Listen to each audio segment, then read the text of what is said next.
Our story begins in a magical forest that has been engulfed by the wildfire. And this is a group of local monster hunters who came here to catch some goblins. But the fire in the woods was so bad that it was simply impossible to hunt. When suddenly, from deep in the forest, footsteps sounded.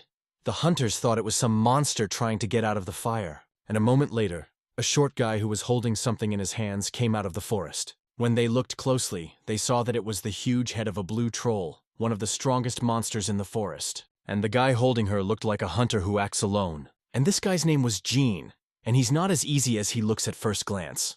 When the hunters saw the monster's head in Jean's hands, they wanted to rob him. For some unknown reason, they thought he was their prey. They even started threatening the guy with death.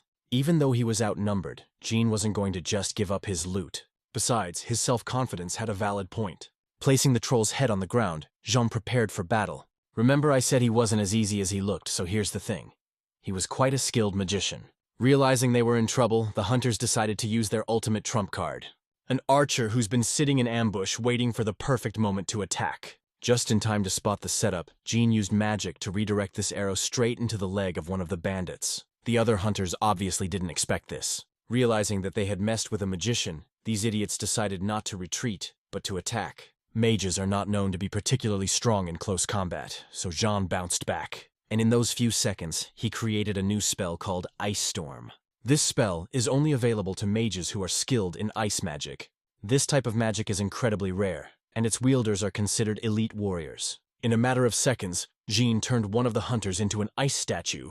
Although turning into a block of ice doesn't kill you, it makes your body incredibly fragile. And all it takes is a slight gust of wind to kill a man by turning him into hundreds of pieces of ice. The remaining hunters were confused.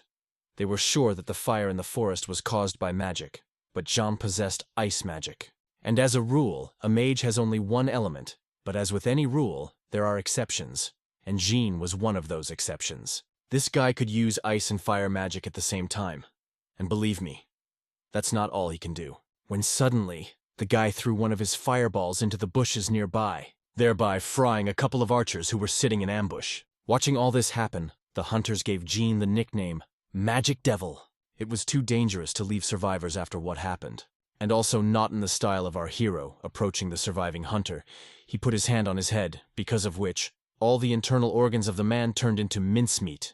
And a moment later, his body caught fire like a paper house from a spark. The last hunter begged Jean to spare him. On his knees, the man promised that he would never tell anyone about what happened here, and he would forget everything. Pulling out his sword, Jean said, "You have the last word." Realizing that death could not be avoided, the man wanted to quench his curiosity, and asked our hero how he could use several verses at the same time.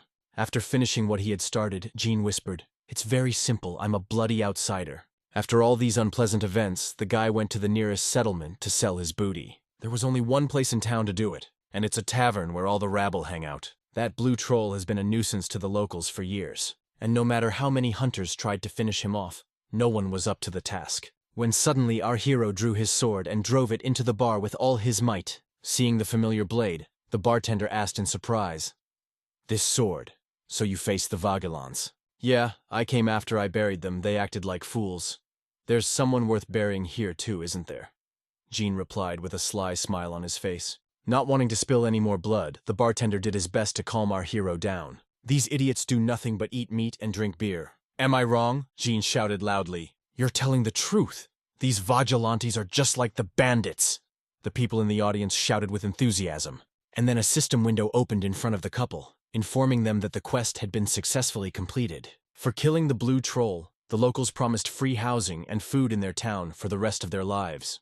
After giving the monster's head to the man, Jean asked for a hot bath. Despite his exceptional talent, our hero had a very bad character and did not get along well with others. But before our hero retired to his room, the bartender asked what his name was. "My name is Jantal Brown, but you can just call me Jean." Is a game that was illegally downloaded from one gated community, Aquilonia. At first glance, an ordinary RPG that is filled with intrigue and conspiracies, but with a very dark atmosphere. Jean is now a character in the game Aquilonia that he pumped before he became one himself. A mixed-type mage. Originally, only one branch of strength could be developed in the game, since this is how you can deal with the difficulties that await players in the second half of the game. However, our hero did not follow this method of pumping. If he needed stamina, he developed it. If he wanted to use a sword, he practiced sword fighting. What was he supposed to do? After all, mages hunt alone, and as a result, he was an outsider. Realizing he'd screwed up, he wanted to delete the character so he could pump him up again. But the last thing he saw was a flickering monitor screen and strange pop-up messages. And when he came to, he found himself in the middle of a swampy area filled with monsters and brigands. In other words, he had entered the learning zone. At that moment, he asked himself only one question. What is even happening? But he could not plunge into a long reflection on all this absurdity. As soon as the bandits spotted him, they hunted him down. He did his best to survive. He'd spent 6 whole months in the swamps, enough time to adapt to this dark world. For 6 months, day in and day out, he fought mobs of monsters and brigands for survival. But he never found the answer to get back home. And after another year, the thoughts of home completely left him, and he resigned himself to the fact that he would spend his whole life in the game. During this time, he learned one simple rule. If you want to live, don't trust anyone. That rule had saved his life on more than one occasion, but now it had put him in an awkward situation. When he put the blade of his blade to the neck of the innocent girl who brought him hot water. Putting his sword in its scabbard, Jean apologized to the maid. Luckily, she was very understanding about the situation. While pouring hot water, the girl inadvertently stared at his muscular body. "Hey, I'm trying to relax here. Put your dirty thoughts away," Jean said with a heavy sigh. Taking a bath, our hero remembered the training zone and how he tried to survive in it. After Jean was reincarnated, the world map expanded and his enemies became stronger. Villages and people he had never seen before appeared. With the brigands he had met before, there was no problem because they had a big difference in strength. Our hero realized that if he left everything as it was, he would simply die because of the events that await him next. And things have been accelerating lately, and we need to get stronger as soon as possible. The easiest way to increase your power is by mining monsters, but it's not easy to do it alone. Using his authority, Jean asked the locals for help, but it was too dangerous to entrust something as important as gathering booty. So Jean decided to supervise the process personally so that no one would take anything of value. After days of searching, he finally found something of value. In addition to regular armor, you can get the so-called cursed core from some monsters. It is an incredibly powerful magical item that contains foul magical power. But more importantly, there's a lot of it. These cursed cores are like little nuclear reactors. That's how powerful they are. These cores allow monsters to use black magic, but they don't appear on their own. According to an old legend, long ago there lived an evil magician who used these cursed stones to gather an army of monsters to take over the world. The dark magic sealed in this stone was so strong that it drove people insane. By touching the cursed core, one would be irreversibly transformed into a monster in human form. But that wasn't all. The cursed core made people eat them, thus turning them into monsters. And the monsters that used to be humans are many times superior to all other monsters in strength and speed. But that's not the point. Having completely cleared out the goblin settlement, it was time to evaluate the loot. The catch wasn't perfect, but it wasn't as bad as it could have been. From the ringleader's hut, Jean received mana stones, silver coins, and an eye necklace that added 1 point to strength, 1 to stamina, and as many as 3 to willpower. Of course, compared to everything else, the cursed core is the biggest catch. If cleansed of its dark power, it could be a very useful item. When our hero woke up in the game, his skills were at the same level. However, everything else has been reset to the starting point of the game. Time slots, quests, items, just everything. Then it begs the question of why the levels and skills were left behind. Apparently, someone didn't want his character to disappear without a trace. For example, the one who pulled him into this world. Whatever people found, Jean decided to give it to them. He doesn't need those things anyway, and this way he'll increase his reputation and respect. But he wanted something in return, which he'll tell you about later. Now it was time to see how the others had done with his task. Gathered in the square, people put out everything they could find. Unfortunately, they didn't find any super valuable or useful things, but frankly, they didn't try to look for them. Plus, several had suspiciously stuffed bags, so Jean decided to check them out with his magical vision. After examining each one in turn, our hero found nothing of value, just a couple of silver coins, when suddenly he noticed a strange energy emanating from one of the men's bags. Walking up to the guy, Jean asked, "Are you serious? You think I'm an idiot? Quickly get everything you have in your pockets, or you'll lose your head." At this point, the man became very nervous and cold sweat began to show on his face. A moment later, his eyes rolled back and a thick white foam began to pour out of his mouth. Something like this Jean had seen for the first time. But he knew it meant nothing good, as suddenly, The poor guy's entire body was covered in bright purple flames, and his feet began to lift off the ground. When the locals saw it, they froze in fear and just watched their friend turn into a monster. The transformation process was not for the faint of heart. Horrible screams of pain and the sound of bones breaking. When Jean saw all this, there was no doubt in his mind this guy was consumed by a curse. Realizing that he could not be saved, our hero, without the slightest hesitation, cut his throat before it was too late. At least he tried to. But he couldn't. The curse had completely taken over the poor man's mind and body. Stopping the blade with his bare hands, the monster said in a hoarse voice, "You're a hot-headed guy. I thought I'd cut your head off right away. It looks like it's a lot more complicated than it originally appeared." Jean thought he had been consumed by the curse, but the man was actually an imposter from the beginning. There are no words. "You ruined the field where I planted my seeds. You hid them too, didn't you?" the stranger added. Apparently he's talking about the damn cores. He seems to be confused by the loss of communication with items placed in the subspace inventory. Moreover, had it not been for Jean's intervention, a tribe of goblins would have attacked the village long ago. Well, you have to admit, from the Dark Magician's point of view, Jean is just a variable. When suddenly our hero said, "The magical power you have created will be put to good use." After which, he pressed his blade with all his might, hoping to cut off the dark mage's head. But at that moment, a hand of dark aura emerged from his wound, which split the sword into small slivers, leaving Jean with only a small piece of steel. The sword was made of high-strength iron. Realized that our hero was left without a sword, the dark mage decided to tear his body apart and take the cursed cores. But our hero wasn't going to give up just like that. He fought even with a small dagger. It wasn't enough to stop the dark mage. His body was strengthened with magic, so an ordinary blade was harmless to him. But Jean had a little surprise for the bastard in the form of a fireball. For a dark mage, as for anyone in this world, the ability to fight with a sword and control magic at the same time was a surprise. So our hero's sudden counterattack hit exactly the right target, leaving the dark wizard with nothing but disappointment. Finding himself completely exhausted and confused, the dark mage asked, "Who are you?" Creating another fireball, Jean replied, talking a lot like for a corpse. After that, he unleashed a barrage of incredibly powerful attacks on the mage, turning him into a pile of flaming bones. Unfortunately, this guy was just a puppet in the hands of true evil, and today's victory has given Jean a serious enemy and nothing more. Leaving the burned body of the guy, the dark mage promised that he would definitely find our hero and repay him for everything. Not wanting to listen to the cries of this marasmus for another second, Jean chopped off his head, and his head rolled away, whispered, "Necromancer!" Now that the threat has been eliminated, we must extract the cursed core from the body. It was much smaller than the goblin leaders. Realizing that the monster might not be acting alone, John asked if anyone would like to surrender voluntarily. Fortunately, the others all turned out to be human, after which they all returned to town together. All except Jean. He was off on another assignment given to him by the owner of the local bar. When our hero beckoned, the man asked in surprise, "Did you complete this task too?" "I'll give you some advice. You'd better watch what you say," Jean replied. "I'm sorry. It just seems like you're different from ordinary mages." "I can see why you hid it, because mages aren't well liked," the bartender said. After creating a fireball, Jean said angrily, "Deaf? You talk a lot. If you want, I can warm you up a little." "Don't worry about it, I get it. That's not what I'm worried about. That evil magician, he seems to have a grudge against you," the man added. "Don't worry, it's nothing," Jean replied, smiling.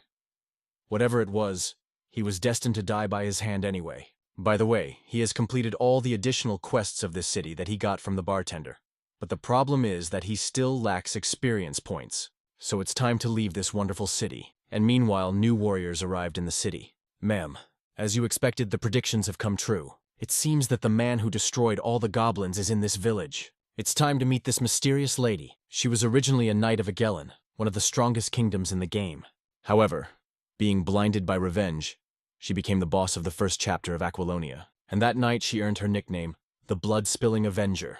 And her real name is Victoria de Laurel. No one knows exactly what happened, but rumor has it that she single-handedly infiltrated the royal palace to kill King Agellan. Moreover, no matter how close to death she came, she never spared any effort to attack. For one of the bosses in the first chapter, the difficulty level didn't make any sense, so Jean couldn't even think it was time to meet her. Meanwhile, an unfamiliar guy walked into the bar with Victoria standing behind him. Looking around, the stranger looked at our hero with a smile on his face and said, "It must be you, who single-handedly killed a whole nest of goblins." Jean had seen this huge and oddly shaped armor before, so he knew what was in store for him. Not wanting to interact with Victoria unnecessarily, Jean simply pointed to a booth with a blue troll head in their armor. "Just perfect. It's a job even the most elite soldiers don't want to take on," replied the boy admiringly. "Finished praising our hero," the boy shouted with pride in his voice. "This man is a follower of the Lucifer, Apostle of the Tauren, guardian of the southern borders and the precious sword of Agellan, Mistress Victoria de Laurel." The situation was worse than ever. Jean wasn't ready for this now. However, he noticed that her appearance now was very different from before. It looked like she still hadn't stooped to the level of bloodshed avenger. "And this chatty fellow's name is Philip. He's Victoria's squire. My name is Jean. I'm a mercenary, as you may have noticed." "What do you want from me?" asked our hero. Seeing that Jean didn't want to talk, Philippe politely asked him if he had found any interesting things in the goblin camp. He was particularly interested in magical objects filled with dark power. And here's another surprise. Jean meets Victoria, who is still not down with the bloodshed avenger, and she too is looking for the dark mage. And if she does, she knows more about him than our hero, so he's going to find out what he can. So he offered to make a deal directly with Victoria. Philip considered it an insult to the title of knighthood, because upper-class people don't socialize with trash like our hero. However, Victoria wasn't like these arrogant nobles. After apologizing for Philippe and removing her helmet, Victoria wanted to hear Jean's proposal. But despite her simplicity, she didn't like talking to strangers. So it was her weaponsmith who spoke for her the whole time. Saw that there was indeed a girl uncovered beneath the helmet. Our hero was a little surprised. For the last time he'd seen her, he'd only heard incomprehensible mooing and heavy sighs. Victoria was willing to pay for any information on the magical items from the camp that Jean had ravaged. And to loosen the mercenary's tongue more, she showed him one imperial gold coin. Imperial coins, the most valuable resource in the game. With this gesture, Victoria wanted to show that she was serious. After which, Jean whispered, there was someone who deliberately nurtured monsters. Their leader grew, receiving magic from this man. In his chest was an object that was filled with magical power. And to prove the truth of his words, Jean took out the cursed cannonballs and placed them on the table. And he also said he'd find me and kill me because I'd ruined his plans. As Victoria gazed at the cursed core, she said, "This object is definitely filled with evil magic. What Vernon said was true. The seeds of darkness had indeed sprouted in the kingdom." After finding out everything they wanted, Victoria gave our hero a whole bag of coins. But in return for 10 imperial gold coins, Victoria wanted to take this cursed core. Jean agreed to the deal. But Victoria wanted our hero to go with her to the imperial castle as a witness. After which a system window about an additional quest appeared. Jean had to escort Victoria and kill the dark mage, and for that he would get 1 experience point, reward in the form of experience points. So our hero simply could not miss such an opportunity. After some thought, Jean figured out a way to make a big profit out of it. Since he was a mercenary, he offered to make another deal, realizing that they've already paid a lot of money for the information. In addition to being a witness, he would also help them track down the Black Wizard. For Victoria, it seems very lucrative, especially since Jean knows where he's hiding. But for that, he wanted a bounty bonus, and that way he could earn even more money and complete an additional quest. After a little thought, Victoria agreed to those terms. After waiting for darkness, our heroes moved deep into the Grave Forest. Of course, Victoria and Philip were wondering why they were going there. "I'm sure of what I'm doing." "The Grave Forest is the most likely place to hide it," Jean replied. "A grave forest, or a forest where one can enter but cannot exit. This forest was cultivated by ancient fairies over underground tombs. Originally, it was used to bury fallen soldiers, but then the common people also started making burials there due to lack of space in the regular cemetery. It was a long time ago, but after that, the fog gradually began to thicken in the forest. So those who entered it never came back, and this forest is at the very center of the kingdom. So it's a very convenient place to do your dark deeds from." Finding himself at the entrance to the forest, our hero offered to set up for the night. Because to go into the grave forest at night is a real suicide. As suddenly Philip suggested we go a little deeper into the woods to set up near the creek. But Jean quickly quashed the idea, saying there was a pack of wolves near the river. Whereupon Philip nervously hopped on his horse and galloped off in an unknown direction to gather firewood. It was immediately obvious from Philip that he was not a professional, because at night, not far from the forest, he began to scream like a little child. Meanwhile, deep in the woods, someone was watching our heroes. Philip's screams attracted the attention of the monsters here. Like Jean said, there are packs of demonic wolves on the outskirts of the forest, so it's not surprising that human screams caught their attention. On their own, the wolves weren't much of a threat. But their leader, Endolf, was a different matter. After about an hour, they finally set up camp and started cooking dinner. Staring at Victoria, Jean tried to figure out what had happened to her. Now she doesn't look like the vigilante who will kill the king and turn his castle into a bloody battlefield. Well, there must be a reason for that. Like everyone else, he's gone off the rails. When suddenly our hero pulled out a small bag. When Philip saw him, he shouted with joy, "Hurrah! We're finally going to open it!" Jean got this package from a waitress who worked at the bar. With her words, she put a small piece of ham and cheese in there for Jean to snack on at any moment. Apparently, Philip rarely ate anything like this, despite serving as squire to a famous knight. "I wonder how good the meat she cooked is," the boy added cheerfully. "If you keep talking, we'll have only rice for dinner," he said angrily. "What? Were you going to share?" Philip asked in surprise. "I'll share if you keep quiet for the rest of the evening," replied our hero. When suddenly our hero heard behind him some strange rustling of leaves, though there was no wind, and with each passing second, it was the whisperer who stopped louder and louder. Realizing that the uninvited guests were approaching, Victoria put on her helmet and prepared for battle. A second later, a wild wolf's roar echoed throughout the forest. From such a surprise, or once again screamed like a little girl and I think I wet my pants, but it was too late to escape. Hundreds of wolf eyes glared out of the darkness. Even though wolves weren't much of a threat, he had one thing in common. The larger the pack, the stronger each member was. And the wolves here also had one peculiarity. They were much larger than the usual members of their kind. Most likely has something to do with the Dark Wizard's influence. It's probably how he created his own security. Anyway, the only way to know for sure is to defeat them. While Victoria and Jean prepared for battle, Philip guarded the horses. When suddenly our hero said, "I know how this sounds, but I want you to go guard the horses too." "You're not confused, kid?" the girl asked. "No, but in your armor it would be uncomfortable to fight against the agile wolves," Jean answered. In addition, the monsters acted coherently. They surrounded the camp from all sides, and Philip and his horses were in danger. She doesn't know for what reason, but Victoria has decided to trust an unfamiliar mercenary. Something inside her told her he wouldn't let her down. Seeing that there was one man left on the flanks, the wolves went on the attack. Despite their gigantic size, these monsters were incredibly fast and agile. Even an experienced fighter like Jean had trouble keeping track of what they were doing.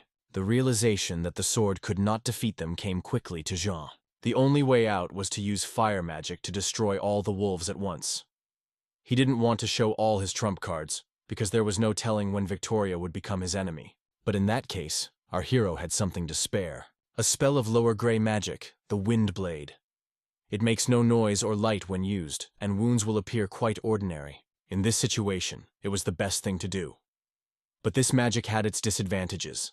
The strength of its attack depended directly on the strength of the wind around it. But luckily, the wolves were creating quite powerful air currents with their fast movements, which Jean turned into a sharp blade. The force of those air currents was enough to kill 2 wolves at a time, and yet there were too many monsters, and our hero, trapped. One of the wolves was able to grab him with its powerful jaw, but there's no way he could have bitten through his body, because Jean activated the wind curtain in time to prevent the monster from closing its jaw. Those few seconds were enough time for our hero to jump out of the trap and chop the monster's huge carcass in half, scattering all of its internal organs over dozens of meters.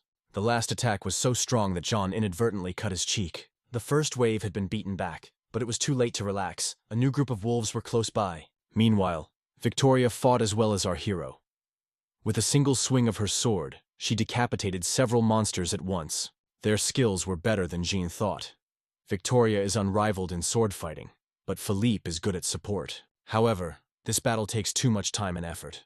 Realizing that they would not last long like this, Jean decided to act radically. He had no doubts that this was all the work of the Dark Mage, so he wanted to find him and kill him before it was too late. But due to the strong aura of ordinary wolves, the radius of magical vision was greatly reduced. And yet, the Dark Magician's aura was incredibly strong, so it wasn't that difficult to detect him. Having discovered the main enemy, Jean said, "Lady, protect the horses, and I'll cut off the head of their leader." Without waiting for an answer, our hero rushed deep into the dark forest. Flying through the endless rows of wolves, the guy noticed one peculiarity. None of them paid attention to him, which was just as well in this situation. Using the air trampoline, Jean confidently made his way to the target without any problems. And only when his feet touched the ground did the wolves turn their attention to him and rush towards him. Seeing all this, Victoria stood stunned. She couldn't believe her eyes. She was sure that our hero was an ordinary swordsman, and meanwhile a pair of wolves attacked Philip. The girl had no time to think. Running to the place where he had seen the ringleader, Jean found no one. But a moment later, a voice came out of the darkness. "You're funny. You were trying to get away from my wolves and you ran into me." Turning around, our hero saw in front of him a huge 5-meter wolf, which stood on its hind legs. This was the famous wolf leader, Endolf. It was too presumptuous to think the fight would be fair. The dark mage had brought a band of wolves with him. But luckily, away from prying eyes, Jean could give it his best shot. And at this point, the system gave our hero a new optional quest called The Cursed Endolf. I had to kill the leader of the wolf pack. The reward was classified, but in order to finish off Endolf, his pups had to be dealt with first. One powerful windblade combination was enough to kill them all at once. Jean knew this would happen and was prepared for it. That's exactly what happened in the game. Left alone with our hero, Endolf activated his unique overwhelming aura ability. But without a pack, the strength of his skills is reduced to a minimum, so the aura suppression didn't work, and then decided to attack first. Endolf is actually a very dangerous opponent. In addition to his brutal strength and ability to control a huge pack of damned wolves, he is also able to use magic. Like all of his skills, without the presence of a pack, any magical attack becomes very weak. Even the weakest rotating barricades are enough to block his attacks. But to end his life forever, conventional air techniques are not enough. And at that moment, our hero heard a group of wolves running nearby, and Endolf's attacks became much stronger. So instead of attacking, Jean had to activate an ice shield that could withstand any blow. Like any creature that uses magic, the ringleader needed a certain amount of time to prepare the next spell, and the timing was perfect for a lightning counterattack. One of the advantages of ice magic was its adaptability to combat. In just a moment, an ice shield could turn into a hail of ice blocks. Left without magical armor, and not expecting such a sudden attack, Endolf was hit by this hail. The damage was so high that it was impossible to hold back the onslaught. Fortunately for the monster, Jean's counterattack didn't last long, because it used up too much mana, so he still managed to survive the ice storm, albeit with a significant loss of health points. Jean hoped that this attack could end it all. After using such a powerful spell, he needed time to accumulate mana for the next one. But here was Endolf, already ready to tear him apart.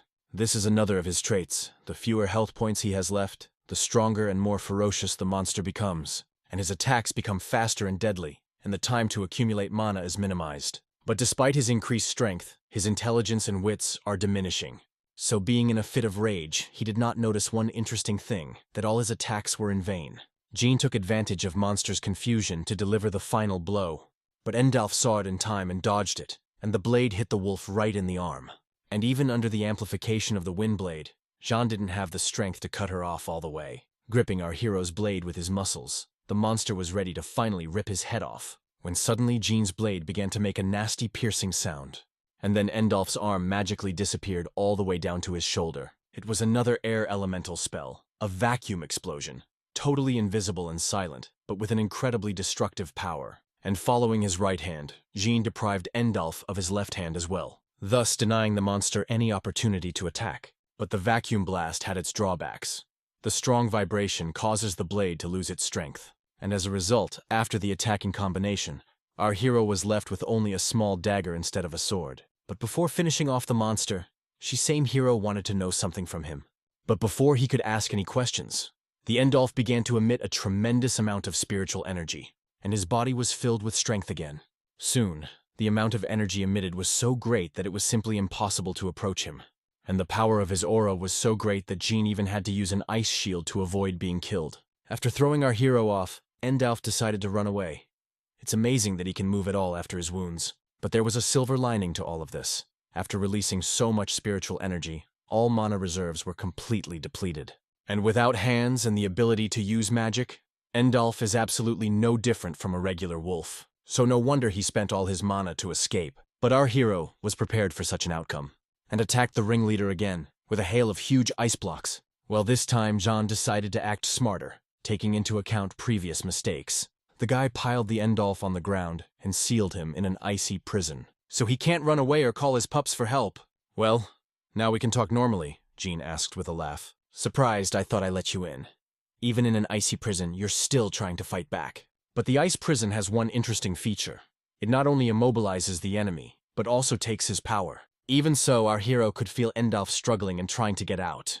and in the end, he succeeds.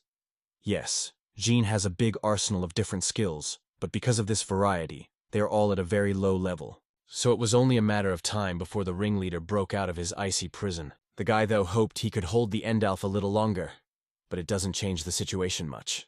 Without hands and magic, he couldn't survive. Realizing that they would not succeed in talking, Jean decided to finally finish what he had started. After collecting the rest of his mana, our hero spent it on a final attack with an ice bomb. But even that wasn't enough to send the fucking wolf to finish him off. The hero will only be able to repeat such a thing in a few hours. He'll have to settle for wind blades. Killing a monster with a spell of that level is simply impossible. However, it is enough to shred his rough skin and place a vacuum bomb inside. Given the low mana count, the explosion wasn't as strong as last time. However, Jean made sure that this explosion destroyed his insides. And only then did the breathless body of Endalf finally fall to the ground. "What an idiot, I thought I was going to die," said Jean, breathing heavily. Surprisingly, even after the vacuum bomb, his eyes glowed for a couple more minutes before finally fading. It was one of the toughest battles our hero has fought in his time inside Aquilonia. When suddenly the leader's body began to move strangely, Jean was well aware that he couldn't kill him if he did. He had a ban on mana replenishment because of the mana wastage, but luckily for him, Endalf was dead after all. And then something happened that he could never have predicted. The deadly leader of the wolf pack in the Grave Forest turned out not to be a wolf at all, but a werewolf. He looked at our hero and, coughing up blood, said, "Thank you." Jean certainly wasn't expecting that, but he hoped the werewolf would give him some clue about his curse, or perhaps a trophy. But the only thing the werewolf gave him was just an incomprehensible phrase, "Old deer." "A deer? What the hell is an old deer? Don't you dare die!" Jean shouted in bewilderment. But by this point, the bright flame of life had already faded in the werewolf's eyes. In the end, our hero was left without an answer to his question and with a broken sword. And meanwhile, in their camp, Victoria and Philip had already finished fighting. They were only able to survive because Jean broke the spell. When suddenly our hero emerged from the depths of the forest with the severed head of a werewolf in his hands. Demonstratively showing his head, the monster our hero said, "Werewolf." It was he who led the wolves from the shadows. When Victoria saw the monster's severed head, she couldn't believe her eyes. Even the strongest warriors in the Empire couldn't defeat a werewolf alone. At that moment, all doubts about Jean vanished. She realized that he was the one who could find the Dark Magician. However, despite his success, his methods of combat and hers were greatly embarrassing. Because if his plan failed, he would pay for it with his life.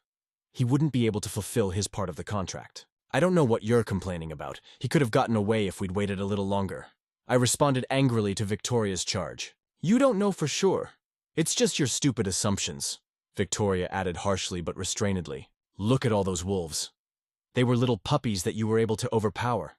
And instead of attacking us right away, their leader waited for the right moment, which means he's smart. This guy hid deep in the woods and just watched us.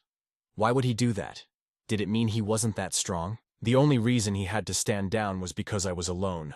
Otherwise, he would have just run away," Jean added in a rough but confident voice. "Besides, our hero wasn't just going to die.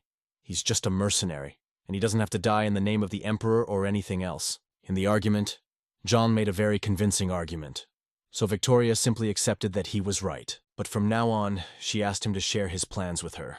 Well, our hero's tongue is working well. He was able to conceal the truth without lying once. Having worked out their differences, our heroes decided to set up a new camp, away from this place. It had been over 20 minutes since the werewolf had been killed, and Jean still hadn't received the reward for killing him.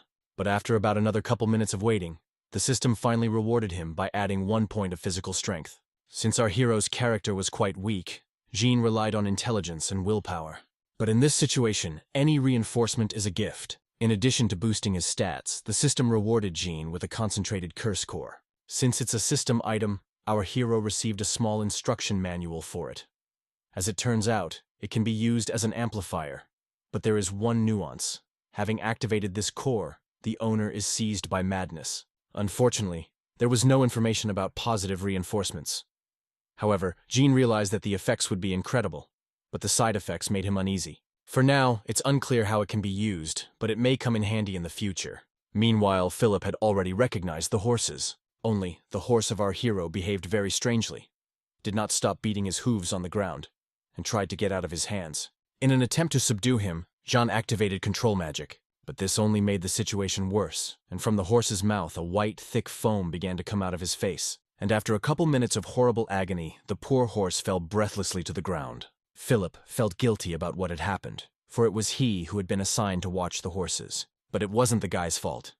Jean assumed that it was the horse's reaction to the blood on his clothes. It's not so important now. The main problem now is that they are without one horse, and someone will have to walk. Thinking that Philip was to blame for the horse's death, Victoria offered our hero financial compensation. Don't worry, there's no money involved, and besides, Philippe fought like a true knight. But I'm a little tired, said Jean politely. Sir, thank you so much. I honestly don't know how that happened. You were also answered by Philip. And a new site for their camp. They chose a lawn deep in the woods near a stream with spring water, just as Philip had suggested from the beginning. And since all the wolves have been killed, it's safe now. And of course Jean took Philippe's horse while the boy walked. To the surprise of our hero, the fellow's horse was quite good, and because the fellow had yielded his horse to him, our hero wanted to repay him, with ham and cheese that the waitress put together for him. Jean has a bad temper, but he has a sense of justice, after which our hero asked Philip to clean his armor. Funny how easy it is to control some people. For just a piece of meat and cheese, the guy was willing to do any order. Left alone with Victoria, Jean began to undress. When she saw it, the girl asked in surprise what he was doing. Don't you see, I'm taking off my armor to have it cleaned of blood, replied Jean. At that moment, a look of genuine surprise appeared on the girl's face. After a little thought, she decided to take off her armor as well, to wash them of blood, reasoning that a knight of the Empire should always look perfect. Beneath the huge steel plates, hid an incredibly beautiful and fragile body. It's amazing that she can even hold a sword with that physique. And then, something happened that Jean could not have predicted. Victoria decided to swim in the creek with him. Even though they were at quite a decent distance from each other, it was possible to see all the most interesting places without any problems. When suddenly Victoria said in a gentle voice, "Jean, aren't you hurt?" "No!" replied our hero coldly. It was interesting that so much time had passed, and she was only now asking about it. Honestly, I'm impressed with you, fighting a werewolf by yourself and not even getting hurt. And your fighting style is, how shall I put it, unique. You're a better swordsman than I am. The way you manipulate Philip and your wisdom, you're no ordinary mercenary," Victoria added. Of our hero, a little alarmed that the girl was trying to find out as much about him as she could. She was particularly interested in what family Jean came from, for she herself was of the very famous de Laurel family, but chose the life of a Tauran apostle and sword of the realm. An apostle is one who has been blessed by God and has become a member of his family. One who can utilize some of his abilities is obviously a rogue force, but it probably takes a fee to maintain it. Not being fully informed, Jean asked what kind of goddess a Tauran named Tauran was. Aquilonia has over 100 different gods. Of course, he doesn't know about all of them in detail. Sighing heavily, the girl said, "Well, my mistress is not one to be easily served. Tauran is the goddess of reprimand. She is the second daughter of Lu Solar and the sword that punishes all sins. So Victoria, as her apostle, simply cannot lie and ignore sins. If she loses her favor, her blessing will also be lost." "Damn, you must be unlucky," replied our hero. "The whole point of Aquilonia is treachery and moral decay. Therefore, the gods have additional names besides those known to all. Other names can become their weakness. For example, another name of the god of light, Lu Solar, is blind faith. And in this case, the Tauran was no exception. Like everyone else, she had her weaknesses. The goddess' middle name is Tauran, vengeance. And that explained a lot. After all, the suppression of sin can take the place of someone's revenge, and sometimes, afterward, you yourself become the object together. Therefore, righteous vengeance is under the protection of the goddess Tauran. That's why in the game, the girl was a blood-shedding vigilante. All because of her goddess. Victoria didn't just fall. She went from an apostle of censure to an apostle of retribution. The girl had literally just told Jean herself about the limitations of the Tauran apostles. If, as an apostle, you violate God's will, his blessing will disappear. Knowing this, Jean can give an approximate answer. But the question is, why did it happen? How did it fall before the demon together? Along with the death of the race? The hatred of someone? And then a thought popped into our hero's head. What if he didn't let her become a blood-shedding vigilante? But then there is a high probability that the game will change dramatically. And besides, if Victoria doesn't become who she's supposed to be, the boss of the first chapter won't show up, and then it's not clear how to proceed. And all in all, to carry out this plan, our hero has too little information, and the risk is too high. After telling about herself, the girl asked Jean why he didn't serve any of the gods. But in response, the girl heard only silence. Then she added, "You don't have to speak, but maybe at this very moment your god is looking at you, waiting for you." Maybe so. With a smile on his face, our hero replied and pointed his middle finger straight up into the sky. After finishing their swim, Jean and Victoria decided to return to camp. And the next day, with the first rays of the sun, they continued their journey. All last night and this morning, Philip has been praising our hero for defeating the werewolf. "Stop it, it's no surprise. They're very common monsters," said Jean angrily. "Are they?" "I haven't met many monsters during our journey," Philippe replied. "So you mean to say that you almost never met no monsters?" With horror asked our hero. "The fact is that the number of monsters that our hero has encountered since he got into the game has passed 1,000. But Victoria intervened. "Yes, it's true. We met only a few goblins on our entire Kwando journey." "Wait, did you say in the way of Kwando?" Our hero interjected. After leaving the swamps in the training area, Jean arrived in the city of Bulk in the kingdom of Agalin. It was there that he began his journey as a mercenary. So he worked as a mercenary, solving the problems of the city, and moving along the Kwando, the main road of the kingdom, killing monsters. It turns out Jean just cleared the way for them. Realizing this, Jean turned to Philippe and said, "I have bad news for you, because there are more of these brats in the kingdom than you think." A few kilometers later, our heroes came upon a burned village. Smoke was still billowing from some houses and dozens of corpses lay in the streets. Given that the woods near the village were intact, we could assume it was the work of bandits. Unfortunately, ordinary people are more likely to suffer at the hands of brigands than monsters. Staring at the ruins, Victoria's gaze changed dramatically, and she began to emit an ominous aura. "I hate how you can just destroy people's homes and lives like that. So here it is. What's the middle name of Tauren in action? Now it makes sense if they're wasting time on stuff like this. No wonder they still haven't been able to find the Black Mage. I realize they're gonna have to deal with it anyway." Jean was hoping he'd get some kind of quest, especially since he saw a group of people on the horizon who might know what happened here. Victoria, too, noticed them, and seeing a crossbow in the hands of one of the men, thought that they were the bandits who had destroyed the village. Honestly, her intuition hardly failed her this time. These men looked too much like thugs who were careful to hide the evidence. While digging graves, the head of the bandits shouted, "Dig deeper and do it faster. I had a terrible dream last night." And a moment later, behind him, he heard the rapidly approaching clatter of hooves. Turning around, he saw a pissed-off Victoria, who was rapidly agonizing in their direction. When the bandits saw my armor, they knew it was an Imperial Knight, and they were in trouble. Grabbing their crossbows, the bandits started aiming at the horse. The brigands knew that the knights knew no mercy for their kind. After waiting for Victoria to come closer, the bandits opened fire. Being overwhelmed with rage, all of the girl's skills increased several times over, and she was easily able to repel the flying arrow with her sword. When the bandits saw this, they realized they didn't stand a chance. It was suicidal to get into a fight, but it was too late to retreat. While in this state, Victoria could activate unique sword skills that allowed her to attack from afar. And it wasn't just some weak attack, it was top-class magic, granted to her by the goddess herself. The only disadvantage of being in this state was that she wouldn't do anything until she'd done what she'd started. Dropping their weapons and kneeling down, the bandits shouted, "You have misunderstood us, we have done nothing. Hear us out. I will listen to you later. But for now you will be watched and questioned by the gentleman who came with me," Victoria replied vehemently. One of the bandits became visibly nervous when he saw our hero, whereupon he shouted out in surprise, "Wait, you Jantal Brown!" Of course, our hero had socialized with not the most pleasant people, by virtue of his profession. But this man's face was unfamiliar to him. When he saw that our hero did not recognize him, the mercenary shouted, "It's me, the hunter Miguel. We often saw each other in the town of Bulk." And that's when Jean remembered seeing Miguel in the bar right after he got out of the swamps. "So you know them?" Victoria asked in surprise. "I wouldn't say so, but I remember their faces," our hero said, sighing heavily. The outlaws thought it was their chance to get out alive.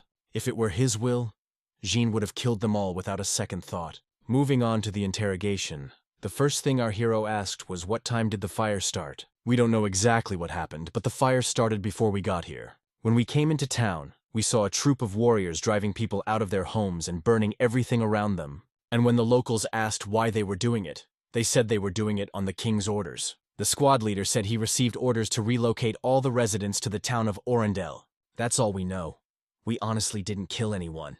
After listening to the robbers, Philip shouted indignantly, "This is nonsense. Why would a king burn a village to the ground? Most likely it's because of the war. All over Agalon there are preparations for war," Victoria replied thoughtfully. "As previously stated, all over the kingdom is currently gathering labor and sending it to the main base.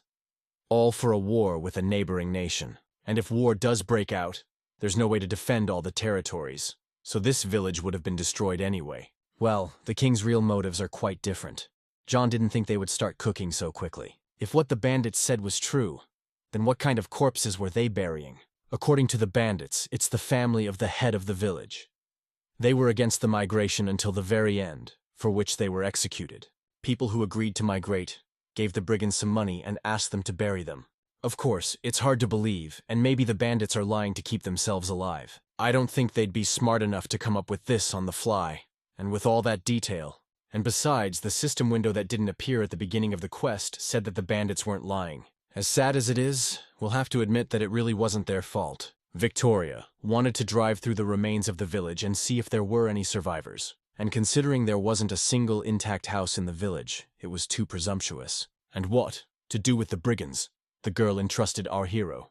I'm bored to death. Jean decided to have a little fun. But on the other hand, they're totally worth it. And besides, they have some very important unfinished business. And killing innocent people is not our hero's style. So he let them bury the people and just walk away. Having received Jean's approval, the hunters began to hurry very much. When suddenly Philip said, "You must have a very important mission if it only took men." "And so you noticed." "I'm a little embarrassed to talk about it," replied Miguel. But then Jean intervened in the conversation. "Among the mercenaries there are pathetic scum who steal requests from others." "You don't have to answer, Miguel. Or do you think I'm one of those scum?" added our hero with frantic eyes. "No, I don't think so," answered the bandit in a trembling voice. "You've probably heard these rumors before." "No, you've heard them. You've heard them. You've heard them all." "A pack of wolves that feeds exclusively on human meat. They say a large pack has formed in the forest where you came from. They ate dozens of people, including the customer's son. Who else but us former wildwood hunters would be up to the task?" Miguel added. At this point, Jean and Philippe looked at each other in surprise. "Guys, we honestly had no intention of stealing your request, but I've already solved it," showing the werewolf's head, our hero said. And after all, Jean did not even know that there was such an order. It was good that Philippe asked to keep the head. And for that, our hero decided to share the reward with the guy. But Miguel had his doubts that our heroes had actually done it, since he hadn't heard anything about werewolves in that pack. "You can be sure it was him. You're a bit like him too. He used to dump all the dirty work on his subordinates," John added with a sly smile. "Now we just need to find out from Miguel what city he took this request from." Toward nightfall, Victoria finished looking around the village. Upon hearing of the order, Victoria wondered if the village was on their way. And luckily for our hero, they were indeed on their way. And besides, the family of the dead is obliged to know the truth. Also, this village is just outside the grave forest where they can easily replenish their supplies. Now they had to decide what to do with these mercenaries. Victoria didn't hide the fact that she didn't like them, but she couldn't leave them here either. In the local forests, night is very dangerous, so she decided that they would go along with them. I realized the monsters might be around, and the smell of corpses and fire might attract them. Jean decided to scan the surrounding area to make sure they weren't being followed. Luckily, there were no monsters around, but he was confused by something else. An evil aura was coming off Victoria, but she didn't look like she'd been possessed by an evil curse. Trying to figure out what's going on, our hero asked me to show her what's in her pouch. There was one cursed core that Jean had given her when they first met. Surprisingly, Victoria felt absolutely no change. Not even her well-being had worsened. Upon examining this stone in more detail, our hero noticed very faint but regular waves of mana, similar to radio waves, that attract monsters. When suddenly from the woods nearby came the sound of loud hoof stomping. "What the hell? Remember the sun, here come the rays," said Jean sarcastically. "That's an interesting statement. I'll have to remember it," Victoria said, putting on her helmet. And a moment later, the headless horseman appeared on the horizon from the forest. Judging from his aura, it's another puppet of the dark magician. When he saw that the rider's head was missing, Phillips almost fainted with fear. He's been rumored for a long time. A headless horseman who is wreaking havoc throughout the kingdom of Dullahan. "Mr. Jean, you are absolutely right. There are more monsters in the kingdom than I thought," said Philippe in a trembling voice. Although by saying this, our hero didn't mean that high-level monsters would appear one after another. The dark magician must have treasured the seeds he sowed. Well, thanks to that, we don't have to waste time looking for them. Without a moment's hesitation, Victoria was ready to fight the rider. But Jean didn't want to rush. He suggested we watch him first. Our hero was confused by the fact that the Dullahan looked like it was waiting for them to attack. Jean offered to observe him because he knew of his unique abilities. The rider's reaction depends on the opponent's behavior. When a player provokes him, he takes a defensive stance, and when he stays put, the rider is on the offensive. The defensive position consists of quite dangerous techniques, while the offensive position is quite simple. Therefore, Dullahan's strategy is to wait for the opponent to attack first. When suddenly Miguel and his gang shouted, "Yay! We're finally done!" But when they saw the Headless Horseman, they realized they'd just made a mistake. Whereupon, the Dullahan waved his hand, and an incredibly low squeak resounded in the vicinity, which literally made my brains melt, and only Jean and Victoria could resist that sound. And then, the rider raised his hand and created a huge, glowing ball of red color. You'd think he was creating some sort of spell to attack, but it's actually his way of communicating. The only problem is that Dullahan was communicating in an ancient and universally forgotten language. After listening to this squeak, Jean said, "He is saying that he will not forgive those who invade the fairylands." "Sir, do you know the ancient language?" Philip asked admiringly. The thing is that this skill our hero learned in Pumptwin, past events on ancient civilization. But since being inside Aquilonia, that skill has never come in handy. Besides, our hero knew the history of this monster and he wasn't interested in hearing it to begin with. But then, the Headless Horseman's speech changed abruptly. "Quickly, everyone cover your ears and do your best not to hear his words," Jean shouted fearfully. The rider didn't just speak in the old language, he recited an incantation. If a man does not resist and hears him, then he will lose his soul forever. 2 of Miguel's men failed to cover their ears in time and succumbed to the spell. But that's not the worst of it. The power of this spell is so great that she can bring the dead back to life, if you can call it life. The effects of this curse are very simple. The living become dead, and the dead become alive again. The resurrected dead become the monsters they call ghoulie, and the living become their food. Under the curse of the Headless Horseman, the bandits were unable to defend themselves. Unfortunately, there is no way to help them. If you try to prevent the ghoulie from eating the prey, you will become their target. Realizing that it would only get worse, Victoria couldn't stand it and ran straight at the Headless Horseman, ordering Philip to help our hero in every way possible. Left alone, the lad asked Jean for one favor. If the ghoulie, he would be caught so that our hero would kill him before he became fodder. "If you're so scared, let me do it right now." "I'm kidding. Don't worry, I have something to check," Jean replied with a smile on his face. Meanwhile, Victoria was getting close to the monster, but its behavior made her uneasy. Instead of going on the attack or taking defense, he just stood there and waited. As suddenly, Dullahan attacked Victoria with stone spikes. This rider's magic is much stronger and darker than what the werewolf used. You could say his power was given to him by the darkness itself, and Victoria, being a holy apostle, was better suited than anyone to be the killer of the Headless Horseman. In a matter of seconds, the girl broke through the monster's defenses and got up close to it, and then with a single swing of her sword, sliced the Dullahan in half. As Jean thought, she's much stronger than she looks at first glance. Even if he doesn't interfere and just stands by and watches everything from the sidelines, she should be able to handle herself. And meanwhile, Philip and Miguel tried their best to fight off the ghoulie crowd. Knowing the rider's abilities, our hero was curious how Victoria would handle him. Even though there was little left of the Dullahan after her first attack, she realized that this was far from over. When she cut his body in half, she noticed a strange glow. Victoria realized that the rider was hiding his true power, as suddenly the phantom horse on which the Dullahan sat without the slightest scratch leveled with her. Not only did he regain his original appearance, but he was stronger than before. And he again tried to attack with stone spikes. But this time the speed of appearance and size of the spikes was much faster. But this time too, Victoria was able to fend off the attack. And the shattered spikes didn't become a pile of rocks, but turned into something resembling ash, from which moments later a poisonous whip flew out. This attack almost took the girl by surprise. If she had been even a moment too late, she would have been dead. When she looked closely, she saw that this whip was not made of metal, but of bones. The poison whip, it's the Headless Horseman's special weapon. Despite the specific material it's made of, it is an incredibly deadly weapon that can cut through thick steel with a single touch. And even more problematic was how skillful Dullahan was with that whip. Catching Victoria's mistake, the rider wrapped the whip around her left arm. Only because of the divine energy inside, the girl still had her arm. Even so, the dark magic power was slowly creeping in. and soon the divine protection weakened so much that Victoria's armor began to break. When suddenly the pressure of the whip eased. A few more seconds and Victoria would have turned into ghoul. Her savior was our hero, who could no longer stand by. Ask why he didn't come to her rescue sooner.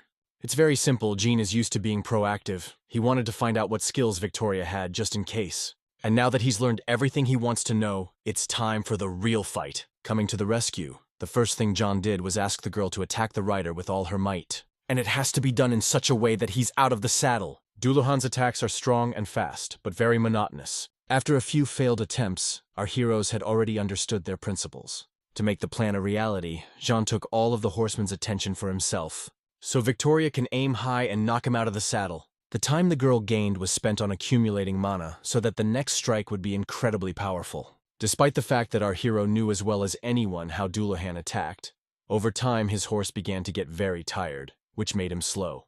Having cornered our hero, the horseman said in an ancient language, "I have finally caught you." Are you really so sure about that? You didn't catch me, I caught you. But who am I explaining this to? You don't understand me anyway. Jean smiled. While our hero distracted the rider, Victoria attacked him with all her might. But it didn't do any good, although she did knock him out of the saddle. Despite all the destructive power of the skill, the rider could still recover. Taking advantage of the moment, Jean didn't hesitate to attack. Now, the only chance to kill the horseman before he fully recovers. From the outside, our hero's actions seemed foolish. After all, he was literally trying to cut the aura with his sword. But it had its results. His body began to disappear except for the severed parts. It will buy our heroes a little more time before he can recover. When suddenly, the rest of Dullahan's aura began to behave strangely. And a moment later, he was able to counterattack and kill Jean's horse. Of course, such a thing was not in our hero's plan. And without his horse, he becomes an easy target for Dullahan. However, it doesn't matter so much now, because with the next blow, Jean is going to end this pointless battle. Leaping from his horse, our hero chopped up the rest of the headless horseman. The only thing left of him is an old skull. That skull was the true face of Dullahan. And as long as the skull is intact, the headless horseman lives on. Jean tried to break it with his sword, but all to no avail. As suddenly, the rider's eyes lit up and he began to say something in the ancient language again. It was another old curse on the days. Even Victoria, who was from divine protection, couldn't resist such strong magic. And it appears that our hero was caught in the act as well. He's frozen like a statue. Meanwhile, the Dullahan was getting back to its old self. If he succeeds, all the efforts of our heroes have been in vain. Monsters that have a name, like Endolf for example, have at least one secret, to avoid a dangerous situation for them in battle. And Jean, as an experienced Aquilonia player, knew it. A variety of skills, including passive skills that Jean chose by mistake, were combined and became a good strategy. As a result, it wasn't paralysis for Jean, but a brief slowdown. At times like this, our hero was glad that at one time he made all these mistakes and became an outsider, because the horseman used all his energy to create the curse of paralysis. His magical defenses were weakened, and Janu could easily crush his skull. And a moment later, Victoria felt the effects of the paralysis fade. The fact that a monster who wielded great dark magic was defeated by ordinary violence was not in her mind. And most importantly, she didn't deny that she couldn't have done it without our hero's help. After completely destroying the skull, the monster released an incredible amount of dark energy, thus breaking another of our hero's swords. From the leader of the Blue Trolls to the headless horseman who defended the land of the Swamp Fairies. All of them were completely destroyed by our hero, and I assure you the Dark Wizard didn't like that fact very much, because it ruined his plans. Realizing that if things continued at this rate, his plan would finally fail. A dark magician determined to kill Jean at any cost. Sorcerer wanted to return the world to its original form and become a perfect being. He's decided that when his time comes, the first person he'll devour will be our hero. 5 days later, our heroes arrived in the village, in which Miguel took an order for a pack of wolves. All the villagers have been discussing the incident, with the son of the village head, for over a month. It was him who was mauled by wolves. Everyone thought Miguel's group was long dead, since they were supposed to have returned the day before. And this morning, it's been a hectic morning in the city, as Miguel returned to town, accompanied by an imperial knight. But what people had the most questions about was the skull that was attached to her saddle. However, despite all of this, the main star was Miguel, who, with his head held high in the city, walked through the main square, holding the severed head of a werewolf. When Miguel heard that people admired him, he started to play the tough warrior, and Jean just watched him curiously. Even though Victoria had her doubts about him, He wasn't such a bad man. After the battle with the Gulas, he spent several more hours burying his fallen friends. Not all mercenaries are as badass as they seem at first glance. They were just as ordinary people with the same feelings. It's just that life had forced them to step on a path that wasn't the best. Although the battle ended in victory, there were a number of significant problems. Since Jean joined Victoria and Philip, they fight monsters every day. By a monster, which caused us to fall behind schedule and lose 2 horses. So the journey to the Grave Forest will take at least a week and a half. Upon learning that our heroes were heading to the Grave Forest, Miguel offered his help. He was born in these parts and knew all the roads, so he promised he could get our heroes through in 5 days. After listening to the man's proposal, Jean said, "We will trust you. But if you fail, I will personally cut off your head." "Wait, we haven't discussed the price yet. And if the monsters attack, I can't guarantee safety," Miguel shouted in horror. "Of course, how could I forget you're a mercenary?" "I think that will be enough," added our hero, tossing a coin. In fact, it's an incredibly high fee for this kind of work. But since Jean had taken his order, he felt he should make up for the inconvenience somehow. And besides, since Jean was only going to walk with Victoria as far as the Grave Forest, it would be good if Miguel replaced him as the Black Magician's witness. After giving our heroes a little tour of the city, Miguel suggested they meet at a tavern in a few hours, while he would receive the reward for the werewolf's head. This time, our hero decided not to waste. He asked Philip to buy him and himself a horse, when suddenly, during a conversation, our hero mentioned he wanted to go to the Lu Solar Temple. When Victoria heard this, she offered to go together, since she was also going there to pray. But Jean insisted that they go separately. Knights like Victoria value faith and honor. In other words, they're the perfect target for priests. Does Jean want to lose her money by coming here with her? Absolutely not. In Aquilonia, churches are unusual decorated buildings in which God is worshipped. The churches here are truly filled with divine blessing. Even though the gods in the game were real, Jean was still an atheist. He came here for one purpose. He wanted to cleanse the cursed core of dark magic. When suddenly, a priest came into the temple and said, "I assume you're a mercenary by the way you're dressed. I'm an open-minded man, but what are you doing here?" Before our hero could answer anything, the priest exclaimed in surprise, "What? Lu Solar? Please forgive me. I did not expect you to be the apostle of Lu Solar herself," the priest added politely. Jean looked at the man as if he were an idiot. But there could be no mistake. The last time the statue of the goddess emitted divine light was long ago, when the apostle of the entire empire came to visit. If you think about it that way, the priest had a point. However, the emission of divine power could have been caused by the appearance of dark magic. "Forgive me, Father, but you are mistaken. I am a simple mercenary, not an apostle at all," said Jean coldly. However, as soon as our hero entered this temple, he felt as if someone would fly down with me through this statue. You could pretend to be an apostle for fun, but then you don't know what God's punishment would be. It would be ridiculous and foolish to go on with all this talk about the apostles if it weren't for one but. At that moment, Jean received a system quest called Apostle Lu Solar. This quest was in the game, but Jean's level wasn't high enough then. It seems that now these restrictions have been removed in the game. Plus, this priest NPC behaved very insistently, begging our hero to think about the divine path. Although Jean didn't want to serve any of the gods, the opportunity to use their power was very appealing.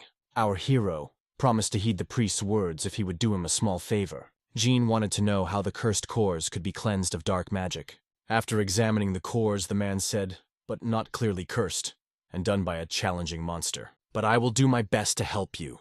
But there was one problem.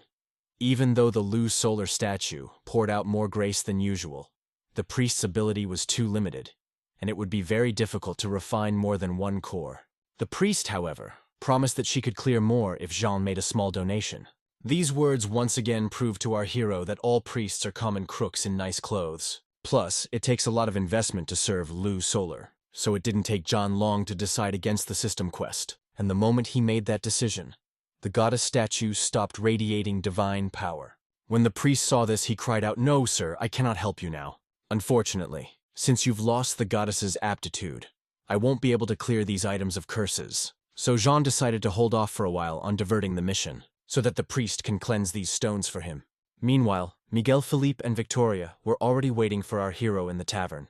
During the time they waited for him, Miguel had time to tell some interesting stories he had heard about our hero. Philip begged Jean to tell him about how he fought the swamp dragons. "I will, but first you have to pay me back for the head," our hero replied gruffly. "Well, it wasn't really a dragon. It was a swamp drake that had only recently become an adult. A real dragon can't even be compared to this winged lizard. Wait, mister, if you say so, have you met real dragons? Philip asked enthusiastically. The boys had so many questions that John didn't have time to answer them all. Miguel was interested in how our hero got to the swamp, because there are rumors that this is a cursed place, and if you set foot on these lands, not being a descendant of ancient people, you will die. Funny. But our hero's card said that he was indeed a descendant of some ancient people. That's why he wasn't affected by the madness of the Dark Barrier. The Dark Barrier is an unknown black wall dividing the continent in half. It's one of the game's biggest problems. Most of Aquilonia's problems are usually related to the madness caused by the Dark Barrier. The same can be said for their main target, the Dark Wizard.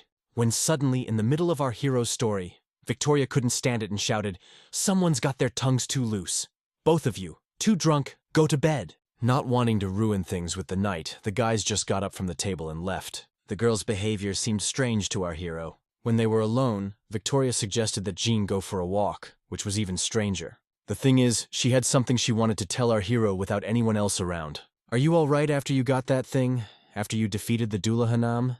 Victoria asked worriedly. "Let's go back 5 days. After Jean destroyed the horseman's skull, a ring fell out of it, which itself put on our hero's arm. This ring was filled with evil magic. It could be said that this was the Headless Horseman's final attack. The person on whose hand the ring was placed succumbed to the influence of the curse of madness. The fact is that this ring contained a part of the soul of Dullahan, and if a person succumbs to its influence, the writer will rise again. However, this is nothing compared to the madness Jean felt after finding himself in the game as his character. Simply put, he knew how to resist such a force. And if there had been someone else in our hero's place, the horseman would definitely have returned. The only way to resist such a curse is through your own mana. And during his time in the swamps, Jean had learned not only how to resist, but how to subdue these curses for himself. After submission, the curse took the form of a small snake. Now this snake is a kind of pet with its own unique powers. In the game, it was the best trophy ever for killing a Dullahan Swamp Hate Living Ring. It was impossible to use this ring at the beginning of the game because there is not enough willpower. But now, Jean is in full control of his power and can use it in battle. Seeing that our hero was fine, Victoria said, "You've really surprised me several times already, from the fact that you took down the ghost so easily, to the fact that you're wearing that ring. Though it's not surprising considering what you went through in those damn swamps. I didn't know any of this, since I was born deep inside the Empire. I was lucky to have met you," Victoria added. At this moment, a gentle smile appeared on the girl's face. From the outside, it looked like she was confessing her love. Realizing that was most likely the case, Jean quickly changed the subject and asked what she wanted to tell him. Victoria first learned of the Dark Mage a few days later, after she was ordered back to the castle, and just as she was about to go back, a letter came to her. It was from her only younger brother, Vernon. Vernon de Laurel, head of the household and shield protecting the royal family, this position has been handed down from generation to generation. Upon learning this, Jean became very tense, for there was no Vernon in the game. And he also thought it odd that while Victoria was guarding the borders, her brother was protecting the royal family. Victoria made her own choices. Ever since she was a little girl, she knew she was stronger than her brother. That's why she let him stay safe. But that's not the point. The letter that he sent was important, saying that while the king was busy preparing for war, someone inside the kingdom was nurturing the seeds of darkness. Upon hearing this, Jean asked for a letter. Victoria asked in surprise, "Can you read?" "Why should I be surprised?" Vernon turned out to be a very ambitious guy.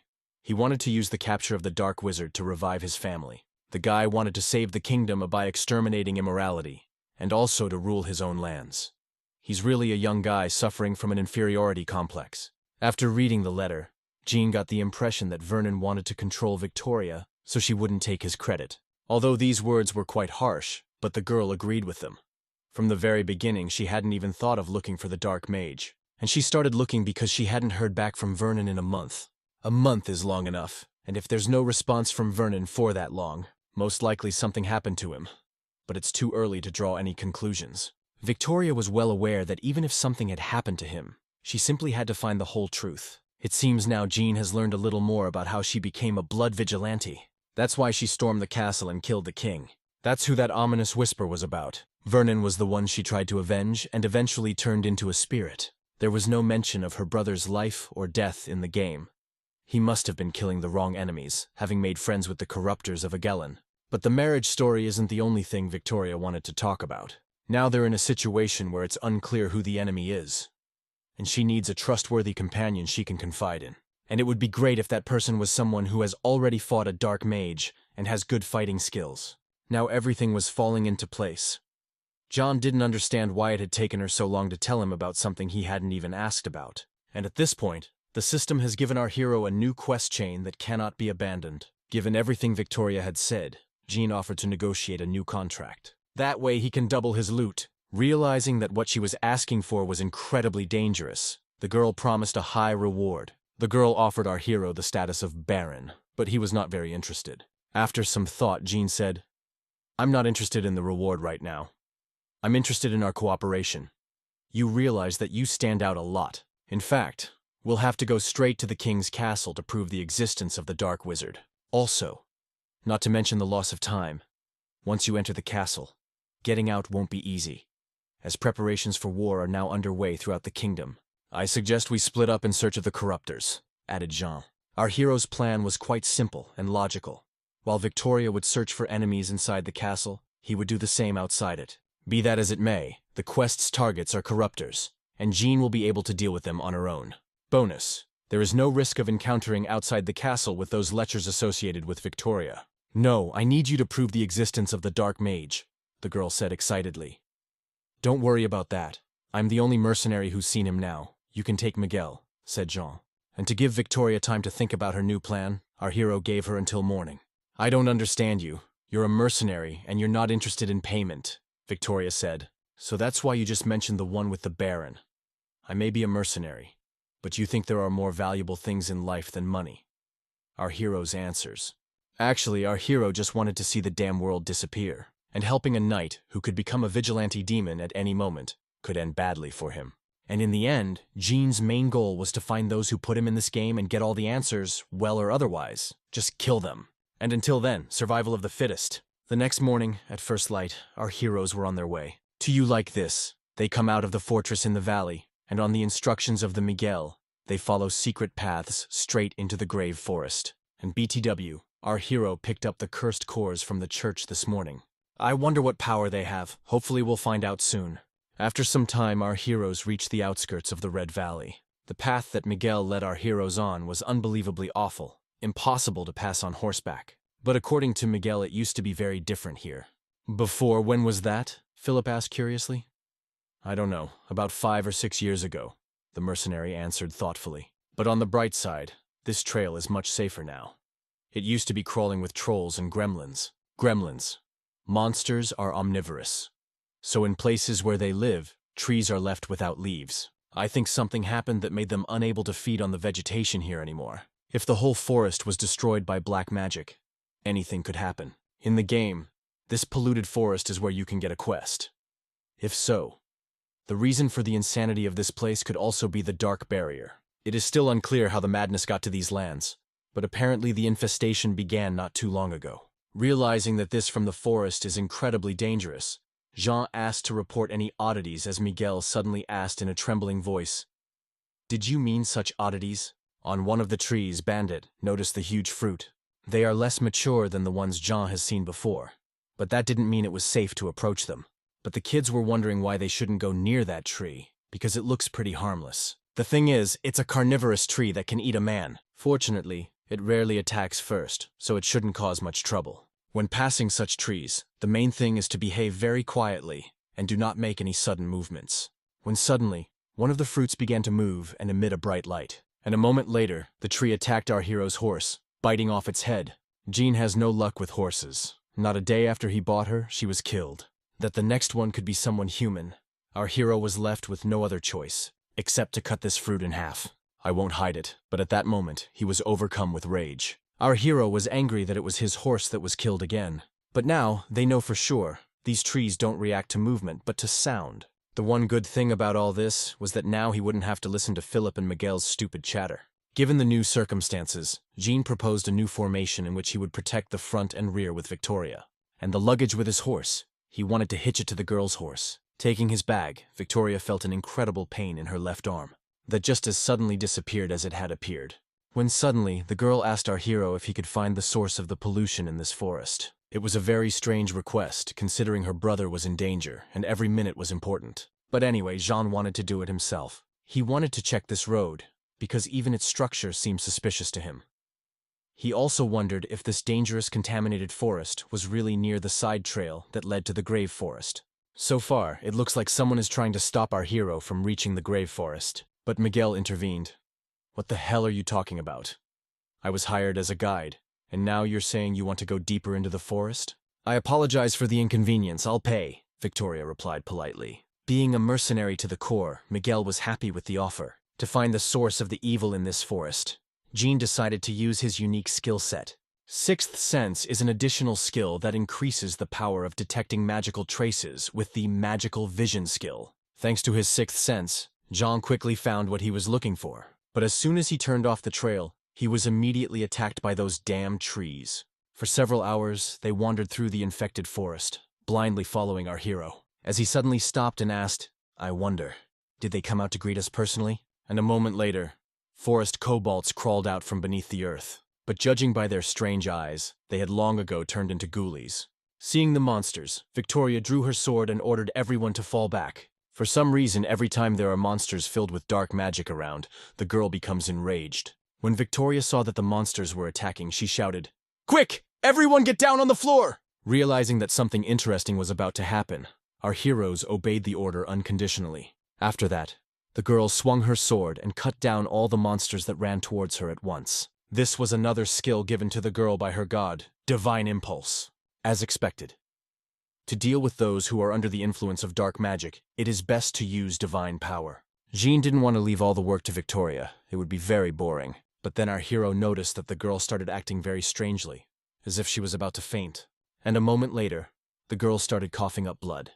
The divine impulse must have taken too much of her strength. And then she collapsed to the ground exhausted. Clutching his head, Jean whispered, "Yes, it can't be that simple." "Hey, Miguel, bring me all the oil and hold the horses," added our hero. Since Jean didn't have divine powers, he had to come up with something. And then he remembered the cursed cores the priest had cleaned. It's impossible to clear the forest alone, so he came up with a plan. While Miguel, Philip, and Victoria make their way out of the woods, he will reach into the heart and destroy the source of evil with light magic. To the mercenary, our hero's plan seemed insane. It was too dangerous to go deep into the forest alone. But in this situation, it's the only right thing to do. If they want to stay alive and rid the forest of the curse. Before leaving, Miguel gave our hero his word that he would return alive. Of his plan, Jean was 100% sure, but he doubted whether Miguel and Felipe would be able to protect Victoria. The first step was to draw the attention of all the surrounding monsters to himself. In total darkness, a bright light source is the best option. And in order to kill monsters faster without wasting a lot of mana, Jean activated the air blade beforehand. Meanwhile, the rest of us were doing pretty lousy. But one thing was good. The plan to bring all the monsters on himself was working well. So Victoria was relatively safe. And our hero climbed deeper and deeper into the forest, killing all the monsters that he came across. Fight several enemies at once. The main thing is not to lose concentration and watch the environment, especially here, where every plant can kill you. Fortunately for our hero, he had the passive skill, concentration, which sped up his reactions. So the surprise attacks for him were not so sudden. I was also happy that the monsters here were quite weak. Therefore, their number was not a big problem.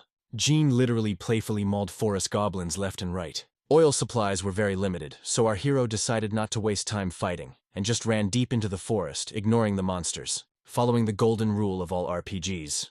In all dungeons, skip the weak mobs, because sooner or later, you'll face a boss where you'll need all your strength. And soon our hero did indeed meet the forest boss, but its purpose was not to clear the forest, but to free it from the curse. And the boss he just ran past, hopefully he'll be able to break the curse before it catches up with him. Unfortunately, from that point on, our hero's plan began to fall apart. The boss managed to attack Jean at the last moment, thus breaking his torch. Suddenly, the sixth sense skill activated on its own. It hadn't been that long since his previous use, though, and recharging should still be a few hours away. But it didn't matter now, because thanks to this, Jean had found the root of the evil. It turned out to be a twisted ancient tree. The tree itself was much bigger than our hero thought. After all, the contamination was not as strong as in the game itself. Although it doesn't really change anything dramatically, the plan remains the same. Jean wanted to cleanse this forest of the curse, a core with light magic, when suddenly this tree attacked him. Most likely a blob of light energy, provoked the monster into active action. Our hero's fighting ability is not enough to defeat a monster like this so easily. In addition, given the high concentration of dark magic, this tree possessed a number of serious skills. Of course, our hero could rush into battle if it made any sense. What's the easiest way to destroy an ancient tree filled with dark magic? The very answer lies in the monster's name. Despite all its magic and power, it's still wood, and wood is afraid of fire. After dousing the fruit with leftover oil, Jean threw a single fireball at it, and that was enough to make the monster burn like dry straw. In a matter of seconds, the evil monster was reduced to a pile of ashes. Although the original plan wasn't exactly like this, Jean did a great job improvising as he went along. Watching the tree burn, our hero had one thing on his mind. What an idiot he was for not thinking of that when he was playing the game. After all, because of this, he had to learn unnecessary skills and miss out on precious experience points. But on the other hand, these seemingly wimpy skills have saved him more than once. Destroying the tree won't free the forest from the curse. Must be destroyed, the very root of all evil that was almost at the very top. But it wasn't as easy as Jean thought it would be, because of the dark magic that lurked within the tree. The monster has risen again, and this time, its fruits are even bigger and stronger. And here, the tree used another one of its unique abilities. Steam Wall, a technique he only uses in a crisis to put out a fire. And then he'll unleash a powerful long-range attack using all his heads. The important thing is that this period takes a while. That means that now is the best time to use your magic skills. Saturating the magic stone with his flamethrower spell. Jean prepared for the attack. It's a short-range spell, but if you try to boost it with a magic artifact. The thing is that this magic stone works on the principle of a magnet. It can be saturated with any spell. After finishing the creation of the flamethrower, our hero felt that the stone continued to suck out his power, taking more and more mana. At this point, Jean started to panic a lot, because this had never happened in the game. It was clear even then that nothing good would come of it. And at some point, the stone absorbed too much mana and began to disintegrate. And how does a magic stone completely filled with fire energy get destroyed? That's right, it explodes. Fortunately, Jean was able to react in time, and directed the blast wave towards the cursed tree. The force of the explosion was incredibly destructive, and if our hero hadn't managed to direct it, nothing would have been left of this forest. And now, in one fell swoop, Jean will completely destroy the cursed tree. It wasn't the magical power of the refined artifact. It was more likely that it simply absorbed his magic and amplified it. The way this stone worked was very different from the one in the game. Come to think of it, in the game, Jean was fully armed with magical weapons and artifacts. Perhaps then all of these items controlled the power of the stone. But the saddest thing was that the concentration of magic power became lower than it was before. And now the magic stone is just a beautiful trinket of no value. And now, since cleansing the forest of dark magic would not work, Jean decided to simply destroy it. Like he did with the werewolf and the headless horseman. Watching everything from the other end of the forest, Miguel was thrilled and horrified at the same time. A few minutes earlier, the man had seen the fire stuba deep in the woods. He had no doubt that it was the work of our hero. He realized that with the amount of oil he'd been given, doing something like this was simply impossible. And while he was wondering what had happened there, Jean had already returned to them. Seeing the burned clothes, Miguel asked, "And is everything okay?" "I'm fine. Stay where you are. If anything happens, take care of it." "I'm going to go wash up," Jean said. On his way to the river, our hero decided to see how Victoria was doing. "It happened to me for the first time. I don't even have any diseases," the girl said. But her appearance said otherwise. Philip suggested she was poisoned. But given that she is an apostle, it was most likely a dark spell or curse that weakened her divine power. Pulling out his sword, Philip promised that he would cure her in the next few days. The guy wanted to cut the wound and drain the infected blood, to the point where the body could start to heal on its own. Philip's knowledge of medicine was somewhere on the level of the Middle Ages, although this is not surprising. Jean had another way of treating her. Thanks to his magic vision, he could see that there was a piece of dark magic lodged in her left arm, which is most likely poisoning her body. Removing the armor from her arm, Jean saw a huge rotting wound with black smoke coming from it. There was no doubt, it was the result of a wound received from the whip, Dullahan. The strange thing was that no matter how powerful the rider's curse was, it couldn't overpower divine power. Definitely divine power. There is a possibility that Victoria can be cured by praying to the goddess of light, Lu Solar. Of course, I didn't want to do it, but the situation demanded it. Just as Jean began to pray, the voice of the headless horseman resounded in his head. You can absorb it. And then our hero remembered the ring he got as a trophy after killing Doulahan. In the Swamp Hate information box, nothing was said about absorbing curses. Well, basically the ring is the Doulahan, so it's not unusual to absorb the curse. It looks like the ring doesn't want Jean to turn to God. Turns out he's not the only one who hates them. In this situation, it's the best option available. Since Swamp Hate is a part of the Horseman, it will be able to absorb his curse without a problem. That's for sure. Better than cutting her arm open like Philip suggested. Jean had never absorbed a curse before, but it's hardly more complicated than controlling them. Sucking on the wound, Swamp Hate was able to cleanse his arm of black magic in just a few minutes. After getting rid of the poison, Victoria's arm returned to normal, and her health gradually began to improve. And our hero's creepy pet was happy. Now that the girl's life is safe, she needs to get some rest. After absorbing the curse, the snake began to behave aggressively. She even tried to bite Philip when he wanted to pet her, but Jean, she obeyed. She must have recognized him as her master. When suddenly, Philip asked, "Sir, aren't you afraid to wear it on your arm like that?" Even though I've tamed the snake, its true nature hasn't disappeared. It's like you, no matter how many times I tell you to shut up, you keep talking. I think I got the hint. Bring me a dagger, bandages, and all the alcohol we have, replied our hero angrily. Even though Victoria was getting better, Jean decided to apply an extra compress to speed up her recovery, and soon the girl woke up. Coming to her senses, the first thing the girl did was thank our hero for the rescue, and asked me to help her cleanse the forest of dark magic. "Oh yes, don't worry about that. I've already done everything," Jean replied to Victoria's request. When she heard about it, the girl was sad, because our hero once again did all the work for her. As the girl suddenly said, "I don't know what was happening to me, but I could feel a magical artifact taking hold of me." It could only mean one thing, that the dark mage was trying to bend Victoria to his will. But in this case it's a little different. The dark mage only sent a small warning. He was saying that using red magic was low, and that the person who did it would soon pay. Of course it was a mystery to Victoria, but Jean knew quite clearly that it was a threat against him. The next morning, our heroes traveled to an ancient tree to find the source of the evil magic. Miguel didn't understand why they were wasting time on something so insignificant when the Empire's greatest wizard wanted to kill them. Looking at the remains of the burned tree, Philip didn't understand how the flames hadn't spread throughout the forest. And that's because it used to be a forest of fairies. And as you know, a forest of fairies practically never burns. That is why many fortresses of the kingdom are built in the forests where fairies lived. Last night, our hero did not think at all that the fire could spread further, and he had heard for the first time that the wood from this forest is practically unburnable. But it doesn't matter now as long as it ends well. While examining the burned tree, Jean found one surviving seed. You can get a skill point by following the instructions of the information window, but it's actually a decoy, since there is a hidden quest. Therefore, Jean didn't eat it now and just put it in his inventory. When suddenly Miguel gave a frightened scream. Under a tree root, he found a mountain of bodies. Apparently these men participated in the sacrifice. Did it mean that the dark mage sacrificed people to nurture this cursed place? When Victoria realized that dozens of people had been violently murdered in the name of some ritual, she went literally insane. And in her mind, memories of Vernon surfaced. When he saw that something was wrong with Victoria again, Jean realized that once again, he was in trouble. The longer Miguel dug, the more bodies he found.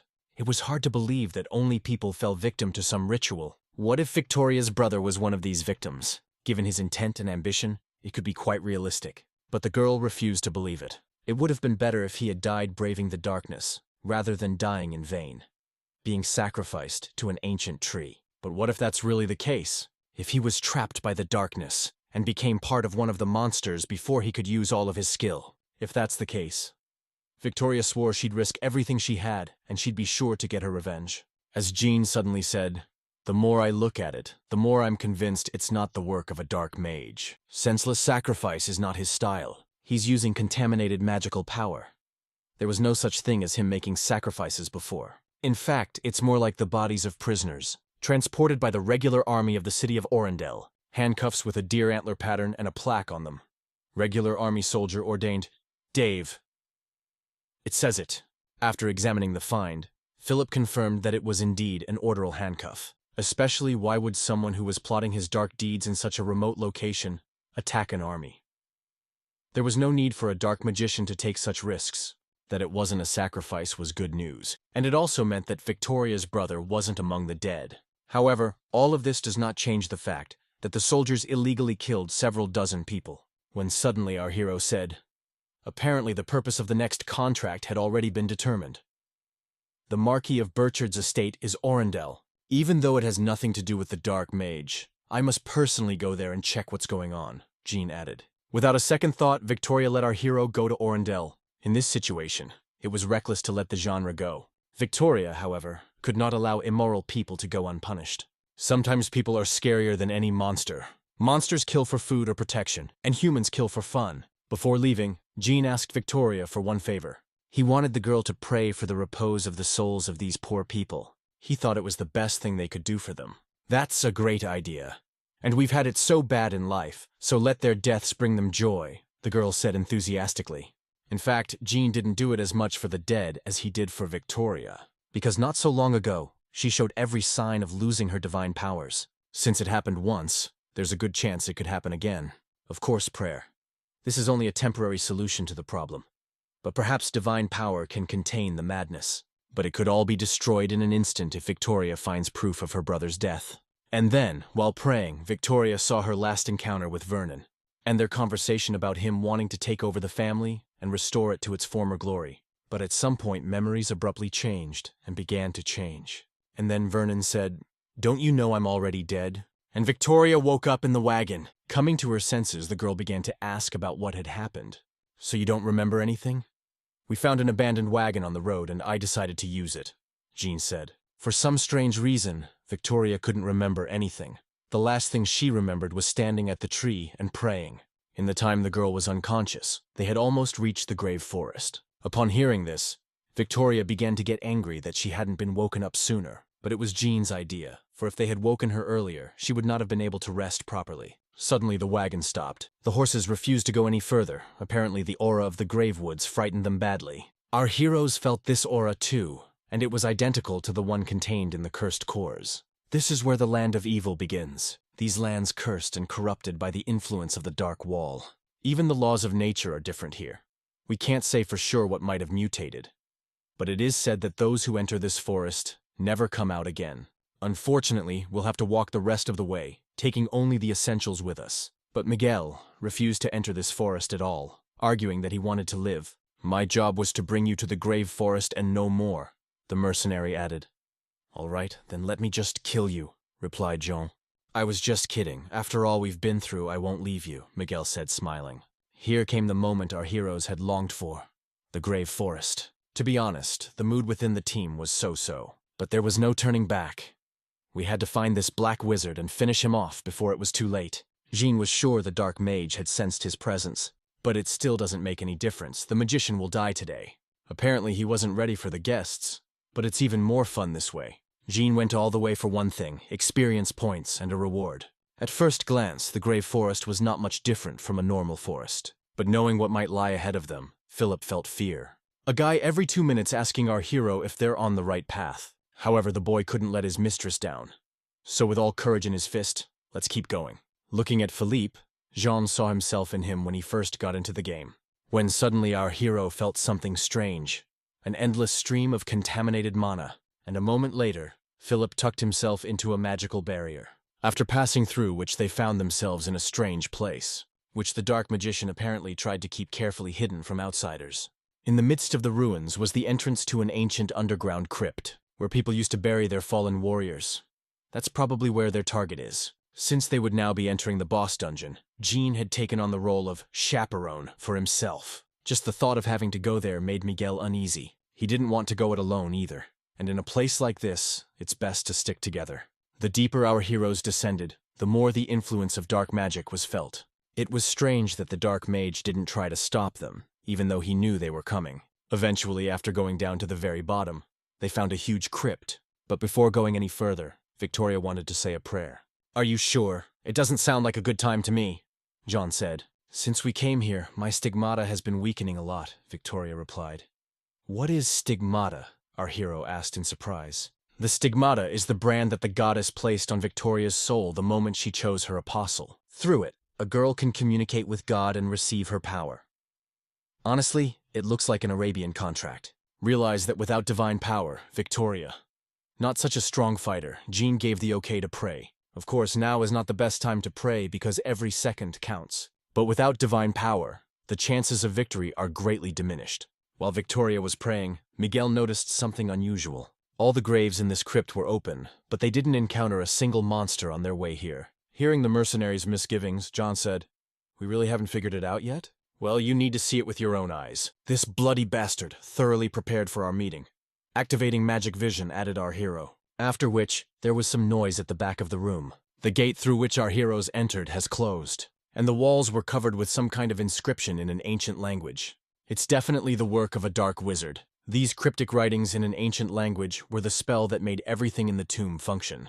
And now, the fun begins. A fight with 100 cursed dead under the control of a dark wizard. But now it's pretty clear that the dark mage is a necromancer. Fortunately, our hero knew that something like this would happen, and he prepared himself in advance by taking a huge mace with him. And as we know, there's no better weapon against a skeleton than a mace. Rushing into action, Jean ordered Miguel and Philip to guard Victoria until she finished praying. Even though skeletons are not the most formidable opponents, it is too risky to fight 100 monsters alone. Luckily, the mace blows sent the skeletons flying in different directions. Our hero's strategy was very simple. Jump into the crowd of monsters, then activate the rotating barricade to do as much damage as possible. And then he had the brilliant idea to activate this spell on his mace, thus increasing the radius and power of each attack. This combination of weapon and spell allowed Jean to take down skeletons many times faster. When suddenly our hero felt someone following him, after which he shouted, "Coward! You hide and watch through them like a rat! You're afraid of me. You should be. Take a better look while you cowardly hide behind your monsters. I'll blow their skulls off like they were toys," Jean added with a laugh. Of course, it was just a trivial provocation for the black magician to start making mistakes. And I must say the provocation worked perfectly. Enraged, the dark mage attacked with all the skeletons at once. The thing is, the more of these monsters there are, the more likely some of them are to die. And due to all the skeletons pouncing on Jean at the same time, the rotating barricade was most effective. And by then, Victoria had finished praying. Our hero's plan worked perfectly. With just one spell, he destroyed about a dozen skeletons. But due to the frequent use of magic, the mana was slowly starting to run out and Jean's attacks were weakening, when suddenly he heard himself shout, "Jean, I'm close!" "You're a little late," our hero replied sarcastically, stepping aside. Whereupon Victoria suddenly grabbed the sword like a baseball bat, and Divine Whirlwind destroyed all the skeletons in front of her, turning them into a pile of broken bones. Every time, Jean felt insignificant when he saw such a thing. Still, he couldn't just stand there and watch. Fighting shoulder to shoulder, the destructive power was simply amazing. It seemed as if they had been training together since childhood. One of Victoria's greatest weaknesses was her stamina. Still, it's odd that she's tired after only a few attacks. Didn't seem to have her divine power. Perhaps the connection to the Stigthaya weakened, as suddenly magical power began to flow through the spell circuits, and the fallen skeletons began to pile up, eventually turning into an immortal boss, the Death Twitch. Jean didn't expect such a development. After all, in the game, this boss appeared at the very end of the dungeon. Apparently the necromancer collected enough corpses earlier than planned. But at the same time, the gate through which they had come began to slowly open. "Miguel, I thought they could escape." And here was the surprise. Behind this gate, a whole army of skeletons dressed in armor was waiting for them. Seeing them, Jean whispered, "Funny. The thing is, the skeleton warriors' retreat was supposed to be in a deeper place. Such a sudden appearance of the skeleton squad took our heroes by surprise. You can't kill them all, and you don't have to. We just need to clear the way. While our hero will be slaying skeletons, Victoria will be fighting the Darg of Death." It was very difficult to fight alone, as the mana supply was gradually depleting. But that wasn't the only problem. All the skeletons our hero killed absorbed the Death Dirg, becoming stronger. Things had been going more or less smoothly up to this point, although there were some changes, but if everything went according to plan. But then something happened that Jean could never have predicted. The Lake Ghost has appeared, a boss from another dungeon. Is a boss who lives by the lake. It possesses men by absorbing their energy, and also lures women into the lake and possesses their bodies, making them possessed. The appearance of this boss in this dungeon could only mean one thing, that he too was enslaved by a dark magician. After the Lake Ghost appeared, normal skeletons became much faster. Realized that the main opponent now is the Lake Ghost. Our hero ignored the usual skeletons, and aimed at the boss. But it's not so easy to kill him. Physical attacks don't work on him. The mace strike just went through the ghost without doing any damage. The target of the Lake Ghost were Philip and Miguel. Why did she choose them? When suddenly the monster started screaming. And it wasn't just a scream. At that moment, Jean felt something. Lake Ghost screamed with the sounds of death agony. This is a skill that not only deals damage, but also imposes a confusion debuff on opponents. And as soon as Jean heard it, he realized it all quickly. If he doesn't stop the ghost, Philip and Miguel die. Realize what's about to happen. Our hero screamed, "Both of you, cover your ears." Feeling that the people closest to him were in danger, Jean became enraged.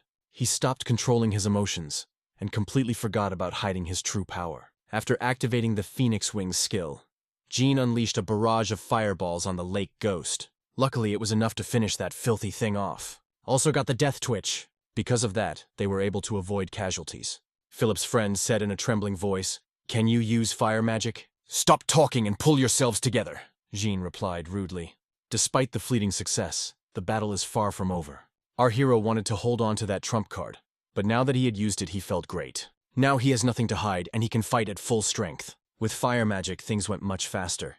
Skeletons were flying in all directions. Watching Jean fight, Victoria finally put the puzzle together. The girl didn't expect that, since he didn't look like a mage at all. But his intelligence, education, insight, and secretive nature, everything fell into place. And the girl finally realized that the red mage the necromancer was talking about was Jean. After our hero slowed down the death twitch, Victoria felt obligated to return the favor. So without thinking long, she jumped on the lake ghost, slicing it in half. "Hey Jean, I killed the ghost. What's next?" Victoria asked. "Great. From now on, follow me." "There is a fork ahead," answered our hero. The girl found it strange that our hero spoke as if he had been here before. Just as suddenly, Victoria came across the corpse of a knight in imperial armor. Such armor with a red cloak was worn only by those close to the king. And the first thought that came to Victoria's mind when she saw the body, "It's Vernon." If you've watched up to this point, write word fire in the comments. Thank you for your attention, and we continue. But the plaque on his cloak said otherwise. The knight who fell here was named Charles Carter. Recognizing that it wasn't her brother, the girl breathed a sigh of relief. At that moment, the contaminated magical power of the artifact under her armor suddenly intensified. It felt like it was the magical power of someone other than the dark magician. The artifact had something to do with the magical power flowing from the left development path. It was as if someone was calling out to her. "Victoria, behind you!" suddenly shouted our hero. Turning around, the girl saw a huge death dirge looming right over her. Took the girl by surprise. The monsters managed to seriously injure her. "What's the matter with you? I told you to follow me quickly!" Jean shouted furiously. And at that moment, a magical wall fell from nowhere that separated our hero from the rest of the group right at the fork. Well, Jean's old plan was falling apart at the seams. Now the only way to get out of here alive is to take out the dark wizard alone. Meanwhile, on the other side of the wall, the death dirge was approaching Victoria's group. Since we couldn't kill him, the only option was to go forward. Even at that moment, Victoria only wanted to save Philip and Miguel, even at the cost of your own life. There were a bunch of weak monsters in the tunnel they were traveling through. Victoria had no trouble dealing with them, and eventually they came out into some strange room with a whole squad of skeletons standing around. And what made this room weird was that the skeletons were just standing around doing nothing. When suddenly, out of the darkness, there was a shout, "Make way!" Then the skeletons took a step back, and a knight in armor emerged from the darkness. "Hello, Tauren Apostle Victoria." "No, I can call you simply sister," the knight added. Hearing this, Philip said in a trembling voice, "That voice, it can't be a..." That's why Victoria was drawn here so strongly. This dark knight turned out to be Vernon de Laurel, Victoria's brother. So many questions. Why is Vernon here, and what about him? Without thinking, the boy lunged at his sister with the intent to kill. Completely confused, Victoria was only defensive. To understand what was going on, the girl tried to talk to her brother. "You're so stupid.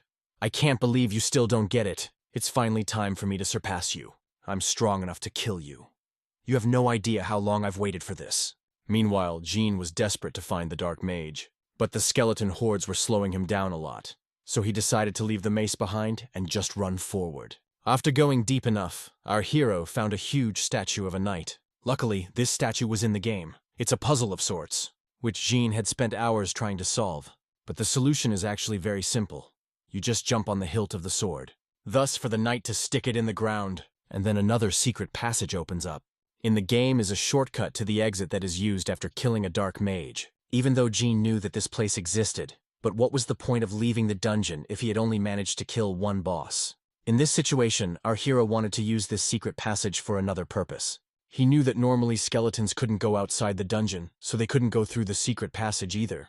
Using this feature, Jean walked right into the Dark Wizard's lair, a temple where ancient fairies prayed to the god of death. Once inside the temple, they finally met. Upon seeing our hero in person, the Dark Magician said, "You've come this far.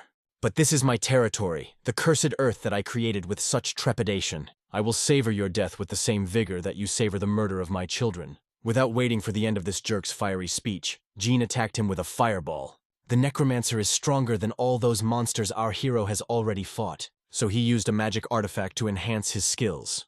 After the previous time, Jean realized how it worked and could now make full use of it.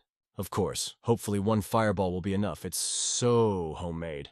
As suddenly, new hands began to appear from beneath the mage's robe, and he seemed to go berserk. This is one of the necromancer's unique abilities, to grow extra limbs for stronger attacks. "Hey, Peter Parker, you talk too much. You haven't even made your final form yet. If you're not afraid," Jean shouted with a laugh. Dark Mage of the Grave Forest, the main boss of the first chapter of Aquilonia. Unique abilities. Necromancy. This mage himself is not a serious opponent. Well, his ability to infinitely raise the dead is a big problem. The mage, well aware that our hero had lost his weapon, and thanks to his hand monsters, he knew perfectly well of the guy's fighting abilities, and yet he was sure that Jean was no match for him. In his entire life, the magician had never met anyone who could resist his magic. So decided Jean was one of them who had just been lucky before. But the thing is, he's never met people like our hero, and when Jean easily snapped out of his cursed stupor, the mage was shocked. Our hero has one skill, which he pumped up to the second level, in what it is quite simple. It's gonna be hard to aim, but that's not important right now. Because enemies are everywhere! It's a red magic spell, Dancing Flames, to defeat the defeat group! The damage of each individual projectile is small, but the overall destructive power is incredible. In the blink of an eye, the necromancer's formidable army turned into a mountain of burning bones. Having dealt with the skeletons, it's time for the necromancer, but undead army. Those aren't his only skills. Ghost Wall is another ability of the mage. These are dual-class skills, defense and offense. To dodge it through the air is almost impossible, but practically doesn't mean impossible. Jean threw a fireball right below him, and used the blast wave to dodge the ghost wall. At that moment, it finally came to the necromancer's attention who he was messing with. Taking advantage of the enemy's hiccup, John opened the subspace inventory and pulled out a mace from there, and then collected a huge amount of mana right in the air, and activated the airburst to attack a necromancer with immense power. After activating the Wall of Ghosts, the mage could not use spells for some time, so they tried to block the mace with their bare hands. But to no avail. With one blow, our hero severed 3 arms at once. Although the result was quite good, Jean was not satisfied. He wanted to kill the necromancer with this blow. The thing is, controlling a mace at high speed is not an easy task. But in any case, he'd come to one important conclusion. He should continue to study the different combinations in battle. But if he wasn't an outsider, he wouldn't have to study it. We've gotten a little distracted. After losing half of all his hands, the necromancer shouted, "So you still had another artifact of gray magic. You tricked me and weakened my guard. You got me. But I have a few more surprises for you. You didn't think I'd come here without a present," Jean replied, smiling. "I admit I was wrong. You're not like the others. But that doesn't change anything.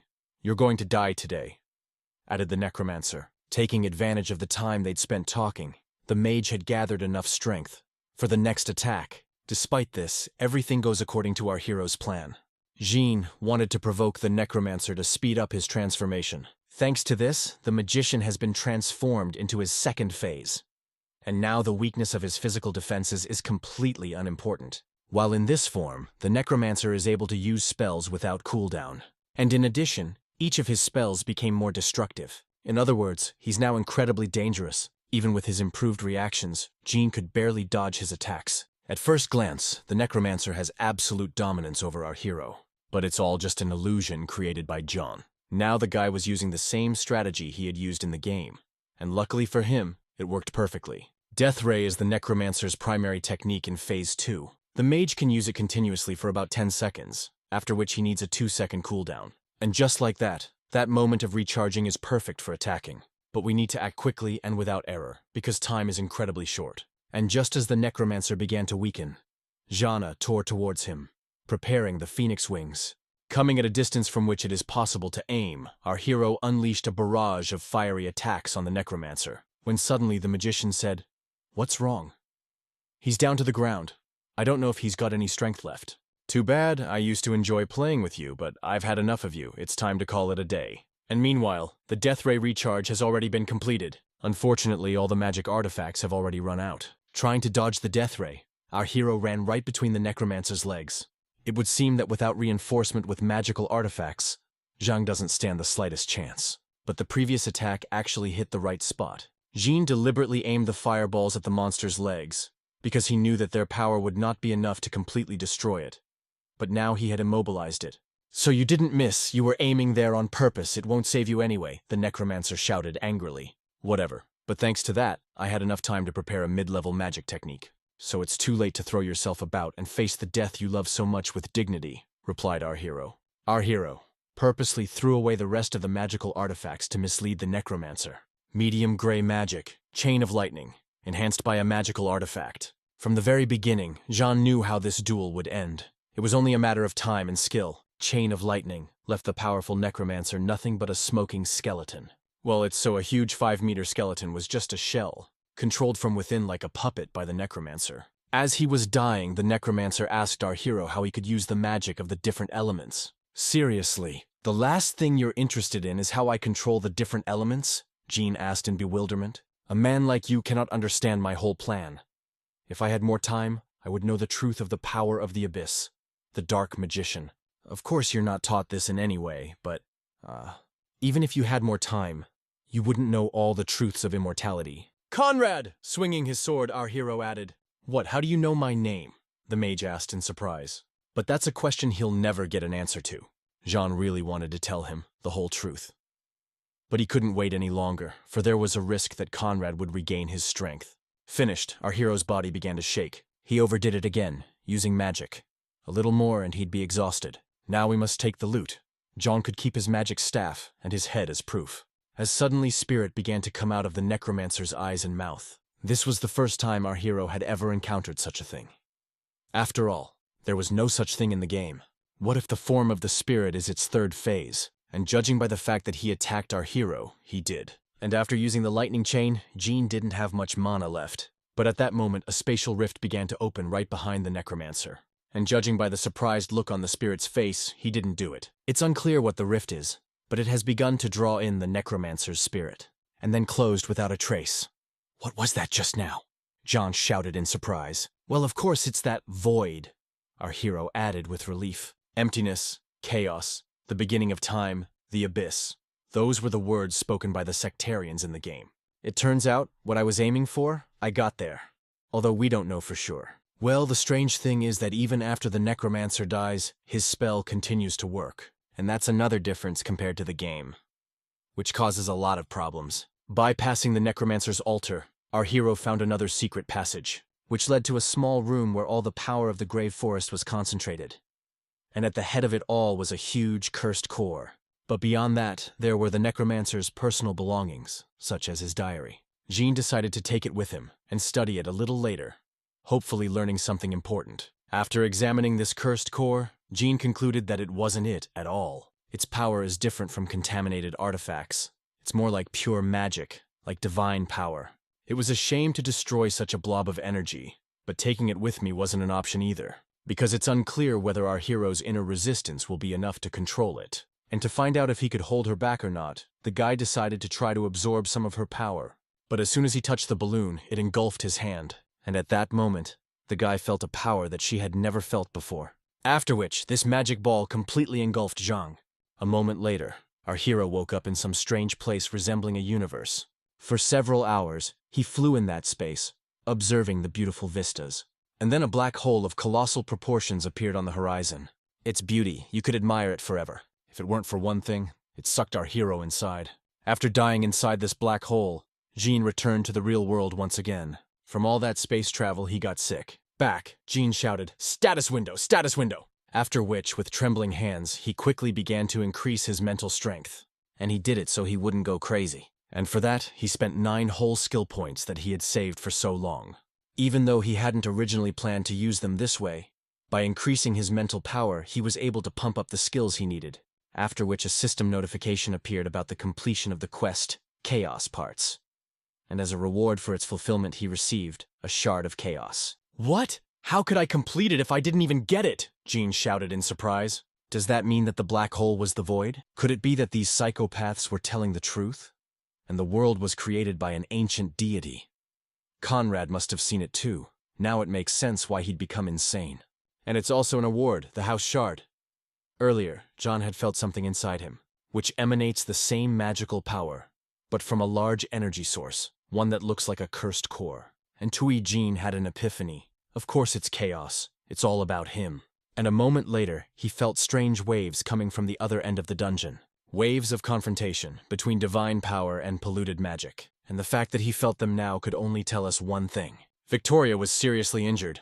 Let's go back in time to the day when the Supreme Government chose Victoria as an apostle. That day, everyone in the castle was talking about one thing, how strong Victoria was, completely overlooking Vernon. Ever since the girl and her brother were good friends, they lived as friends and helped each other in times of need. Victoria often helped Vernon with training to once was the head of the family. And now back to reality, a few hours ago, when the necromancer was still alive. In the previous battles, Victoria had expended too much divine energy. Therefore, in a battle with her brother, she could only defend herself. But the moment our hero killed the necromancer, everything changed. Vernon shouted, "No, I've lost contact with the master. What happened?" "Speaking, sir, you mean the dark magician. You can be sure Jean has already killed him," replied the girl. Victoria tried her best to change her brother's mind, saying there was no point in them fighting. She was willing to forgive him anything if he gave up and came home. What is this nonsense? You still don't get it. Now that the one who held me back is gone, I'm completely free. And the first thing I'm gonna do when I get out of here is burn the cursed kingdom to the ground. And then, when I take the lives of all living things and become stronger, I will be the sole and all-powerful ruler of my own empire. Like demons behind the Black Barrier. And it all starts as soon as I kill my own sister," Vernon replied to Victoria's peace offering. But in that moment, our hero was able to break the chains of the curse. And Victoria's divine power once again filled her body. This was clearly not part of Vernon's plans, but in no way changed his purpose. Darkness, that's what's in place of his soul now. With divine power, Victoria could defeat her brother, but still she hoped she could stop him with words. But the guy was too blinded by his rage to see the whole truth. Realizing that he would stop at nothing, Victoria tearfully decided to kill her brother. But the fight was over before it could begin. Because of his stupidity, the kid fell for a childish trick. He just jumped on Victoria's sword himself. A loser will always be a loser, no matter how much power he has. Although that wasn't entirely true, moments before the blow, Vernon was unable to aim his sword. Bleeding, the guy said his feelings prevented me from striking the final blow. Just as I thought, I'm a weakling till the end. I hated you. I hated that you smiled at me without realizing you had everything, and I had nothing. Although I realize now that I didn't, I truly loved you. And I've always wanted you to recognize me and be proud of me. But no matter what I did, and no matter how hard I tried, I couldn't beat you," added the boy. Seeing as the fire of life in Brother's eyes began to extinguish, Victoria became hysterical. She spent so long worrying about him being okay, and ended up killing him herself. What if the brother's murder was the beginning of the dawn of the bloodshed Avenger, for what it was worth? But right now, Victoria's heart was being torn apart in pain. When she felt her brother's heart no longer beating, the girl cried. After which she began to emit such a huge amount of divine power that it was impossible to even approach her. Meanwhile, Jean was running through the maze looking for them. He still thinks Victoria's dead. The only one who could be the cause of all this is another boss, the Death Knight. When Jean entered the boss's room, he saw something he never could have predicted. Looking at all this divine power, our hero realized that Victoria had won. "Hey, what's going on here?" Jean asked. "And are you back already?" Miguel replied. "It's gonna be hard for me to explain this to you." "I can't tell you. Let Victoria tell you herself," added the mercenary. "Jean, thank you very much. Without you, I would never have gotten this far in life," Jean said, wiping away her tears. "However, we won't be able to continue the journey together. Vernon is dead. He was here. He was killed and forcibly brought back to life to manipulate him like a puppet," the girl added. Upon hearing this, Jean was speechless. He would have never thought that Death Knight was Vernon. I prayed to the goddess to save the soul of that wretched boy. But she didn't answer me. Of course she did. The goddess censures the soul for sins, not saves it. However, if I want to take revenge for him, she will," Victoria added with an ominous aura. It seems there are some things our hero can't change. All his efforts and thoughts of keeping Victoria from becoming the vigilante were shattered in an instant. The girl intended to kill everyone who had anything to do with Vernon's death. Although Jean had grown attached to her during their journey, he could not allow her to exterminate entire cities in the name of revenge. But before the situation got to bloodshed, Jean tried to settle the situation with words. "Victoria, we made a contract that I'd find out the whole truth. There's no reason to kill innocent people," he said. "I don't care. Then I'm canceling that contract," she said. As a mercenary, Jean never broke contracts, and customers who unilaterally broke the contract or failed to pay compensation, he never left a single one alive. Thus, our hero put Victoria in front of a choice: give up revenge or fight him. Especially since if she turns into an Avenger, they're gonna have to meet on the battlefield sooner or later. And by killing her now, the wife could prevent thousands of murders of ordinary people. Seeing what was happening, Philip tried to calm them down, but Miguel quickly covered his mouth to keep it from getting worse. Looking into Victoria's rage-filled eyes, Jean felt he had to do everything he could to save her. When suddenly the girl's ominous aura began to weaken little by little, and she said, "Today, I have already lost one person dear to me, and I don't want to lose another one," the girl added, completely free of the aura of rage. To make sure everything worked, Jean asked if their contract was still valid, to which he received an affirmative answer. Victoria wasn't going to give up on revenge, however, and Jean wasn't going to stop her from doing so. But on the contrary, he wanted to help her get revenge, but revenge justly, punishing only the guilty. Maybe this way he can stop the Avenger from appearing and save a lot of lives. But first, they have to get out of this dungeon, and then they have to make a deal. Victoria took her brother's body with her so she could bury it later, while Miguel and our hero cooked dinner. Once alone, the mercenary said, "You're amazing." "What do you mean?" Jean asked in bewilderment. "Don't pretend you don't understand. You knew the mistress wouldn't kill you, even though she was out of her mind," Miguel added with a smile. "To be honest, I didn't know that for sure. But in any case, I certainly wouldn't let myself be killed for nothing." Even though he was counting on it to calm Victoria down. But he was prepared for any eventuality, and would do whatever was necessary.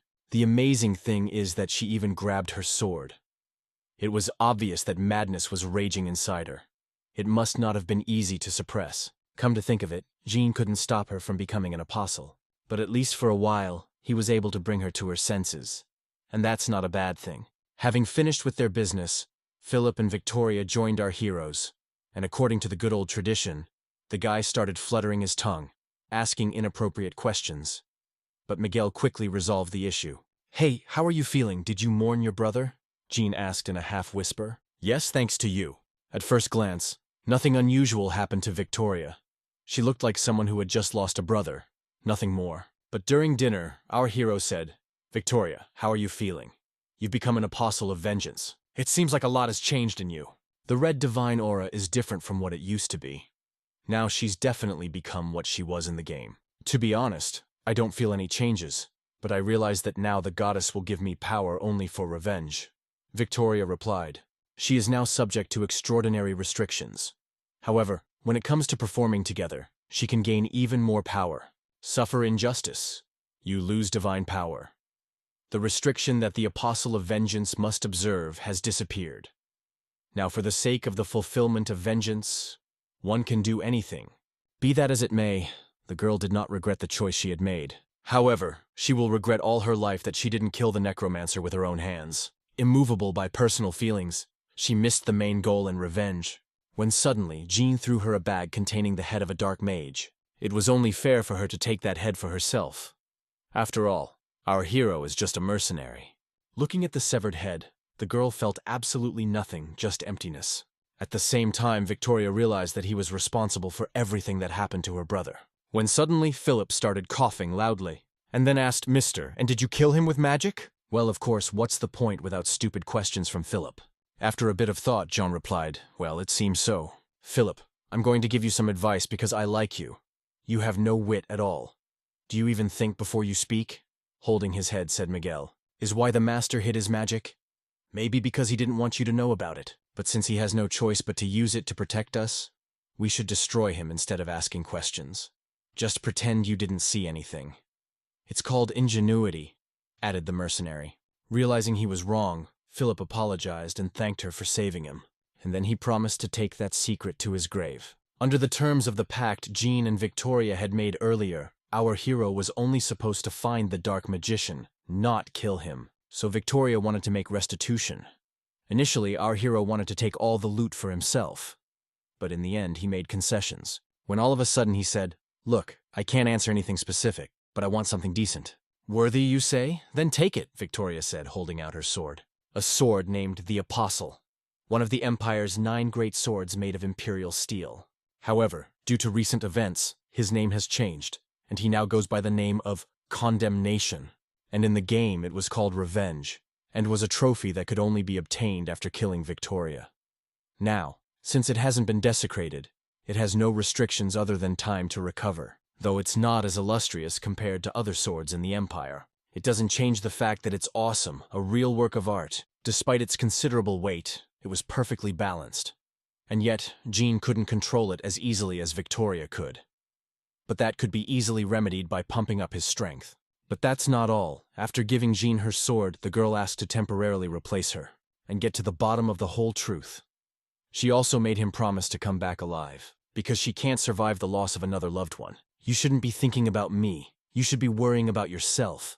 If you want to carry on together, you have to be extremely careful. You can't kill anyone to hide your feelings. At least until I return."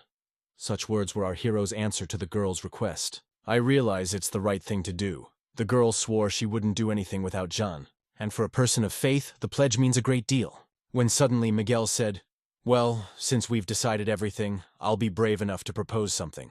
It's been a really rough day today, and we've all been through a lot, so how about a keg of dark, unfiltered beer?" Although Victoria was an opponent of alcoholic beverages, today had been a lousy day, so she didn't mind. Jean was of the same opinion. You have to be able to enjoy life, especially after something like this. The rest of the evening, the guys spent telling various stories of their lives, all the way through the night. And as soon as the moon rose, Jean noticed something unusual. He could clearly see everything that was going on in the dark forest in the middle of the night without even having to use magic. After a bit of thought, our hero realized it was thanks to the Chaos Shard. After leaving the Grave Forest, their group split in two.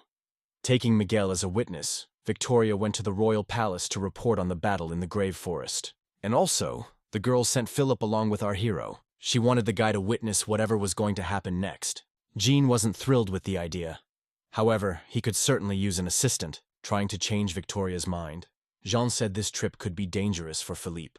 "Don't worry. First impressions are deceiving. Philip is a worthy warrior. I've taught him a few tricks and he's also very determined," Victoria replied. Plus, for Philip, it's a good chance to gain without valuable experience that he can't get with Victoria. So right now, the guy's our hero's subordinate. In the few days of their journey, they had already stumbled upon a band of brigands who wanted to poison them and take their things, a very commonplace situation in these parts. It was one that Jean had encountered quite often. Most of the bandits our hero defeated alone, yet one he decided to keep for Philip to teach him how to fight. Of course, Jean could handle them himself, but he wanted the kid to learn something from real combat. After seeing Philippe fight, Jean realized that Victoria was right, and he was actually more talented than he looked. "The first time he killed a man," Philip said, "I understood why you did it. You wanted me to see the world as it is. That's not really true. Why are you giving the situation any meaning? It's just life. And what happened? What happened? Give yourself first aid," Jean replied. After which, our hero wanted to teach a really important life lesson. When killing bandits, you should always check their bags, because there is always something interesting there. "You want me to steal from them? I'm not like you. I'm not a mercenary," Philip shouted indignantly. "Well, think of it as a transfer of ownership. I'm sure you've seen it a lot in the castle," our hero replied snidely. "That's different.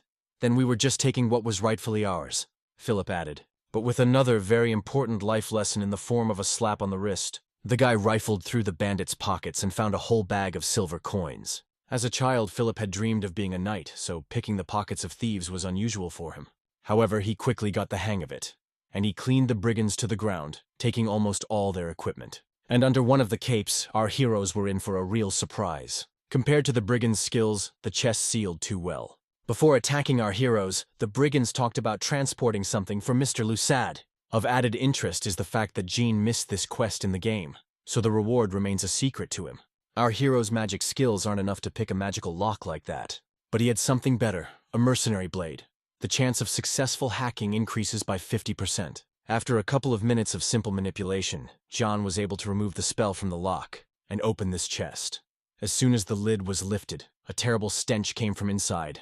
A moment later came the dreaded scream. "Looks like there's no reward in this chest." Well, of course, this chest was transporting a monster.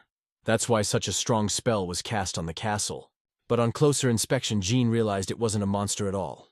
Big, pointy ears. These brigands were transporting an elf. But why would the Lusad want an elf? And the most interesting thing is that our hero knew the face of this girl.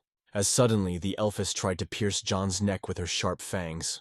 Thanks to his accelerated reaction, the guy managed to block the attack in time. But it was amazing that the girl was able to break the steel dagger with her teeth. "God, you smell so good. Let me taste a little," whispered the pixie unexpectedly. Now it all fell into place. That's why Jean knew her face, and that's why her eyes were red. This girl is the only vampire elf in the entire game world. In the game, she had a nickname, the one who drinks every drop, and her real name is Tessa. In the future, she will be reborn as Empress Jinchil after absorbing the vampire lord of the Luzard Kingdom.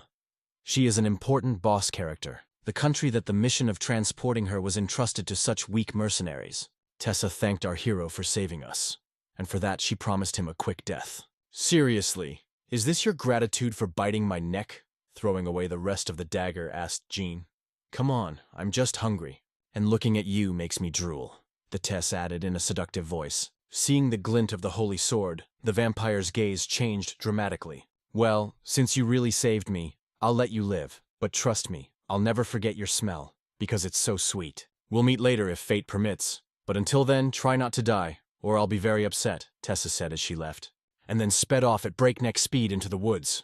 You could say that Jean was just very lucky. With his current level of strength, he would never have beaten her. When suddenly Philip said, "Mister, is it okay that we didn't drive because of her? Are you kidding? How could we chase after her?" said Jean, sighing heavily. "As sad as it is, our heroes have just freed one of the most powerful monsters in the entire empire. But it's fair to say that she would have gotten out of that trunk sooner or later. It's only been a day since Philippe traveled with Jean, and in that time, he's almost been killed twice. The first time by the mercenaries, the second time by the Thessa. But on the other hand, he was gaining experience, just like Victoria wanted. Kingdom of Agellan, city of Orendel, a truly grim place where all manner of brats from different corners of the empire flock to. About the reason for this, the perfect location for mercenaries. From Orendel, you can get anywhere in no more than a week. That's why, among mercenaries, this city is so popular. For the same reason Jean and Philippe came here to rest and regain their strength. Once inside the tavern, Philip sat down in the very corner in case there was a fight so they wouldn't be touched by it. I guess traveling together did the kid some good. He's starting to think with his head. Despite that, he's still a kid.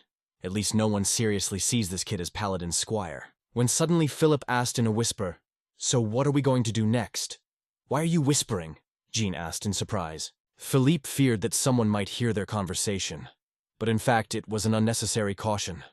If they behaved quietly, no one would even pay attention to them. The plan was very simple.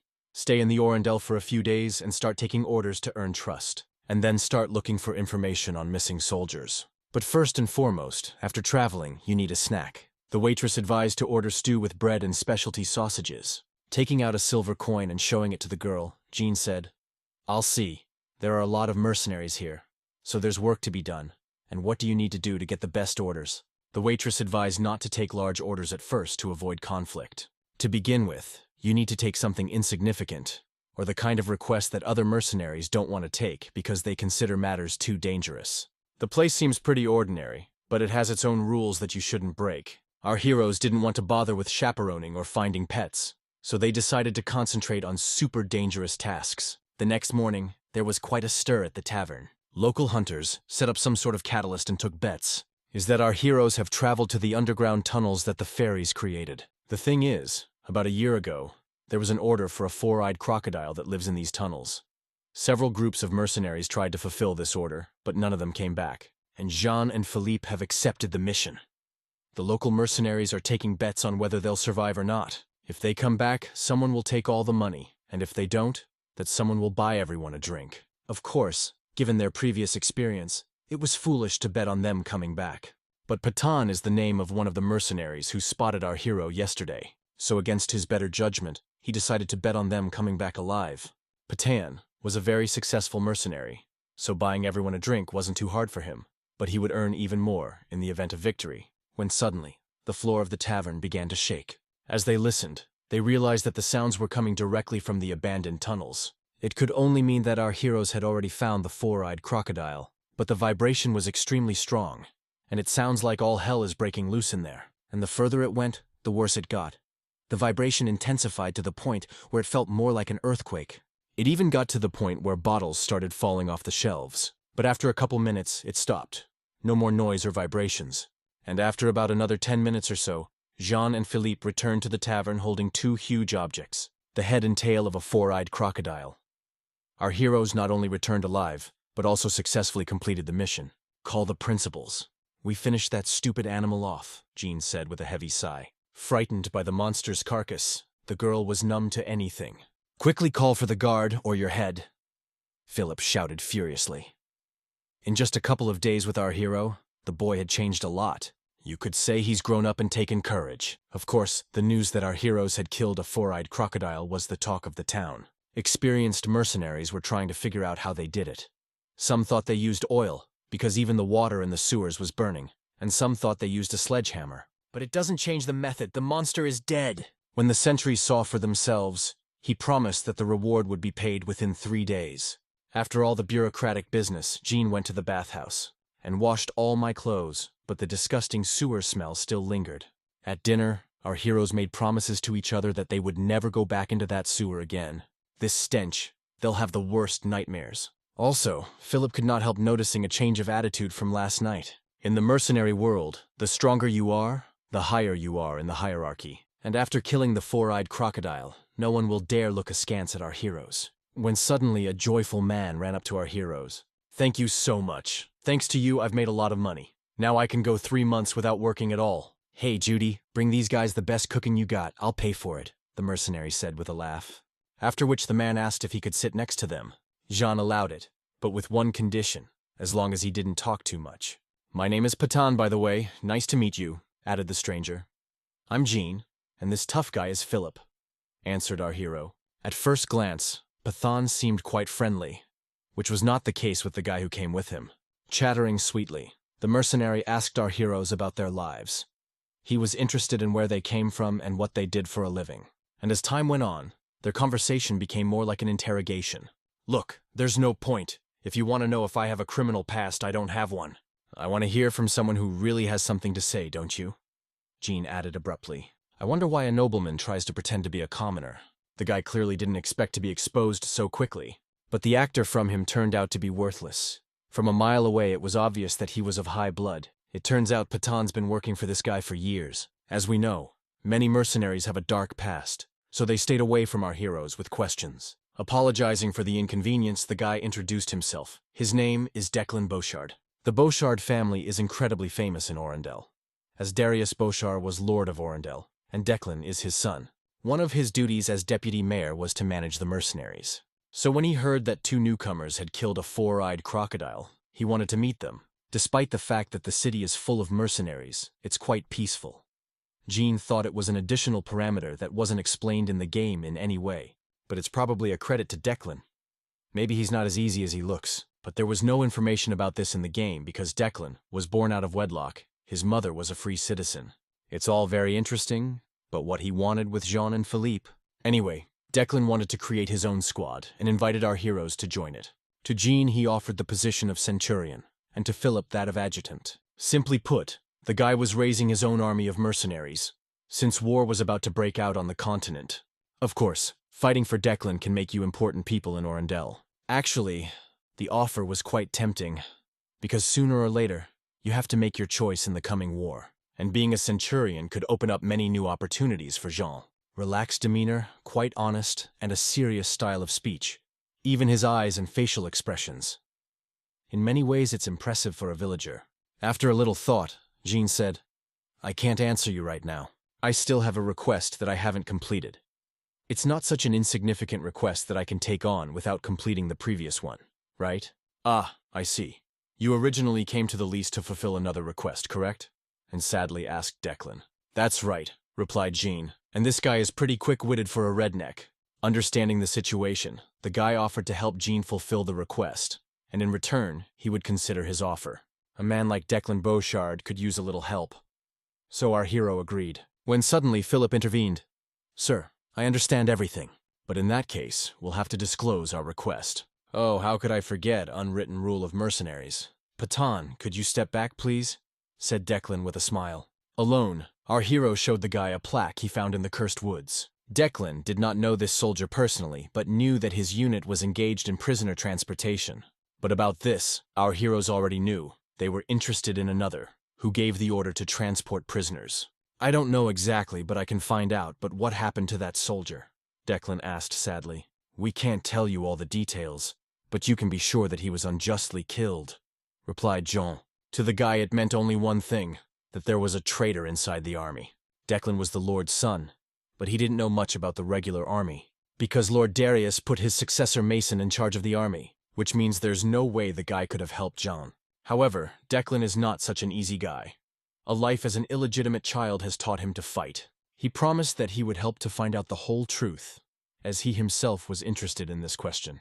Besides, Declan swore he'd do everything he could to find out the truth, and he didn't seem like the type to make a promise for nothing, so he had already decided to trust him.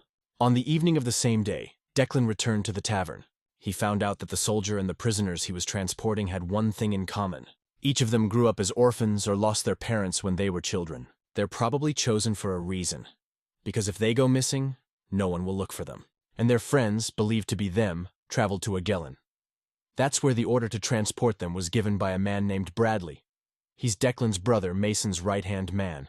Having said all that, the boy wondered what Jean would do next. It was very simple. Our hero wanted to talk to Commander Bradley, but given his status, it's not going to be easy, and Bradley's incredibly cunning, so it's not going to be easy to get him to talk. Jean, however, knew a few ways to get him to talk. Besides, there was a special spell that could make anyone talk. The guy thought it was funny.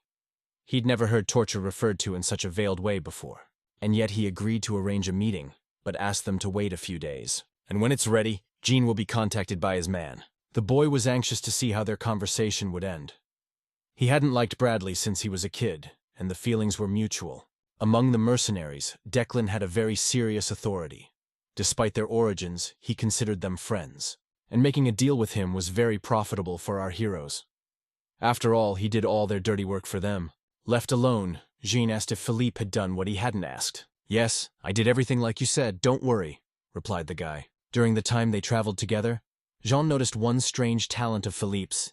He's quite secretive, so our hero asked the guy to follow Declan. Besides the fact that his itinerary is always the same, Philip has learned that Declan is not only respected among the mercenaries, but also among the civilians, and he overheard two salesmen talking about how his own mother died a few years ago. Lord may think of Declan as his son, but Mason seems to think he's a pain in the ass, so everyone started to worry that when the war started, that Declan would be sent to the front lines, and he'd only come home in a coffin. So Philip concluded that he didn't look like a depraved man, and if he was corrupt, he hid it too well. Jean had no reason to suspect Declan, but his gut told him that his hands would be covered in blood. After spending only a few days in Orendel, our hero got the best room for the night, and the local women act like they want to jump into bed with him. Tonight was the only free evening he'd had recently, so Jean decided to study Conrad's notes, though at first I was in denial and angry, but eventually came to accept the priest's words. All that I had believed to be true up to now ended up being a complex. To the disappointment of our hero, there were no magic formulas or any useful information in the journal, just his thoughts. But thanks to these records, he learned that the man who beckoned Conrad into the catacombs was in Agellan. Conrad and his servants are set to go out into the world when the time is right, to plunge the Agellan kingdom into chaos, so that at the end of the day, a void would descend upon the earth, to be ruled by the ancient gods, not the gods and demons of today. Reading this almost made Jean vomit, a horrible bore in the style of corny RPGs. This read, however, got Jean thinking. After having been in the dimension of emptiness, he feels the power of chaos, the pure energy of emptiness. It feels like pure divine power. It's amazing that our hero can feel it at all, because this opportunity is given only to the highest monks and demons or degenerates. The Decomposer's update was the first DLC for Aquilonia. Thanks to this update, you could change your specialty, skills, options, and even quests. If you choose the Decay side, It was possible to switch to the evil side at any time, but the risks were too high. Since the level gained was lost, and it was unclear how the character would react to it. But is it possible to get the power of chaos without decomposition? It was also during the quest Lose Solar, all restrictions were removed. And for Jean, it was even better. He was going to learn the power of chaos, for he lacked his own magical power. When suddenly, someone knocked on his room. And a second later, the door opened and Philip walked in. Declan's man just arrived and said the negotiating table is ready. Oh, but he's fast! I thought it would take days! It's time to comfort the one who sacrificed his men to the darkness. The meeting will be held at the warehouse, one of the taverns. Going inside, our heroes saw a man tied to a chair with a dirty bag on his head. When suddenly Jean said, "You picked a great place!" and did nothing, just stood there waiting. "This is where he meets his mistress Rose," he replied smilingly in declamation. Our heroes were convinced that Captain Bradley was indeed Captain Bradley. It's amazing what a man like that, going unprotected to places like this, what you don't do for good sex. As soon as they took the gag out of his mouth, Bradley screamed, "What's going on here? Where's Rose?" Funny how even in this situation, he's more concerned about his mistress than his own skin. But then Bradley went from questioning to threatening. "I promised to punish Declan and tell his brother." Smiling, the guy replied, "You better think about yourself. Those two gentlemen over there want to talk to you." Walking up to the man, Jean politely introduced himself as interested. But what he was interested in, he didn't say. "Bullshit. This is the first time I've seen you," Bradley replied. "Don't worry, it's the first time I've seen you too. But this guy knew you well," Bradley added, smiling. Seeing the name tag of the dead soldier, the man became visibly nervous. Jean said that the ghost had given him this tag and asked him to bury the man under an ancient tree. "Bullshit! I don't know anything!" Bradley shouted in a trembling voice. After which, Jean quickly covered his mouth and stared at him with a crazed look, instilling true fear. "You probably don't fully understand the situation you're in, so I'm giving you one last chance. On whose orders were the subordinates sacrificed?" Our hero asked with complete indifference in his voice. But the man was really stubborn, just like Declan said. Realizing that he wouldn't start talking without an incentive, Jean broke his pinky finger on his left hand, and then asked again, who gave the order. But even after breaking his pinky, Bradley refused to talk. He just kept threatening, saying he would kill them all. After another refusal, our hero broke another man's finger, as he suddenly shouted, "Hey Declan, I knew you were an idiot, but I can't believe you were tricked by him and let him do all this." Not getting an answer to his question, Jean immediately broke another finger for Bradley. "You must be an idiot. You still don't realize you have to communicate with me? I'm not just gonna stop at fingers. Believe me, there are more things in your body that can be broken than you think," said our hero. And knowing Jean, he'll keep that promise, there's no question about that. After a little thought, the man shouted, "It's the Archduke!" He gave the order, I swear. Bradley wasn't as tough a nut as he thought. Declan was stunned when he heard that. He couldn't believe his brother Mason was capable of such a thing. But one name wasn't enough for Jean. He wanted to know why. "I'm definitely not..." And without waiting for an answer, our hero broke another one of his fingers. This made it clear that the answer, "I don't know," was not suitable. Mason wanted to block one road out of town. "If we close any road from Magellan to Orendel, we can gain a strategic advantage in the coming war." Even though it made sense, Declan still didn't believe his brother was capable of giving such an order. Which begs the question, did Lord Beauchard know about it? And according to Bradley, he did. Lord Beauchard wanted a strategic advantage that didn't require much time. What he wanted was the independence of Orendel and the founding of a new nation. At least that's the pretty words they used to cover up their crime. Mason and Lord felt that such a minor sacrifice could serve as the foundation for the Ornatel's eternal fame. And if Bradley is to be believed, he didn't want to do it. But he had to follow orders. But still, there were some strange inconsistencies in the whole story, and it cracked too quickly. And that made our hero very uncomfortable. After walking around for a bit, thinking, our hero said, "And interestingly enough, you came up with, invented a lie of this magnitude to cover up the fact that you're a decomposer." But Bradley denied the allegations, saying an officer of his caliber couldn't stoop that low. But our hero was firmly convinced of this. It remains, only to get him to recognize. And to make things go faster, Jean decided to chop off his hand at once. "Don't you ever lie again?" Even if everything he said is true, and the Lord himself is a degenerate, Bradley automatically becomes one. When suddenly Jean asked, "What did they promise you in exchange for you working together? Immortality, strength, or power?" Watching everything from the sidelines, Declan was horrified at what was happening. But no matter how hard our hero tried, Bradley wouldn't say anything, so he decided to go to the extreme of cutting off his head. But at that moment, the man confessed to everything. "Before you kill me, answer the question. Does anyone besides you know about this?" Bradley asked. "Maybe I didn't really know about it either. I knew only that the mason you served was a degenerate. From there, it became clear to me that Lord Beauchart was the same. And with your words, you confirmed it, so thank you," replied Jean. Without realizing it, Bradley gave our hero the whole truth, and as a reward for that, Jean promised to kill him quickly and painlessly. But at the last moment, Declan stopped him. The guy didn't mind getting killed, but he wanted an explanation first. He wanted to understand how his father could do that. How he could kill a bunch of innocent people. When suddenly, from where Bradley was sitting, there was a strange sound. Declan turned around and saw something he'd never seen before. It was like nothing you'd ever seen in your worst dreams. Bradley's body began to mutate under the influence of massive amounts of dark magic. Realizing that nothing good was going to happen next, Jean didn't hesitate to throw the declaw back. "Philip, protect the Lord. I'll take care of the bastard for now," the hero said, drawing his sword. "It's unfortunate that it happened like this, but it's real life. I've only recently realized it myself," Philip added. Meanwhile, Bradley had completely finished his transformation into a monster. Jean has fought his own kind many times, so he knows what he's capable of. The damage of condemnation was much higher than any sword Jean had ever wielded before. However, due to his lack of physical strength, our hero was unable to maximize his potential, and the lack of strength was so great that Jean couldn't even cut off the monster's sprout. "You're pathetic. I used to be afraid that I would never be able to regain my body after directing this great power," the monster said in a hoarse voice. "So you think I'm nothing? I thought we were good friends," Jean said, smiling. As suddenly judgment began to radiate divine power. Jean didn't seem to expect this to happen himself, but he didn't hesitate to use that power. But not only our hero was surprised by this, but Bradley was also confused. And taking advantage of the monster's confusion, Jean decided to strike the decisive blow by chopping off his head. Apparently, Victoria had wielded this sword for too long, and the remnants of her power remained within it. Actually, it's kind of funny.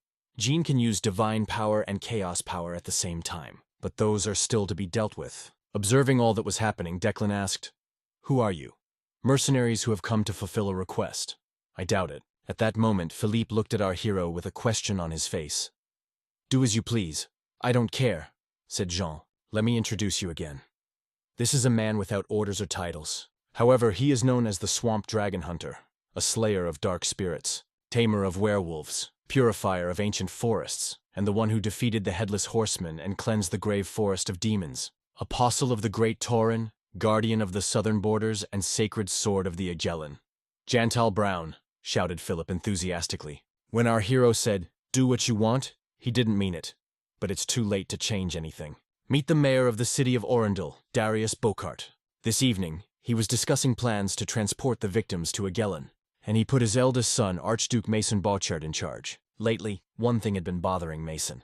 He hadn't seen or heard from his brother in over 2 weeks, to which Darius replied with an evil grin.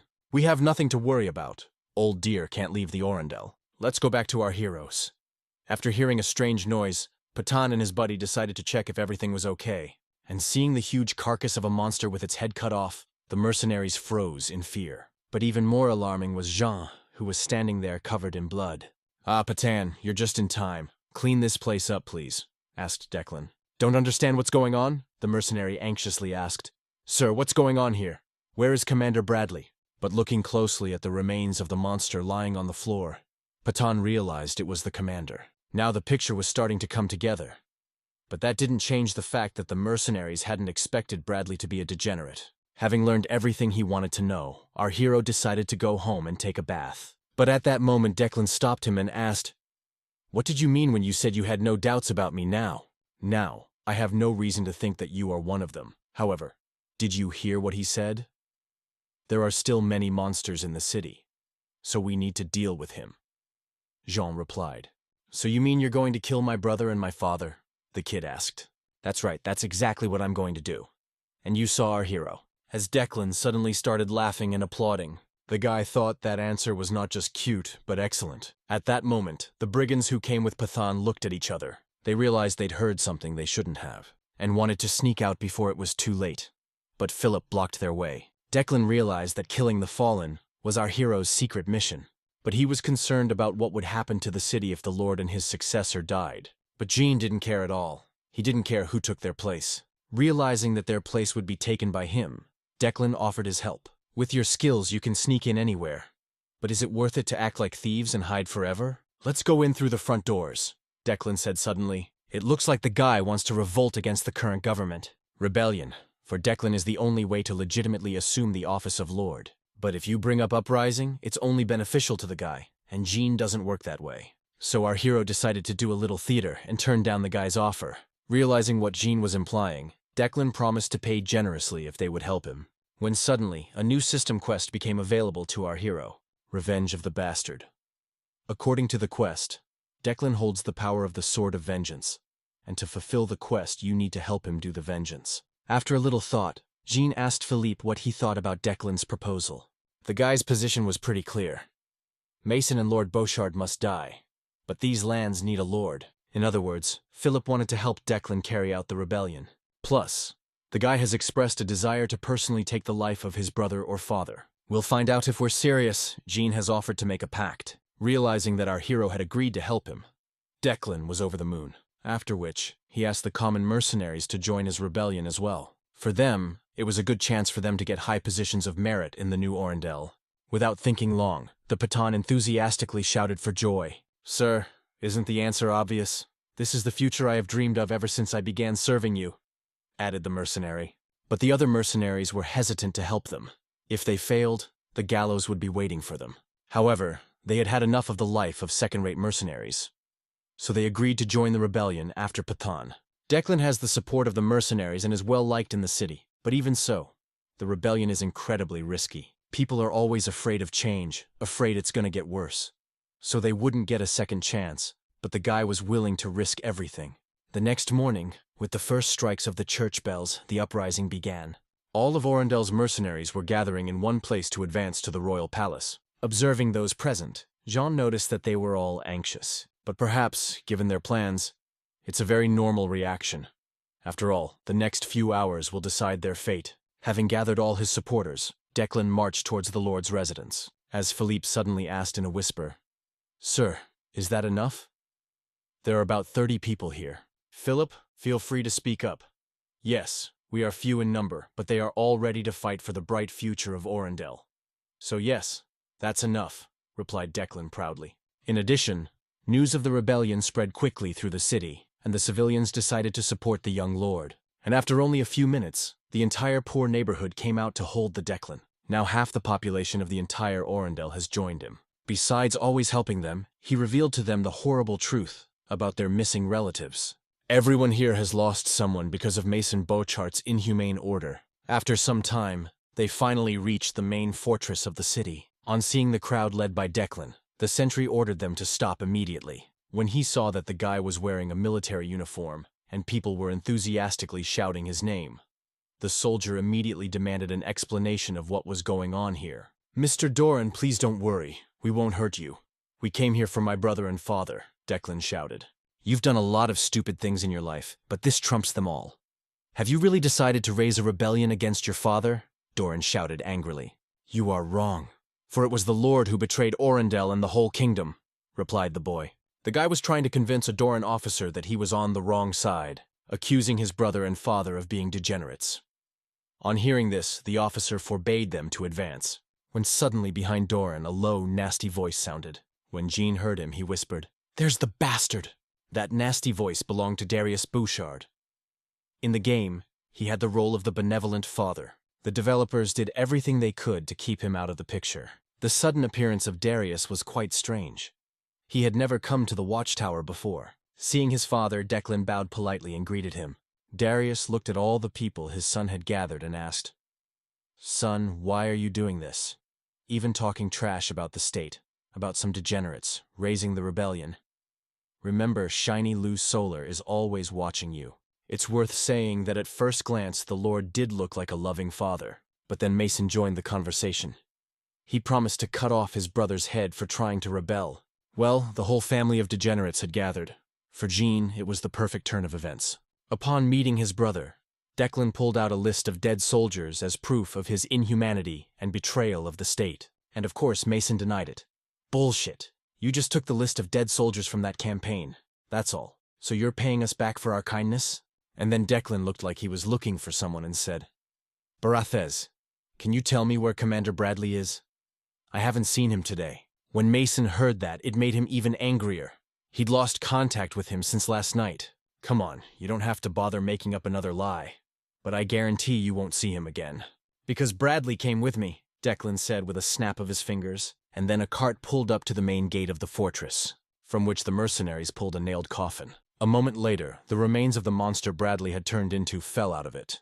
The smell was worse than the sight. Darius and Mason obviously didn't expect to see this, and the regular soldiers were sickened by the stench. Look carefully. This monster is Commander Bradley. Before he died, he confessed that my father and brother were just like him. Besides, what was done to the soldiers, he did on my father's orders, shouted Declan. Mason breathed a sigh of relief when he saw the carcass. The monster didn't look anything like Commander Bradley. When suddenly, a little girl in the crowd asked the Archduke what had happened to her brother. They had all been told that their relatives had traveled to Agellan for an important purpose.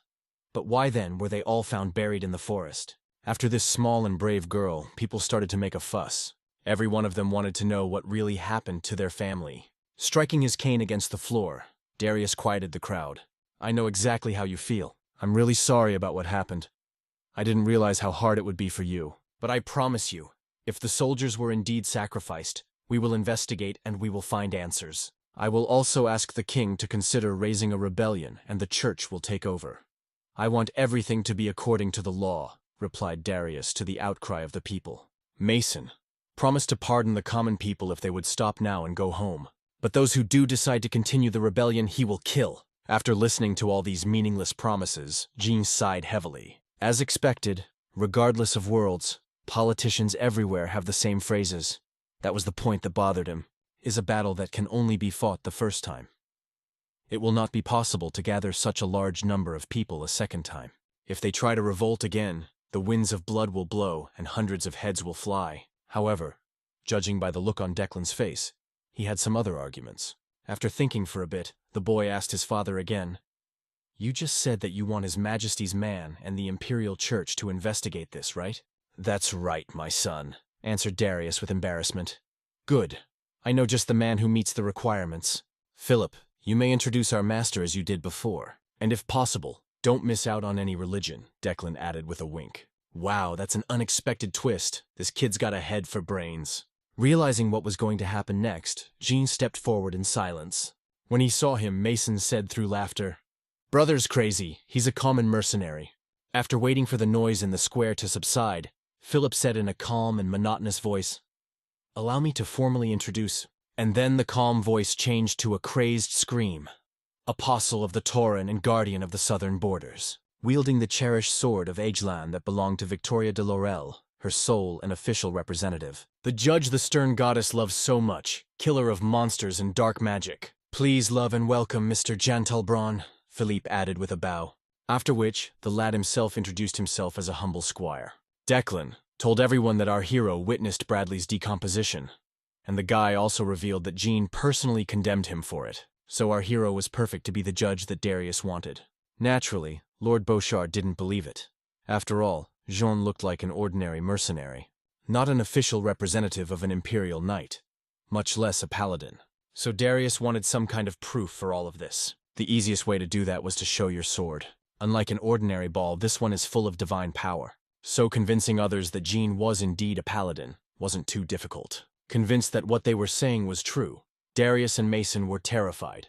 They realized their end was near. Without a second thought, our hero decided to go on the attack. Darius ordered all his soldiers to open fire immediately, but they refused to fire at the paladin. And then Mason promised that anyone who refused to comply would be personally beheaded. In a desperate situation, the soldiers opened fire with crossbows. But to our hero, the swarm of arrows posed no danger. By activating the rotating barricade, he fought them all off. And in a matter of seconds, he climbed the guard tower. He wasn't going to touch the regular soldiers, because he knew perfectly well that they were just hostages to the situation. But the one he was really interested in was Archduke Mason Beauchard. Swinging his sword, our hero shouted, "Sentence passed by the goddess Death." After which, Jean activated Divine Wave, one of Victoria's special skills. But due to his inexperience, he missed and cut off Mason's right arm. It was strange that after being wounded so badly, he still hadn't turned into a monster. Seeing the crossbows pointed at him, Jean said, "Stop! I don't want to spill innocent blood, but if you prevent me from bringing justice, I won't limit myself to the degenerates." Realizing our hero was not joking, Declan asked Mr. Doran to recall the soldiers. After some thought, the commander of the guards ordered the soldiers to retreat. Breathing a sigh of relief, the soldiers laid down their weapons. It was not their duty to fight a paladin to protect the degenerates. They were sworn to protect the people from their enemies, not the other way around. Realized they were alone with Jean. Mason wanted to retreat to the castle. He has supporters there who will fight for him. All the more reason to send a messenger to the old stag and ask for help. Orend is a strategically important point in the coming war. So the old stag will have no choice but to send his troops. Realizing it was the only way to escape, Mason asked his father to cover his retreat. And at that moment, Darius Beauchard's entire body became covered in strange black veins. Apparently, Lord Beauchard didn't turn into a monster by choice. It's more like a disease than a transformation. Upon seeing this, Mason cried out in horror, "Father, what's happening to you? Don't you see that? The mark of the shining goddess on the soldiers. You see it, don't you?" The Beauchard asked Darius in a frightened voice. The man saw all the soldiers' spears and arrows infused with divine power. Of course, it was just an illusion created by our hero. With the help of the swamp hate, Jean gave Darius an illusion. After letting Snake drink some of his blood, Jean came up with an interesting plan to throw Lord Beauchard off balance. Instilled fear in his soul. Swamp hate made him hallucinate, when suddenly Lord Beauchard shouted, "Stand back, all of you! This is my castle!" Thus, our hero wanted to prove to the ordinary people that their ruler was a degenerate. Of course, it didn't work out quite as Jean had planned, but it didn't change the result. People suspected something foul, and a moment later, Darius began to emit dark magic, meaning the plan worked perfectly. Turning into a monster, Lord Beauchard said, "Tell your Tauren that she is a snot compared to our god." "I promise you, you'll meet her soon," the man added, radiating more dark magic. Now there is no longer the slightest doubt in anyone's mind that Darius Beauchard is a degenerate. Father's transformation in front of everyone meant Mason had no chance of staying in power. Judging by the amount of dark magic the Lord was emitting, he was far stronger than anyone Jean had encountered before. His aura was so dark and sinister that ordinary soldiers, in the blink of an eye, would turn into ghouls. A small squad of infected attacked the surviving soldiers, turning them into the same monsters. What was going on upstairs was a mystery to ordinary people. It was not until the main gate of the fortress opened and the crowds of ghouls poured out. Realizing that even one escaped infected soldier could wipe out an entire city, Declan ordered all the ghouls killed. At the sight of monsters, ordinary people would run away in terror. As I expected, after all, this is the power that was given to me by the god of emptiness. "It's different from the power of your fake gods!" shouted Darius Beauchard, or rather what was left of him. Without waiting for a full transformation, Jean went on the attack, hopefully chopping off his head. But even in the transitional phase, his body was already strengthened. The sword with divine power couldn't even scratch him. When suddenly this monster asked, "What do you think of our plan? We'll turn everyone into our own, starting with Oranidal. You have to talk all the time. Can't you just die in silence?" Jean replied. Then activated a vacuum blast and cut off Darius's right arm. Monster didn't expect this turn of events, because his reinforcement technique is perfect. Taking advantage of Darius' confusion, Jean presented the blade to his neck and whispered, "Instead of talking, you should have acted." Thanks to wind magic and divine power, our hero was able to shred the monster's protected body, turning Darius into a lifeless pile of meat. Such will be the fate of all degenerates on this continent. Meanwhile, Philip has already reached the watchtower, hopefully to help our hero. "Sir, I'm here to help. Are you done yet?" the boy asked in surprise. "Not quite. I'm in the process of, this is the head of Darius. Don't lose it." "I'm in the middle of the process. This is Darius's head. Don't lose it." Without further ado, Philip took this sack and set out to help the common soldiers. Watching the boy fight bravely, Jean said, "He's finally doing something. I guess he's not such a bad teacher after all." Meanwhile, Declan led the rescue operation. When he met our hero, the guy asked if he needed help. But when he saw his father's chopped-up body, the boy said, "I don't know how, but you did it. Thank you. You'll make it easier for us. We'll talk about this later. You didn't see where your brother went?" The moment Darius revealed his true colors, he fled. Our hero added, just as Mason had planned, he took advantage of the commotion his father had created and locked himself in the castle. On hearing this, Declan said with a smile on his face, "The man who was the successor just ran off without a care in the world. We should teach him a lesson. The lad's childhood was spent on a farm near Orendel. There he lived with his mother, and in general his childhood could be called a rainbow. His whole life, his only dream was for his mom to always be happy. One day, Darius Beauchard sent them a cherry pie, trying to show that he remembered them. Declan knew almost nothing about his father. He only knew that he was an important politician. But one day, everything changed. The pie the Lord sent was poisoned. He didn't really want to mend his relationship with his son. He wanted to get rid of the traces of his treason. But thanks to his mom, the little boy survived to dedicate his life together. Meanwhile, realizing that the rebellion was gaining momentum, Mason planned to escape to Agellan. There he wanted to reunite with the old stag and his army, and take Orendel back, killing all the rebels. But his plans weren't meant to be. Overhearing his conversation, Jean asked curiously, "The old deer? Interesting. I'd like to know a little more about him." The Archduke saw our hero and thought to escape through the back of the stables, but his brother was already there waiting for him. "You're trapped. I think we should talk," our hero added with a smile, realizing that even if he told them everything, he wouldn't get out alive. The guy tried to attack Jean, but without one arm, his swordsmanship was questionable. Mason promised to rip our hero's head off. "And you know, even if I didn't know, I'd definitely say you're the son of that piece of meat you used to call father," answered our hero to the guy's threats. There was no point in killing him now. First we had to find out everything he knew, and to make him unable to resist, Jean cut off his other hand. "I wonder why he hasn't turned into a mutant yet." After a bit of thinking, our hero realized that he was still too young and couldn't use his power without concentrating.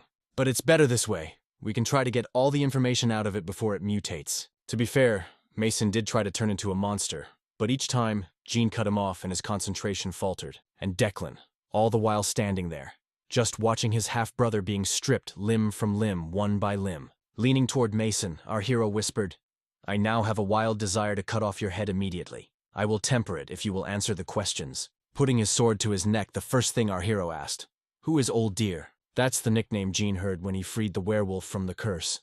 But it made absolutely no sense to him at the time. But when he overheard Mason talking, he realized it was something important. And since the guy didn't answer the question, Jean stuck the blade right into his leg, whereupon he shouted, "Stop, stop!" The old stag, that's Duke Regis Brandt. When Declan heard that name, he was horrified. Regis Brandt is the king's uncle and right-hand man. With the name of the empire's chief corruptor, there was no point in keeping Mason alive. Realizing he was going to get killed, the guy asked, "What's in it for you?" "The kingdom is in our hands, and the king is our puppet." "I'm sick of you all talking. I'll cut out your tongue and that's it," Jean replied angrily. But then Declan approached the Reaper and asked a favor. A guy who personally wanted to cut off his brother's tongue and take it for himself. After a moment's thought, Jean replied, "Well, I see no reason to refuse you." Declan's actions were so practiced, as if he imagined it every day. Years ago, the young lord learned that it wasn't Darius Beauchard who sent that cherry pie, and his oldest son Mason, and ever since then Declan has dreamed of avenging his mother. Facing death, Mason begged for mercy, but Declan was unstoppable. His thirst for revenge was greater than mercy. However, he didn't kill him right away. He wanted everyone to see Mason's death, dragging his fallen brother's tortured body to the watchtower. The boy shouted, "Following the will of the Apostle Torin, I, Declan Beauchard, I will execute the one who turns away from God.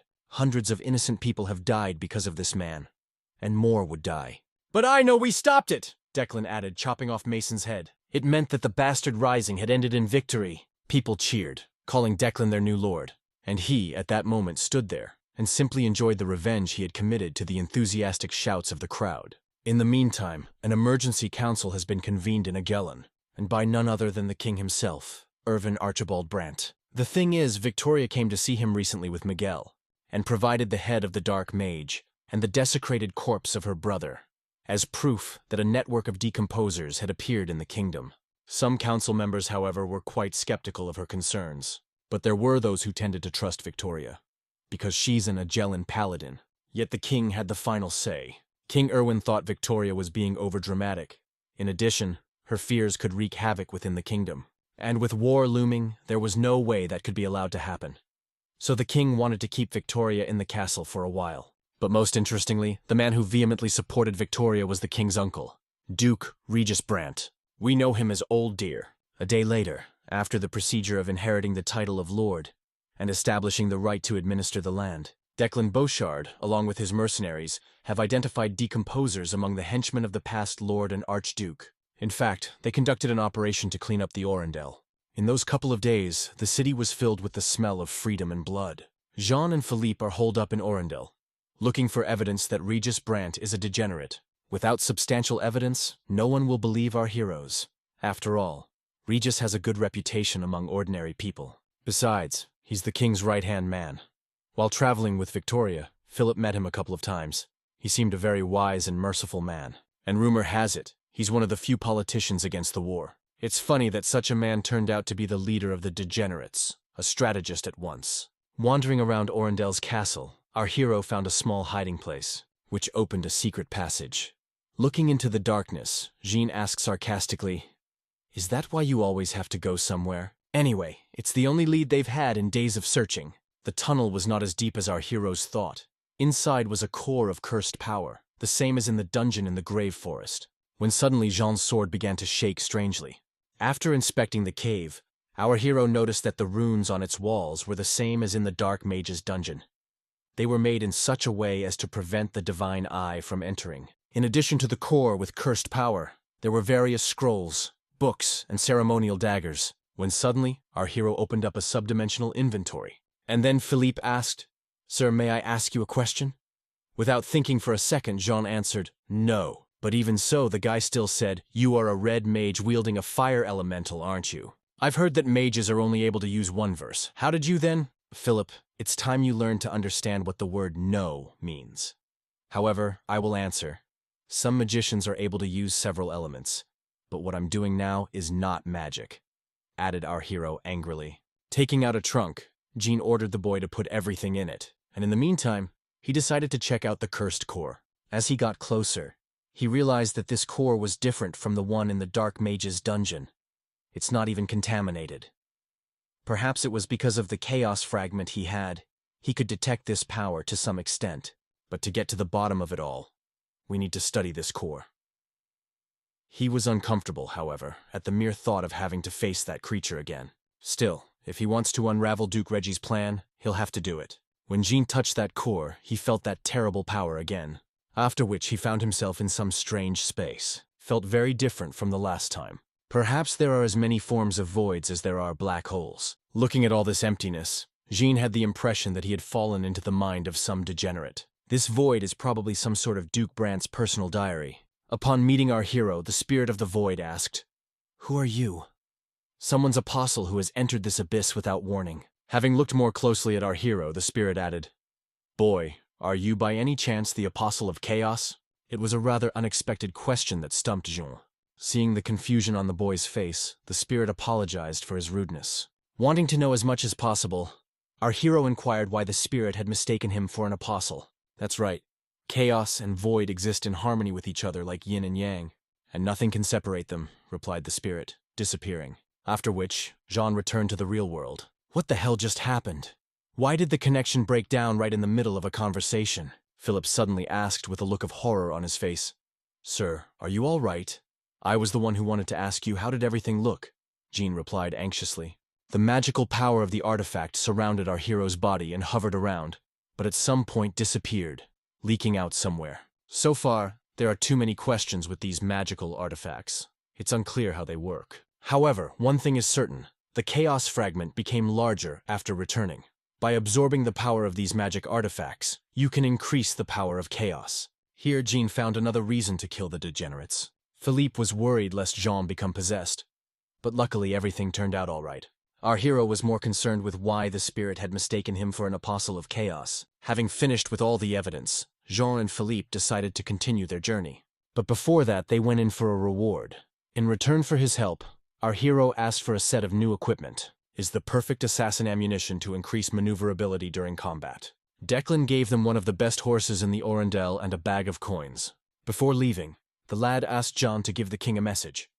"The new Lord of Orendel will serve you faithfully." Even though it made absolutely no sense, Jean agreed to honor his request. Earlier, Declan wanted Jean to linger at Orendel and become his right-hand man. But to ask for it, the guy couldn't, because our hero had already done too much for him. Now that Declan is Lord of Orendale, he needs someone to help him clean up his act. But it looks like he'll have to do it alone. Seeing the boy's worried face, Jean gave him some advice. If you're worried about the wild dogs, get some hunting dogs to fight for you. If you think about it, those words made sense. There were soldiers who followed Mason's orders out of a sense of duty, not because they were his followers, and they clearly don't deserve to die, so making them your subordinates with mercy would be the best option. Leaving the city, our heroes wish the Declan good luck and patience in the new place. They all hope to meet again sooner or later and reminisce over a strong beer. When suddenly the loneliness of the lad was interrupted by Pathan. At the walls of the city fortress, the people gathered and eagerly awaited the fiery speech of their new lord. Welcome to Agalon, the Delaural family estate. Victoria, following the king's orders, remained in the city. Realizing that all her efforts were in vain and no one believes her, the girl stopped eating.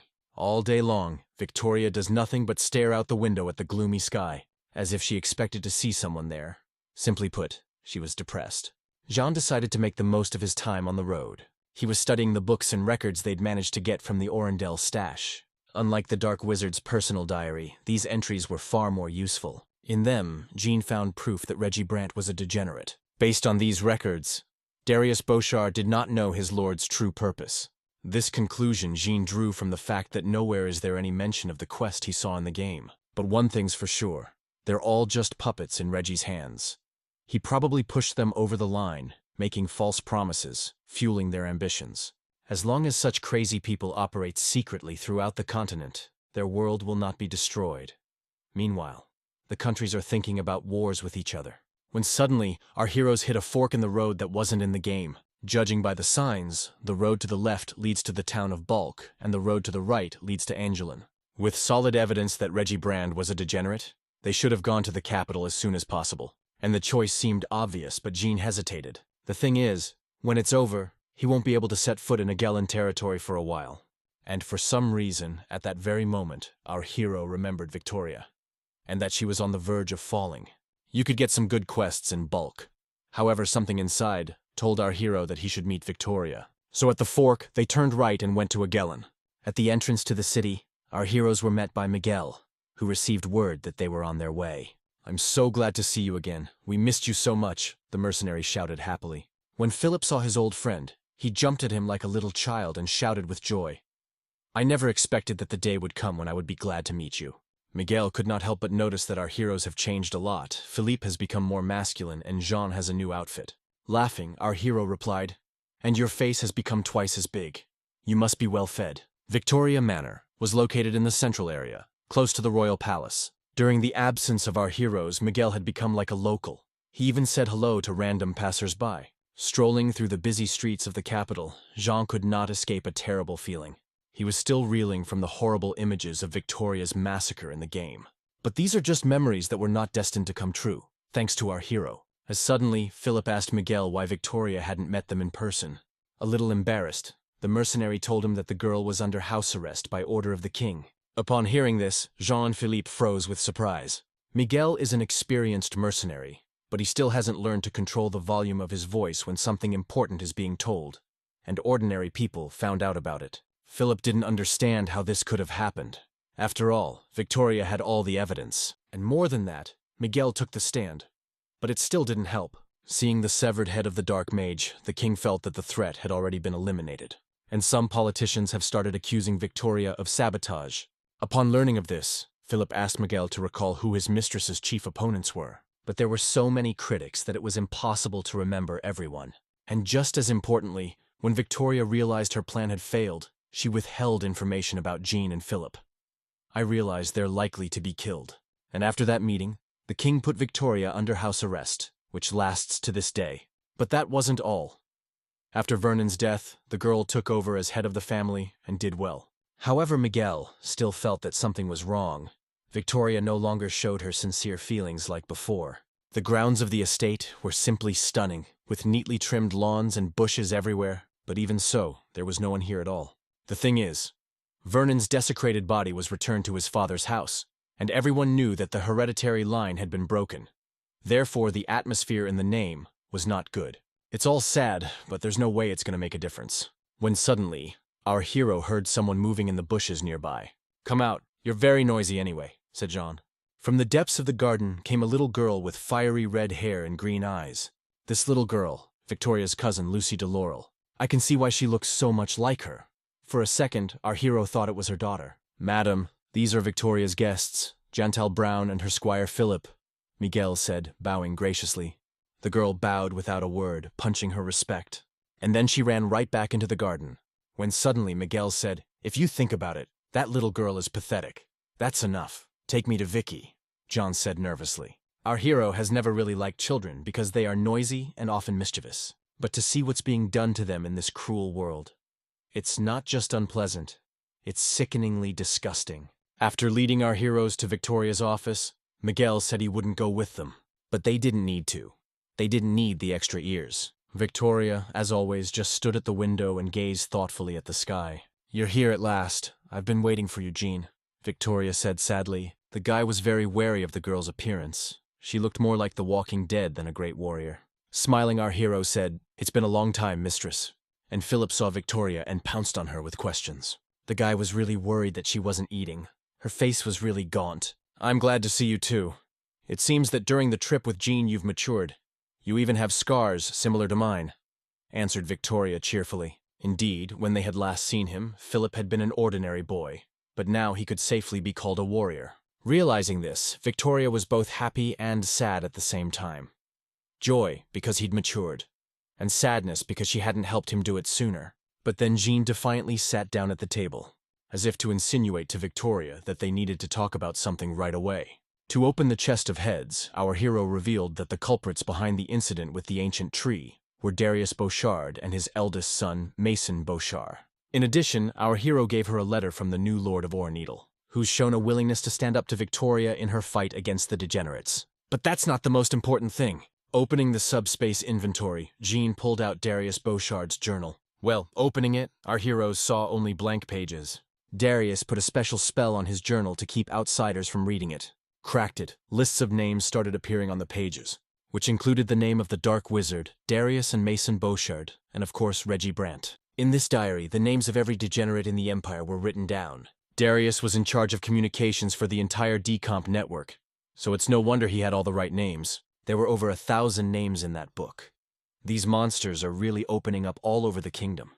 When suddenly Jean said, "There are indeed a lot of names, but half of them are already dead." After these words, there was a dead silence at the table. "What? When did you manage to kill so many decomposers?" Miguel and Philip shouted in surprise. "I didn't do it on purpose. They were just trying to deceive me or didn't want to pay for the task. And I only found out that they were degenerates before I died," answered our hero.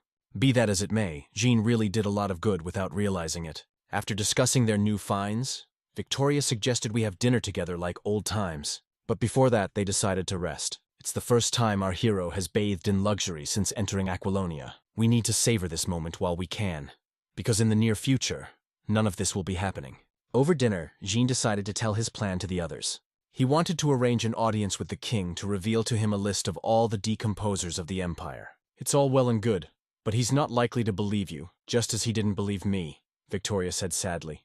"I understand, but I have a plan to make these monsters show their true colors." Together with Victoria, our hero came up with a plan. They wanted to show the face of the decomposers right at the meeting, where the king and the others would be present. And in order to do that, Victoria has to try to kill Reggie Brandt. Sure, it sounds crazy to kill the king's own uncle in front of everyone, but there's no other choice.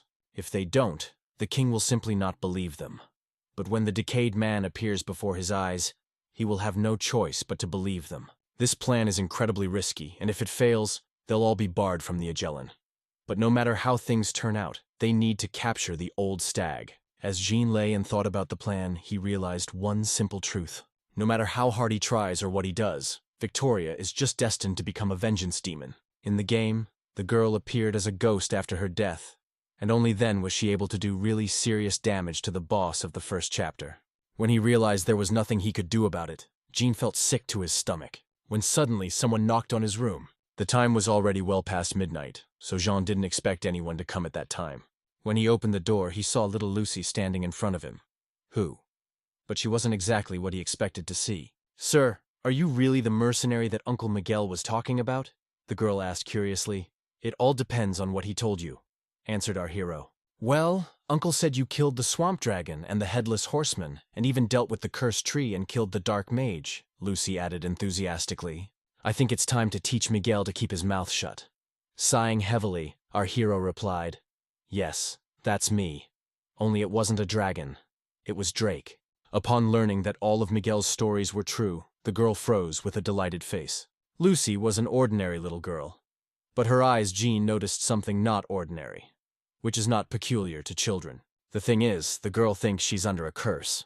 Everyone she loves dies sooner or later. Of course, from a child's mouth it might seem utterly foolish, but something made Jean believe her. After apologizing for the late visit and thanking her for saving her cousin, Lucy left. There doesn't seem to be a single normal person in the DeLaurel family.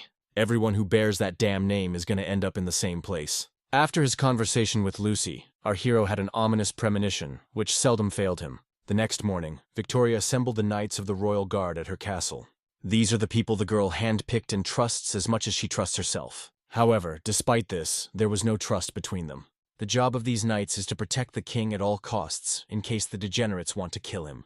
After familiarizing everyone with the plan, Jean added, "And also not to reveal the conversation that was here. Unless you want to die before your time, of course." Notwithstanding such arrogance, one of the knights present shouted, "You vile mercenary, how dare you tell us what to do?" But he was interrupted by an older knight who wondered if it was true that there were so many monsters lurking in Agellan. "They are. You haven't met them before because they are careful to hide their identity. Anyone you may have known since childhood can turn out to be a monster. And to prove that I'm a Nevru, I have a surprise for you. There is one of them among us." Approaching one of the knights, our hero added. Then he slammed the guy's face into the table with all his might. Jean's behavior surprised everyone present, including Victoria and Miguel. But after the first blow, the knight didn't turn into a monster, so Jean kept beating him. But then the very knight who accused John of arrogance intervened. This guy didn't believe a word our hero said, so he decided to stop him before Jean killed that guy. Normally, our hero would always kill anyone who got in the way of his work. But this isn't exactly a standard situation, so he decided to just stop the guy by breaking a couple ribs, when suddenly this red-headed idiot shouted, "See, he's crazy. He beat up a man for no reason. Would we Knights of Agellan tolerate such obnoxious behavior?" "Let's finish off the vile mercenary," added the boy.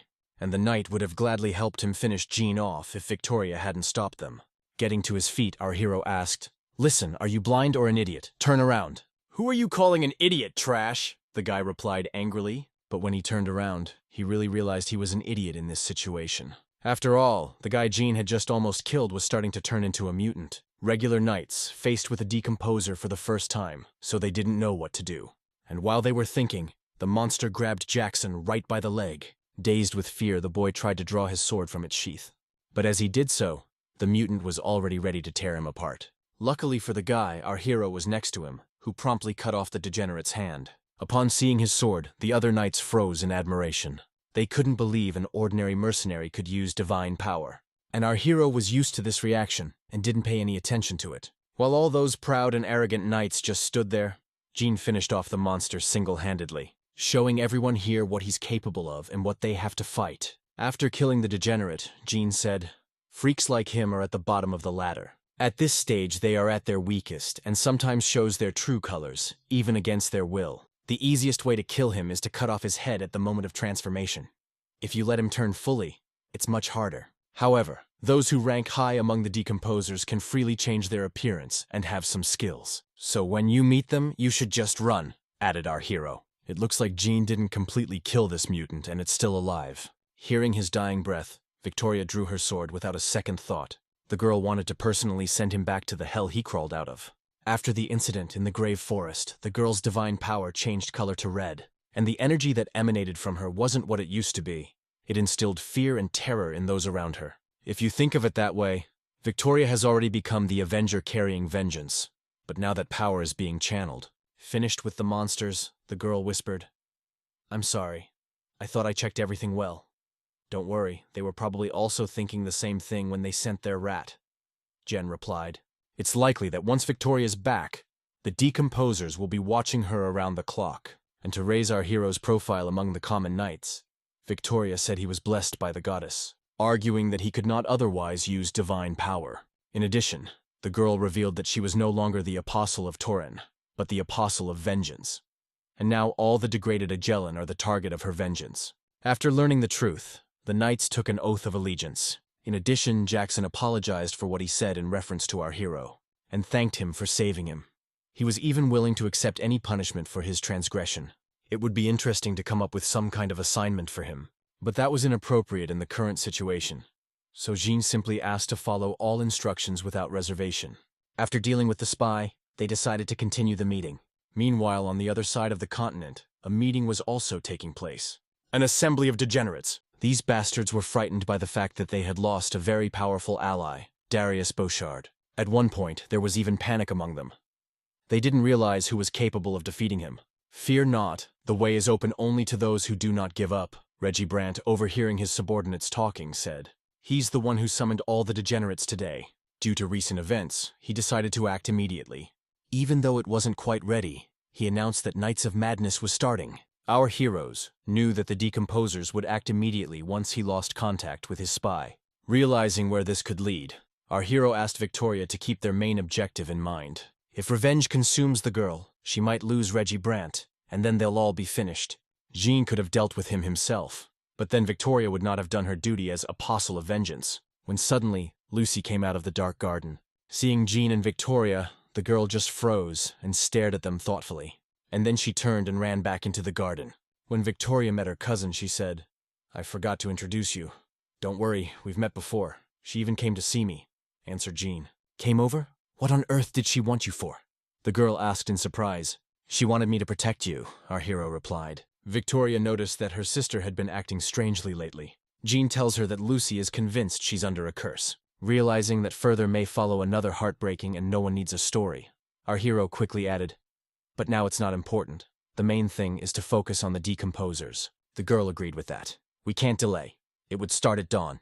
Even though the situation is not in their favor, Jean has prepared in advance, so they can make their first move. When the Royal Council convenes, Reggie won't be able to hide anymore. 2 days later, the Council convenes. However, events unfold in a completely unexpected way. Rumors spread in Angelin that Victoria had lost her mind. Some claimed it was the reason she killed her brother with her own hands. Everyone from the homeless to senior politicians were talking about it. In addition, a blood-red moon appeared over the city. According to ancient legends, it meant that on this night a demon was born. Well, they're just old legends, and there's no truth to them. Or is there? The appearance of the red moon meant the decomposers were in action. Under the light of the blood moon, a man who has ever sinned turns into a monster whose main goal is to kill all living things. These monsters look more like decomposed people than human beings. They don't have the same power as enlightened decomposers, but that doesn't make them weak. For an ordinary man, an encounter with such a monster is equal to a lot of death, and only running and hiding can save you. In just a matter of minutes, more than 100 people have already fallen victim to the monsters, and that's just the beginning. That night, our hero had a nightmare that caused him to wake up in a cold sweat. As soon as he opened his eyes, he immediately smelled a horrible odor, the same stench he smelled after he absorbed the power of chaos. And when he saw the huge red moon outside the window, he realized that their enemies were on the attack. And at that moment, Jean received a system notification that the Night of Madness quest had begun. Night of Madness is the last quest of the first chapter in Aquilonia. To successfully complete it, you need to kill Duke Reggie Brandt. Realizing that there was no time to delay, our hero immediately got out of bed and began to prepare for battle. It is a shame that by all his actions, Jean tried to prevent this quest from happening, but all in vain. Even more strange seemed the fact that until this moment the decomposers had not taken any active actions, and now they started with their main trump card. Suddenly there was a loud ringing of bells throughout the city, signifying an alarm. The soldiers warned people not to look at the moon under any circumstances. And in the meantime, the monsters have already overrun the city. Realizing he couldn't wait any longer, John jumped out the window. But at that moment he heard a strange noise in one of the rooms. When he checked this room, he saw the corpses of the servants who had been killed by the turnstable boy. Without a second's hesitation, Jean severed his head. While he was trying to figure out what was even going on, a woman's scream sounded from the other room. As he ran out into the hallway, he realized that the scream was coming from Victoria's room. Rushing to the rescue, Jean saw the girl desperately fighting the monster that was her personal maid. Seeing that our hero had come to her rescue, Victoria asked him to stay out of it and let her handle it herself. Despite being caught off guard by the monster, the girl was able to escape the trap and finish him off with one swing of the sword. The Apostle's power to bring vengeance is awesome, and the strength and speed of the attacks became much higher compared to the divine power of the Tauren. After finishing with the monster, Victoria said, "It's weird. I was so upset when it happened to Vernon, but I don't feel that way now. I feel absolutely no pity. The girl was filled with only one feeling, a feeling of revenge. Well, to fulfill the quest to stop Victoria from becoming a monster, Jean has to catch Reggie Brandt. When suddenly, at the other end of the corridor, we heard Miguel shouting, "Hey you, stop following us!" Luckily, a man managed to get Lucy out of the room and save her. When Jean and Victoria saw it, they went crazy. In a split second, they rushed the monsters. For Victoria, her family is the most valuable thing in her life, and she would do anything for her family. Well, Jean just couldn't let a child suffer at the hands of degenerates, and by now, Philip had already joined them. The guy was terrified and confused about what was going on. And when he saw the frightened Miguel, he had even more questions. When suddenly, Miguel tripped over the edge of the rug and fell to the floor. Turns out the mercenary was badly wounded saving Lucy. But judging by his demeanor, he was fine, though the wound was indeed huge. After dealing with the monsters, Victoria thanked Miguel for saving her little sister. "We can't delay. I'll look for survivors, and you put on your armor and get ready for battle," Jean suddenly said. Wandering the corridors, it seemed that there was no one left in the survivors. The corpses of humans and monsters ached all around. Accompanying Miguel, Lucy, and Philip, our hero ordered us not to look at the moon in any way. And to the guy's questions about what was going on, Jean replied, "Agellan was covered by a demonic field, the same as in the Forest of Madness." When suddenly Philip said, "Sir, what's wrong with this moon? When you look at her, you turn into monsters." "Wait, what were you looking at her for?" replied our hero. "Yes, but I felt dizzy and looked away," Philip added fearfully. "I can't believe she didn't take the guy right away, but the training must have been worth it." When suddenly, a mutant that wanted to kill Jean jumped out of one of the rooms. Without even turning his head, our hero finished this monster off. Then he said, "That's not a real moon. It's a curse. So if you stare at it for long enough, the person is polluted by magic." Luckily for our heroes, the demonic field hasn't reached its peak yet. The proof is that they are not completely detached from the outside world. According to our heroes' memories, the red moon was bigger and the curse was stronger. In the game, the light from the moon was so strong that the whole space was filled with it. However, even this level is enough to contaminate people with weaknesses on the mental and physical plane, which is what happened to the servants at the de Laurel estate. In the entire estate, our heroes managed to find only one maid who survived. It was hard to believe, but amongst the hundreds of servants, she was indeed the only one. From the streets came the horrible screams of people. Some were being killed by the monster, and some were trying to escape. Looking at all this madness, Philip had only one thought on his mind. What was the Duke thinking when he decided to do this? Seeing the bewilderment on the boy's face, Jean said, "When you find yourself in a hopeless situation, sometimes the best way out is to destroy everything and start over." "This is insane! Not even he could get away with it," Philip shouted indignantly. "You're right, but he has the right person to make him guilty." "Who is most in the way of a monster like Reggie?" our hero asked with a heavy sigh. After a little thought, the boy cried out in terror, "Apostle! Does he really want to accuse Mrs. Victoria of all this? When you think about it, it's the perfect way out for him. After all, lately, the rumors about Victoria hadn't been the best." "But that's nonsense! After all, it was the lady who revealed the existence of the decomposers," Philip shouted indignantly. "Realize really they matter. What people believe becomes the truth, or what they want to believe," replied Jean sadly. Throughout their journey together, Philip had changed a lot, from a foolish, naive boy to a strong warrior. But despite all this, the guy still couldn't accept the cruel and unfair world as it was. But he will still have plenty of time to understand the nature of people. But the Apostle of Justice cannot ignore injustice. Most likely Reggie Brandt, hoping Victoria dies fighting monsters. But even if she survives, public opinion will side with the Duke, then she will have no way out. Because the Apostle of Justice cannot harm the innocent. In other words, the Duke wants to use Victoria's divine restraints to avoid punishment. But wait, the girl is no longer the Apostle of Justice. It turns out that the decomposers are unaware that Victoria has become an Apostle of Vengeance. It gives our heroes an incredible advantage.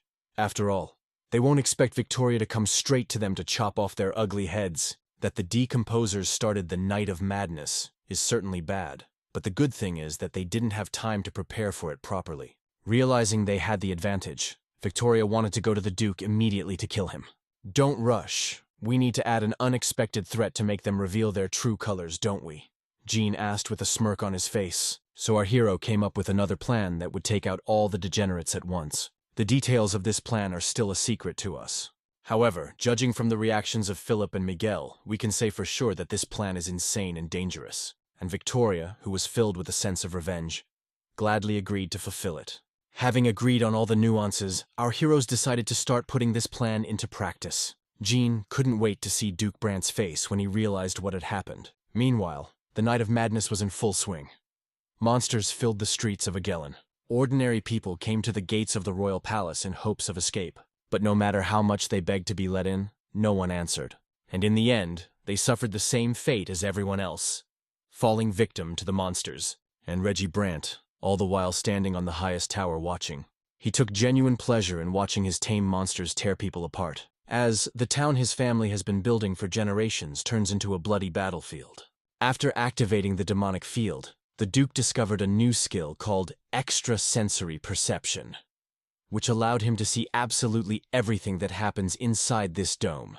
The rest of the decomposers just stood by and watched their overlord conquer the capital. They were sure their plan would succeed, and eventually they would be able to blame it all on Victoria. Just as Jean had suspected, Reggie Brant still thought Victoria was the apostle of justice, as suddenly Duke noticed that someone had started slaying his monsters. He had originally thought it was Victoria, but after watching for a while, he realized it was someone else. The stranger was moving incredibly fast. Realizing that this stranger might interfere with them, Reggie ordered his hounds to pursue him. Seeing that their lord was getting nervous, one of the decomposers asked, "Your Excellency, who is that?" "It does not matter, he is no longer alive," replied the Reggie. In fact, even with the new ability, the Duke couldn't find Victoria. But he didn't care about that now, as he was sure she couldn't do anything against him. Reggie wanted to sacrifice Victoria to his great god as payment for the power he had been given. When suddenly, a common soldier came running to their watchtower. "Your Excellency, you are in a very dangerous place. We should go for cover," the soldier added anxiously. After regaining his former appearance, Reggie turned around and said, "I find it hard to stay away, being a servant of the resplendent goddess." This fellow was deeply touched by the Duke's nobility. However, Reggie would have to go with him as the king wanted to see him. When he came to the throne room, the Duke saw anxious people from the highest circles of society, his subordinates, waiting for the order to go into action. "Uncle, what's the situation outside? What's going on out there?" the king asked anxiously. "Soldiers on every wall fighting, and the people. We can only hope for the protection that the brilliant goddess gives us," replied Duke Brant with a sad look. In this whole situation, the only thing that upset the king was that his enemies would think that the Agellan had weakened. The only way to prove otherwise is to destroy all the monsters and kill those responsible. Suddenly, one of the Duke's men said, "Your Majesty, I am more than certain that members of the Deloral family are behind all this. Vernon, the previous head of the family, was a degenerate, and Victoria, who recently tried to sow confusion in the kingdom. They must have recognized the madness of the Black Wall," the man added indignantly. After these words, people began to whisper. More and more people believed that Victoria was the culprit. But there were those who doubted, for they believed that the apostle could not be capable of such a thing, and yet most agreed that Victoria was guilty. And then Reggie said, "But Mrs. Laurel is a strict follower of the will of the apostle of the goddess. She's a holy knight of Agellan, and just a saddened sister. Why would she do such a thing in front of a meeting she herself had requested?"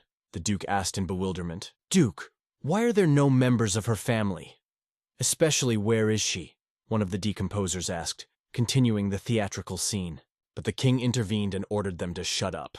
Even though Victoria had served the kingdom faithfully all her life, the king was inclined to believe that she was to blame. However, without hard evidence, the king was not going to kill Victoria. So he instructed his uncle to investigate him by the book to get to the truth. At this point, rumors began to circulate among the people that the king could no longer rule because he had knighted a decayed man.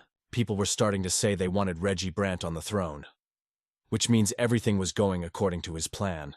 From childhood, the king was characterized by moral character, so he often liked to argue with his uncle, and now it played into the Duke's hands. Reggie has only one knight now, but soon he will sacrifice the kingdom to his god and gain that power forever. And if he succeeds, he can rise to the level of a demigod and take over the entire empire. And then he will spread the faith of chaos throughout the land, and no one will be able to stop him. When suddenly the gate to the main hall opened, two silhouettes were barely visible from the depths of the corridor. Stepping into the light, Victoria, all stained in the monster's blood, said, "Your Majesty, your humble servant has arrived." When Reggie saw her, he was visibly nervous.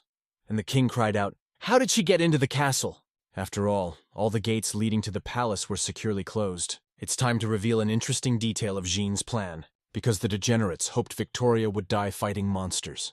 Jean suggested that she play along with them, and pretend to be a vengeful ghost steeped in madness. And to enhance her image, the girl stopped holding back her Avenger powers, and her eyes turned a bright red color. Approaching the king, the girl claimed that there were monsters among his entourage.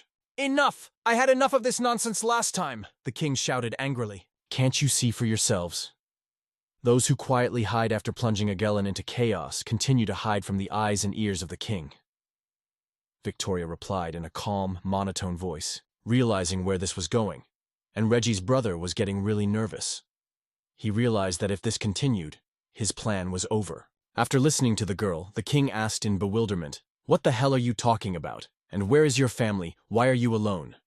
They're all dead, Your Majesty." "So look, right here, right now. I will eradicate the monsters that for years have taken their poisonous roots in the Empire," Victoria shouted, drawing her sword and unleashing all her fury. To say that the people around her were horrified was an understatement. Everyone looked at Victoria with horror in their eyes, when suddenly someone shouted, "The lady has really gone mad! She wants to kill us all!" Ignoring the people's shouts, Victoria swiftly headed towards the Duke of Brent. There wasn't an ounce of doubt in her eyes, just wild, primal rage. That's when Reggie made sure Victoria knew everything. And she came here for one purpose only, to kill them at any cost. Up to this point, everything has been going perfectly. Brant is scared shitless and the rest of the decomposers are nervous. That means it's time. End of Chapter 1. Boss Battle. Reggie Brant. Seeing Victoria's sinister aura, the soldiers were ready to stop her. Victoria was now the very embodiment of the Avenger carrying vengeance that Jean remembered. The people around them were so scared they couldn't even think straight. People didn't understand why she had come or what she wanted. But they all had the same thoughts. She wants to kill them. To be honest, Jean thought so himself. But he couldn't let her do that until he'd taken his reward. While the attention of others was drawn to the distraught Victoria, our hero has decided to take action. Thanks to Darius's diary, he knew the names of all the degenerates, and with the help of his magical sight, he could quickly identify them among the humans. It was too rash to kill him now, because the people were deeply confused. So Jean wanted to help people identify the true enemy by infusing a small amount of chaos power into the decayed man. Our hero threw it right under the guard's feet, and the power of chaos he poured in to make him show his true colors. Such an unexpected appearance of a monster completely vindicated Victoria in the eyes of the people. Luckily, our hero's plan worked, but it's a trick that can only be pulled off with weak, decomposed people. And he also realized something important. The magic inside the monsters wasn't just contaminated, it was mixed with chaos energy. That's why the inferior decayers can't control it. Realizing it was working, Jean decided to expose everyone he could. Just a drop of chaos power was enough to make the decomposed look like monsters. But it won't work with someone like Reggie. He'll probably only get stronger. Turning a few traitors, Jean shouted, "Protect the king! Soldiers, fight the monsters!" Fortunately, Jackson was in charge of the king's safety today. So with the regular soldiers, the problem was solved. The king's death would mean the beginning of a terrible war that would wipe out the entire continent, and would have put Reggie Brant in power. That could not be allowed to happen. Monsters, which manifested our hero, turned out to be quite impressive in size. But as they say, the bigger the closet, the louder it falls. In fact, these monsters are many times greater than any of the monsters currently running the streets. They spent years worshipping the goddess of the void, and were able to gain terrible demonic power that they never learned to control. But Victoria, too, was not without God's help. Goddess of Vengeance gave the girl incredible power, thanks to which she one stroke of the sword cut the decomposers in half. And Jean, meanwhile, was looking for traitors and tracking them down. There weren't many monsters among the city guards, but there were nonetheless. Ordinary guards pissed their pants in fear at the sight of the mutanauts' huge fangs. But you couldn't blame them for that. They were ordinary people who were just doing their compulsory military service. The reason our hero ceded the lead in this fight to Victoria wasn't just because it was easier. In addition to the employer-employee relationship, the girl was the most responsible and kind person he'd met in all his time in Aquilonia. So he just didn't want to see. Didn't want to see her humiliated, such pathetic degradations after she'd done her duty. Better to let her show everyone her suppressed inner strength, like now. Maybe Jean chose to do that because of all the injustice that overflows in this world. Anyway, thanks to the goddess of vengeance, Victoria single-handedly killed all the degenerates hiding in the palace. All but one. For whoever she came here for. The whole time, the Duke just sat on his throne and watched his subordinate die by the knight's blade. Left alone, Reggie said, I thought I could easily read your actions. How did you get so unpredictable? It would be so if I were alone, Victoria replied menacingly. In planning all this madness, the Duke missed one important point. And that moment was Jean. Well, so you're the one behind all this. The Holy Knight who organized the rebellion in Orendel. I thought it was just a rumor, Reggie shouted excitedly. I've thoroughly cleansed the city and there are still traitors? I'm surprised.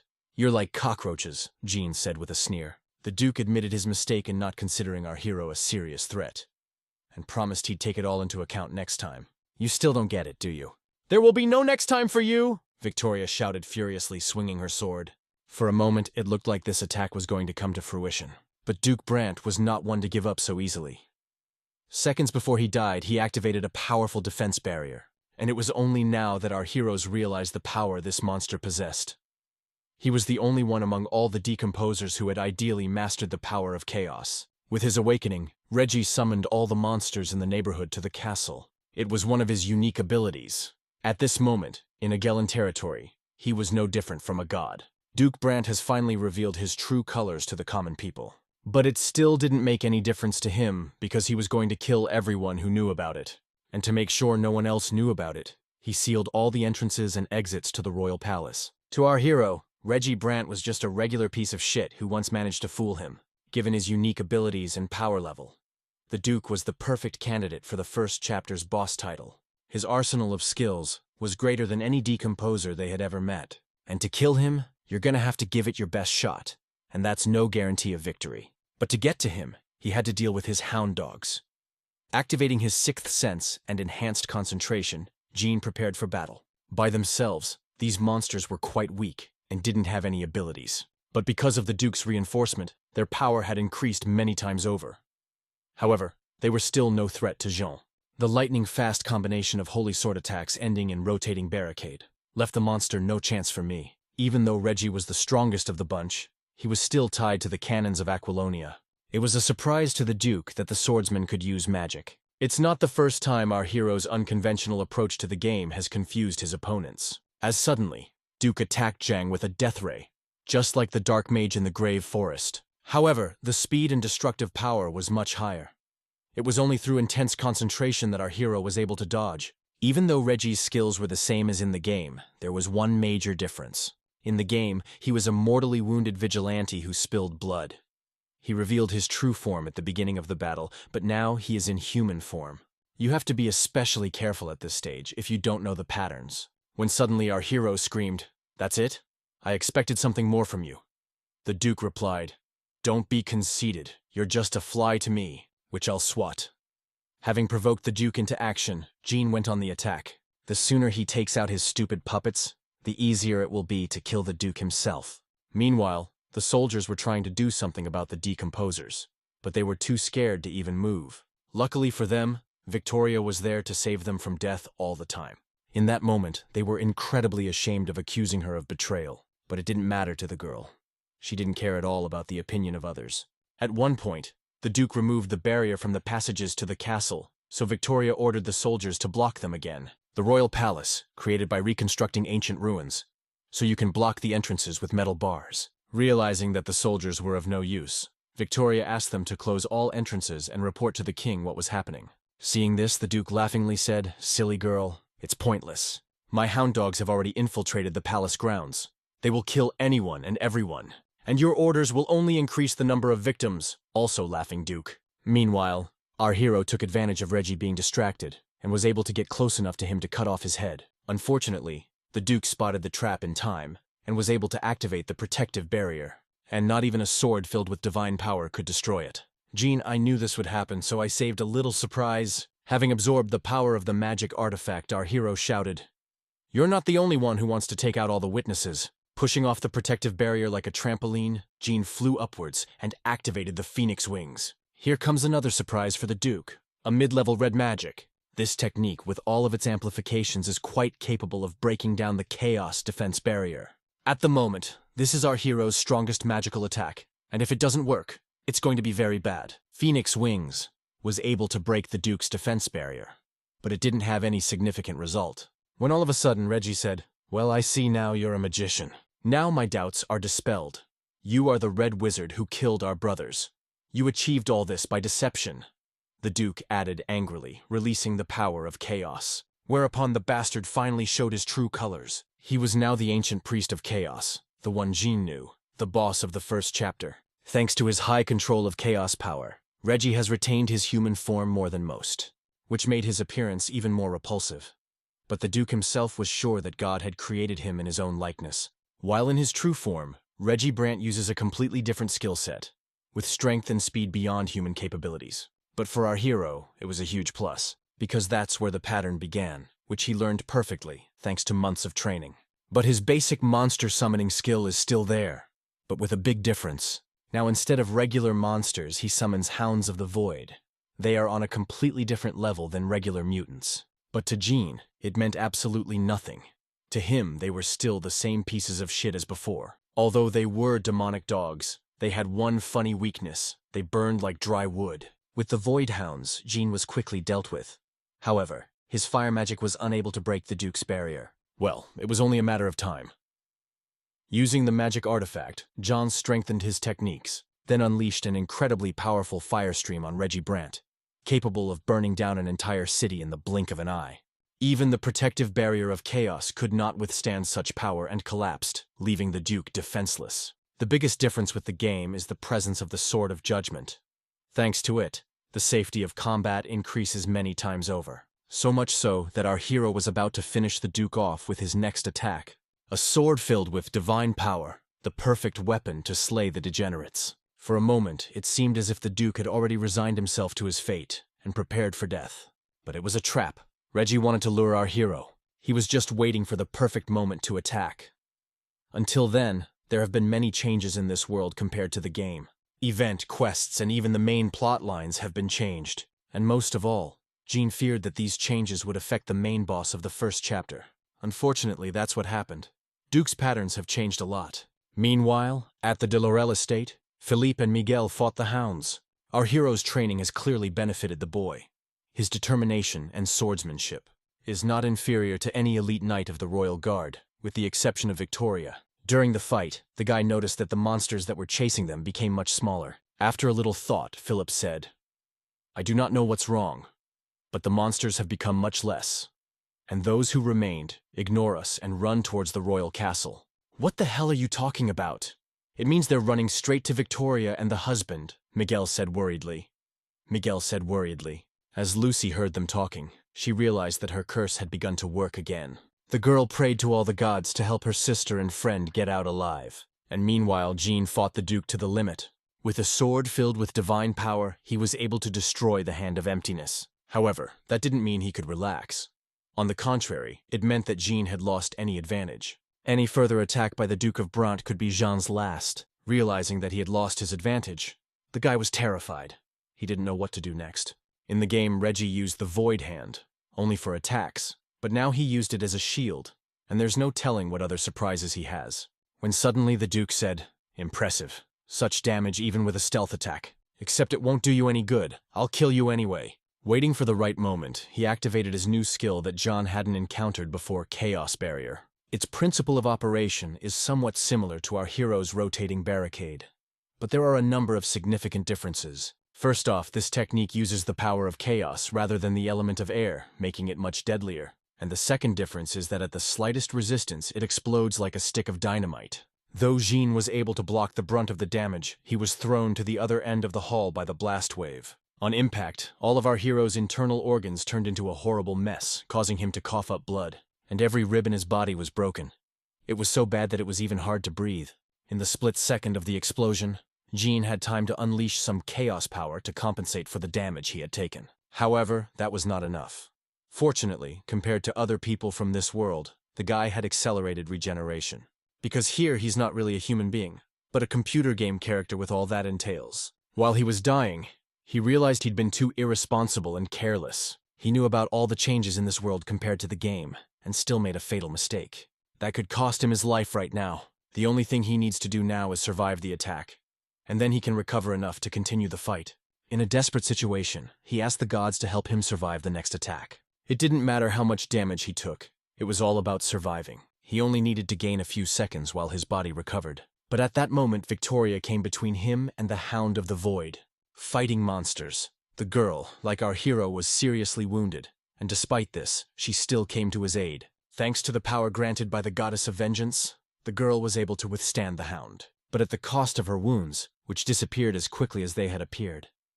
It was a new skill Victoria had acquired after becoming an apostle of vengeance. Eternal life in the name of justice. In the game, the girl was invincible until she got her revenge. With all her strength combined, Victoria cut off the Hound's head. Then, without a second's hesitation, she launched her strongest attack, blood vengeance, at the Duke of Brant. It was so sudden to him that he didn't have time to do anything, and in the end, blood vengeance achieved its goal, tearing the Empire's chief decomposer apart. The force of the attack was so great that only a few nasty tentacles remained after the Reggie. While Jean was distracted by the battle with the Duke, he didn't notice Victoria single-handedly dealing with all the Hounds. Victoria asked our hero for a favor. She wanted him to take care of her loved ones. Realizing where this was going, Jean, coughing up blood, said, "No, you can do it yourself."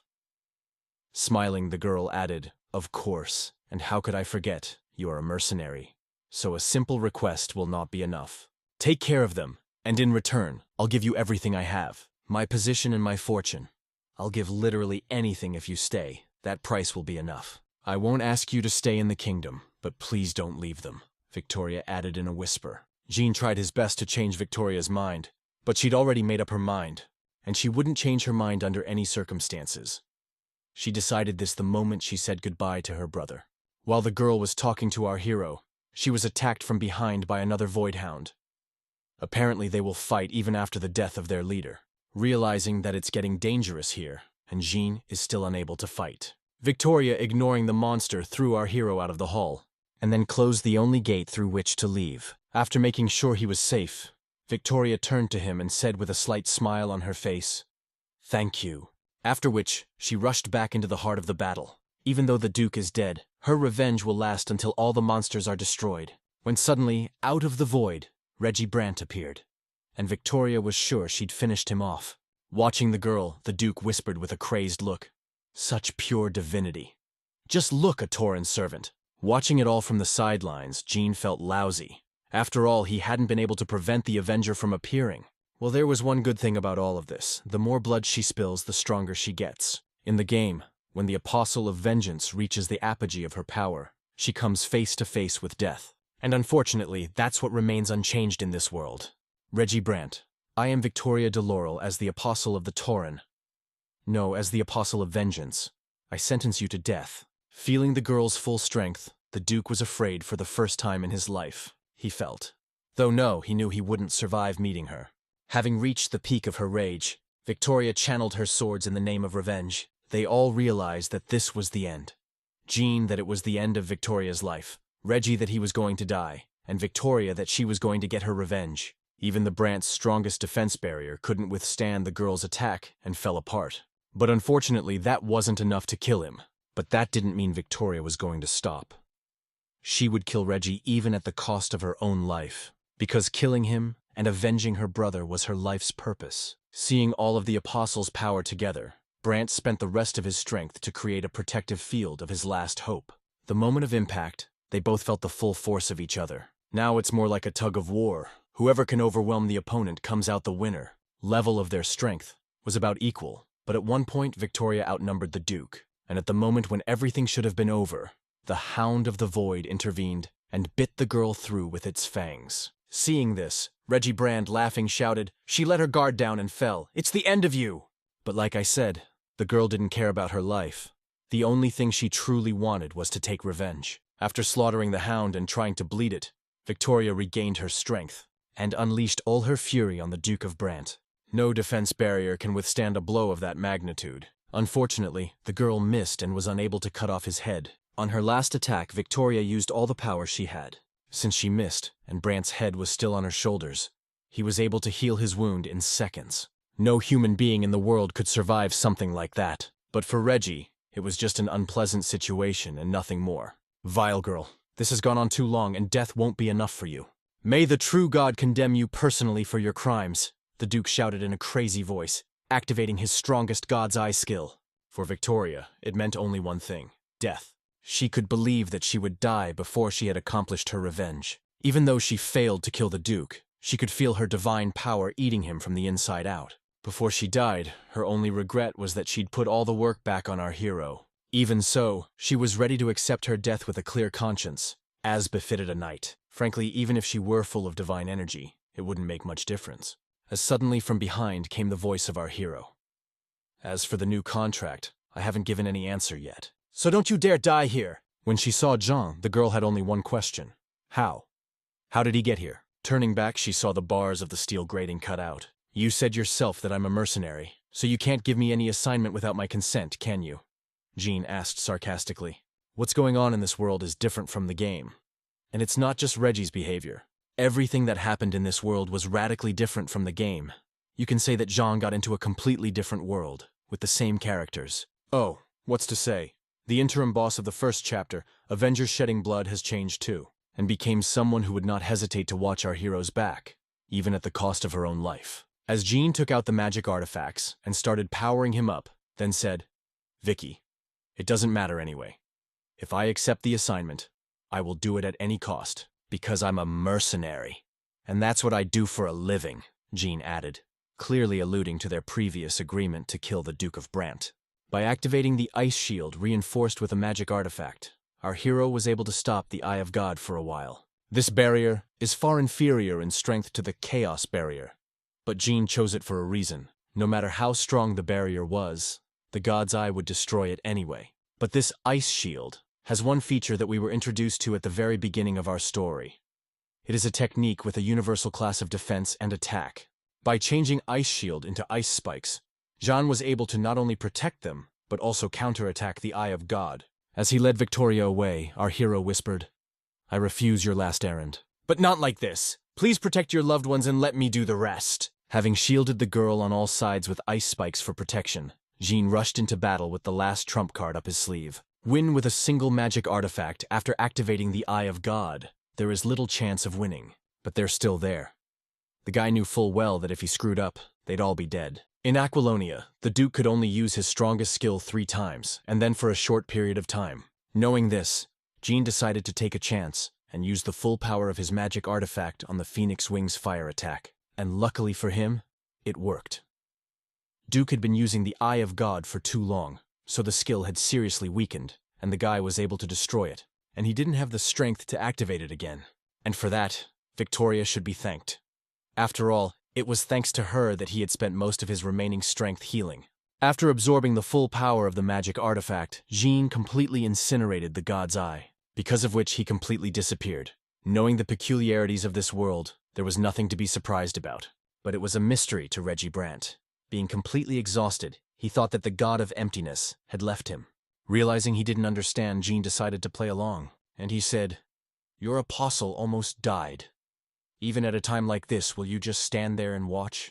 Is actually a common basic setting for all RPGs. The moment when the life bar is at a critically low value, there's a stupid cutscene, where the villain loses all faith in his cause. Although all this game atmosphere, our hero is already bored. But to kill the Duke was a real pleasure. Jean was in no hurry to send him to the next world. He wanted to savor the moment by chopping off his arms and legs, when suddenly our hero said, I have long wanted to say that in fact you worshipped not the ancient god, but his puppet. What are you talking about? The god of the void is the one and only true god, the Duke replied desperately. And now that the enemy had been defeated, Jean wanted Victoria to personally finish him off. In spite of her extremely poor condition, the girl gladly agreed to do it. Finally, the Apostle of Vengeance can avenge all those killed by the degenerates. And most importantly, the saddened sister was finally able to avenge her little brother's death by chopping off the Duke of Brant's head. When the power of the magic artifact stopped working, Jean fell to the floor and started coughing up blood. Even though he regenerated quickly, his wounds were too serious. Victoria, being completely exhausted, sat down next to our hero and leaned against him back to back. I'm sorry, and I'll sit here next to you, she whispered. Of course you can sit here as long as you need to, Jean said with a smile on his face. And at that moment, a system window appeared in front of our hero, which informed about the successful completion of the quest Night of Madness. After closing that window, Jean said, holding back a laugh, to give away everything you have? Quite a lovely will. But in response to this, the girl said nothing. only mumbled something inarticulately. Is she really dead? Those were the only thoughts that crossed our hero's mind. After a closer look, he realized she'd just fallen asleep. It was amazing how you could fall asleep in just a few seconds. At that moment, the picture became blurry and my head began to spin. System notification. You have received too many wounds. Due to blood loss, you are losing consciousness. Well, what the hell, it's all over now anyway, we can rest. A couple minutes later, Jackson ran into the royal hall with a detachment of regular troops. But the only thing they saw were mountains of severed monster limbs and rivers of blood.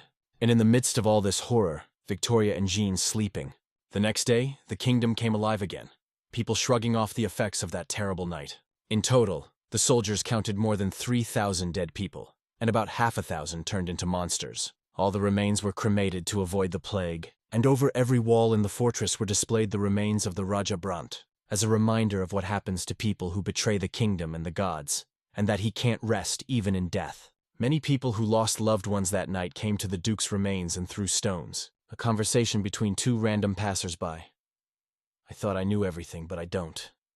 So many monsters disappeared without a trace. There was great chaos in the city, and casualties were uncounted. It's nothing short of a miracle. Didn't you hear it wasn't a miracle that Mrs. Victoria de Laurel, the guardian of Agellan, finished him and all his puppets? Yeah, it's definitely her, but I heard there was someone else with her. There's talk that this someone is a common mercenary, but I don't believe it. No mercenary would take such a job for anything in life. I'm more than sure he's a swordsman as good as Mrs. de Laurel. Lucy became an unwilling listener to the conversation of the local men. She was somewhat offended that people knew nothing about John and considered him a mercenary. Though he was indeed a mercenary, he was one of a kind. He knew the loyalty and devotion of his friends, and even at the cost of his own life, he was ready to save them. Days after the battle, Jean finally woke up. You could tell he'd been in a coma for 3 days. Despite the long rest, he felt quite lousy. His whole body ached, and he was dizzy from magical exhaustion. And the power stored in the Chaos Shard has been reduced by more than half. See Jean awake, Miguel frozen like a statue, and then shouted at the top of his voice, "Sir, I was so afraid for you. You haven't woken up for 3 days. I thought you had fallen asleep forever." At Miguel's shouting, Philip came running in, who also started shouting something loudly. Time goes by, and the guy's a different guy, but he still screams like a little schoolgirl. To be honest, though, those screams no longer annoyed Jean. There was something familiar about them. As Lucy passed by, she heard loud screams coming from our hero's room. When she realized he was awake, the girl ran into his room and hugged him with all her might. Holding back tears, Lucy whispered, "Thank you, mercenary." This girl's behavior seemed strange to the guy. Even in spite of his rejection of children, he gently stroked her on the head and replied, "We made a contract, after all. How could he do otherwise?" After which the girl pushed our hero away and added, "That doesn't mean I like you." And then she ran away quickly. Apparently, she still thinks the curse is working and doesn't want to get attached to people. Time goes by and nothing changes.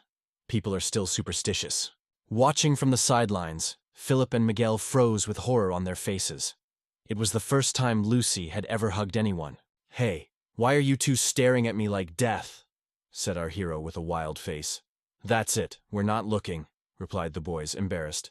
Walking the vast corridors of the de Laurel estate, Jean realized the reason Victoria was trying to throw her life away. Being alone together in a place that was once full of people who loved you must be worse than death. After everything that happened, our hero wanted to talk to Victoria. But when he got to her room, he saw that no one was there, and it looked like no one had been there for too long. When Jean met the maid, he asked where Victoria was. "I don't know, sir. Probably at the training ground near the manor. She spends most of her time there," replied the girl. It's generally surprising that the girl was able to regain consciousness before our hero, given his accelerated regeneration. And on the training field, the girl was just walking around and looking at an old sword trainer. Her parents' house and the training ground brought back memories for the girl of old times with her brother. How they've been together since they were kids, training together and supporting each other through the tough times. Completely absorbed in her memories, the girl didn't notice that Jean had arrived. Suddenly, he whispered, "Have you decided to start training? I heard you're not allowed to pick up a sword yet." The girl was as worried as anyone that our hero would never wake up again, but when they finally met, her worries were gone. Looking at Jean's tortured body, Victoria held back tears and whispered, "I was only waiting for you. Don't dramatize it. We woke up only a few hours apart not that long ago," smilingly replied our hero. On the evening of the same day, King Erwin gathered all the high nobility in the ceremonial hall. But this time, the occasion was joyous. Today, the entire kingdom thanks the two heroes who saved the world from decaying supremacy. Now, Jean and Victoria have the status of Heroes of the Empire. Heroes of the Empire is the highest status an ordinary person can get. Only a king is higher. As suddenly, King Erwin said, "Jean, a letter from the new Lord of Orendel. Declan Beauchard says that your contribution was extremely great. At a difficult time like this, we need people like you. Just now, for the first time in history, the king personally asked a mercenary to become one of the centurions of his army." Jean promised to think about the king's offer. He would have to spend some time in the Arendelle until he was fully recovered, and it would be advisable not to spoil relations with the king during that time. But it was Victoria who spoke. Despite her victory over Duke Brant, she felt that the priority now was to find the remaining decomposers. After the meeting with the dukes, Erwin spoke to the people. A great tragedy had happened in Aguilin.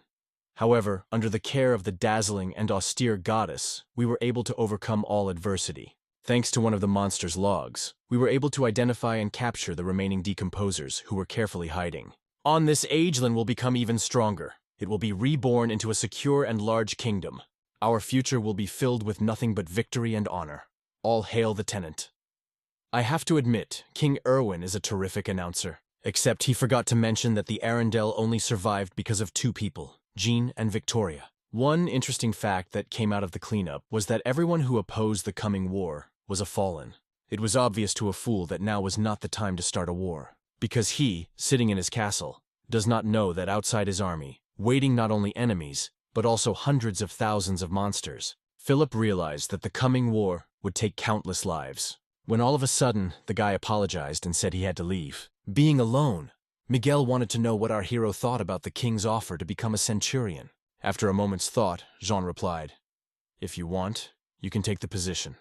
Miguel said, embarrassed, "I didn't say I wanted her on the line, but you should do it."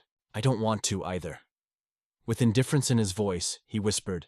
After a little thought, Miguel said with sadness in his voice, "I understand your zeal for freedom and all that, but what about Mistress? Aren't you worried? Even though she's finished with her revenge, you can't see a shred of will to live in her." "Miguel, it is just because she had finished her revenge," sadly answered our hero. "All this time her driving force had been revenge, and now that even that was over, there was no need for revenge." And the girl had lost any sense of existence. Having finished his speech, the Duke invited Victoria into the banquet hall, after which he asked, "By the way, madam, have you already prepared for this?" Seeing the bewilderment on Victoria's face, Aaron added, "Soon she will be sent to that family in the Empire." And at that moment the girl remembered an old conversation they'd had. It was about Lucy. Erwin wanted to send the little girl to the other end of the Empire to keep Victoria safe from her curse. At the banquet, all the most important people in Arendelle and the neighboring towns. After eating enough meat, Jean felt his strength finally returning. His physical condition had stabilized to some extent, thanks to rest and persistent meditation, and the Chaos Shard began to increase in size and strength again. In the Duke's house, our hero found a macabre relic called the Amulet of the Hound's Tail, which replenished the power of chaos. Actually, there were a lot of interesting things in Reggie Brant's house, where he met the Duke's pet, who turned out to be quite a cute creature, even in spite of his creepy appearance. But his purpose in going there was to get a unique quest. That could get you that dark artifact! In this quest, you didn't have to fight anyone. You just had to survive the unleashing of the power of chaos. Going there in that condition was incredibly risky.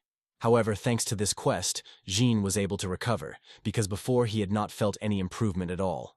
After a couple minutes of thought, our hero's loneliness was interrupted by Victoria. When Jean saw the girl, he asked, "Is something wrong?" "You don't look well for the main party, hostess." "I'm sorry, but I have no one else to share it with, Lucy. Victoria whispered, holding back tears. "What's wrong with her?" our hero asked excitedly. "No, she's fine, but they want to send her to the Empire," answered the girl. At first glance, it may seem like Lucy is up for adoption, but she's actually acting as Danny and the hostage. To our hero, it seemed very strange. After all, the Empire should not be interested in a small state on the outskirts. Even at the beginning of the Aquilonia game, the Empire only showed interest in the Black Wall, or rather, what lies beyond it. However, there are too many differences from the game in this world, so everything could change. Plus, the continent is on the brink of a world war, That's why King Erwin decided to pay tribute to the imperial family, so he wanted to secure the strongest ally on the continent. If you look at it that way, it makes sense. Except for one thing. Why did he choose Lucy? It's really quite simple. The thing is, this little girl has royal blood in her. Her dead mother was the king's younger sister, a banal arranged marriage. In fact, if that was all it was, it could have been abandoned. But it was Lucy that the imperial family wanted, which means it's not about her pedigree, it's about her. The thing is, at birth, Lucy was blessed by the god Ru-Enter. Those born with the ability to control magic began to mimic the powers of the gods. It was believed that those born with special abilities received divine blessings.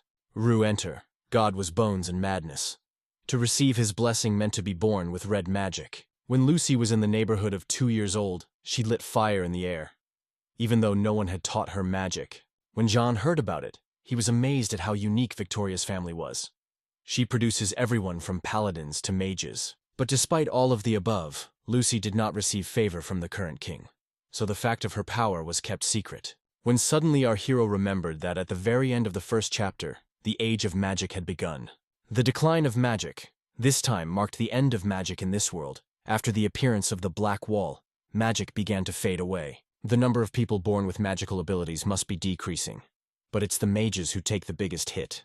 Now they are no longer allowed to abuse their powers as before. Naturally, their disposition has also decreased. Probably that is why there are especially many degenerates among mages in this world. Having told our hero the whole truth, Victoria had one request that only Jean can fulfill. When suddenly, our hero shouted at the top of his voice, "Is that all the thanks he got?" There seems to have been some kind of quarrel between them, and a very serious one which everyone knew about. I was ready to sacrifice my life to fulfill the terms of the agreement, and this is how you repay me. I was ready to sacrifice my life to fulfill the terms of the agreement, and then he demonstratively walked away with an angry face. At this point, those present began to speculate as to what had happened. Walking up to the Miguel, Jean stared at him with a crazed look, leaned over and said, "I'm sorry, but I don't think I can fulfill your wish for a quiet life." Not realizing what was happening, the man froze in horror.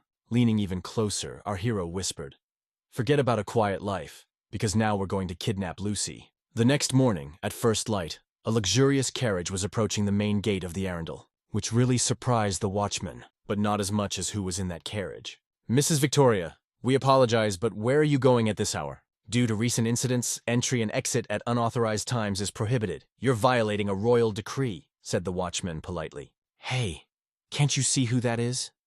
"Exceptions are made for such people," Philip replied indignantly. "The mistress is not feeling very well today. So shut your mouths. Open the gate," added the boy. "Don't get angry, Philip, they're just doing their job.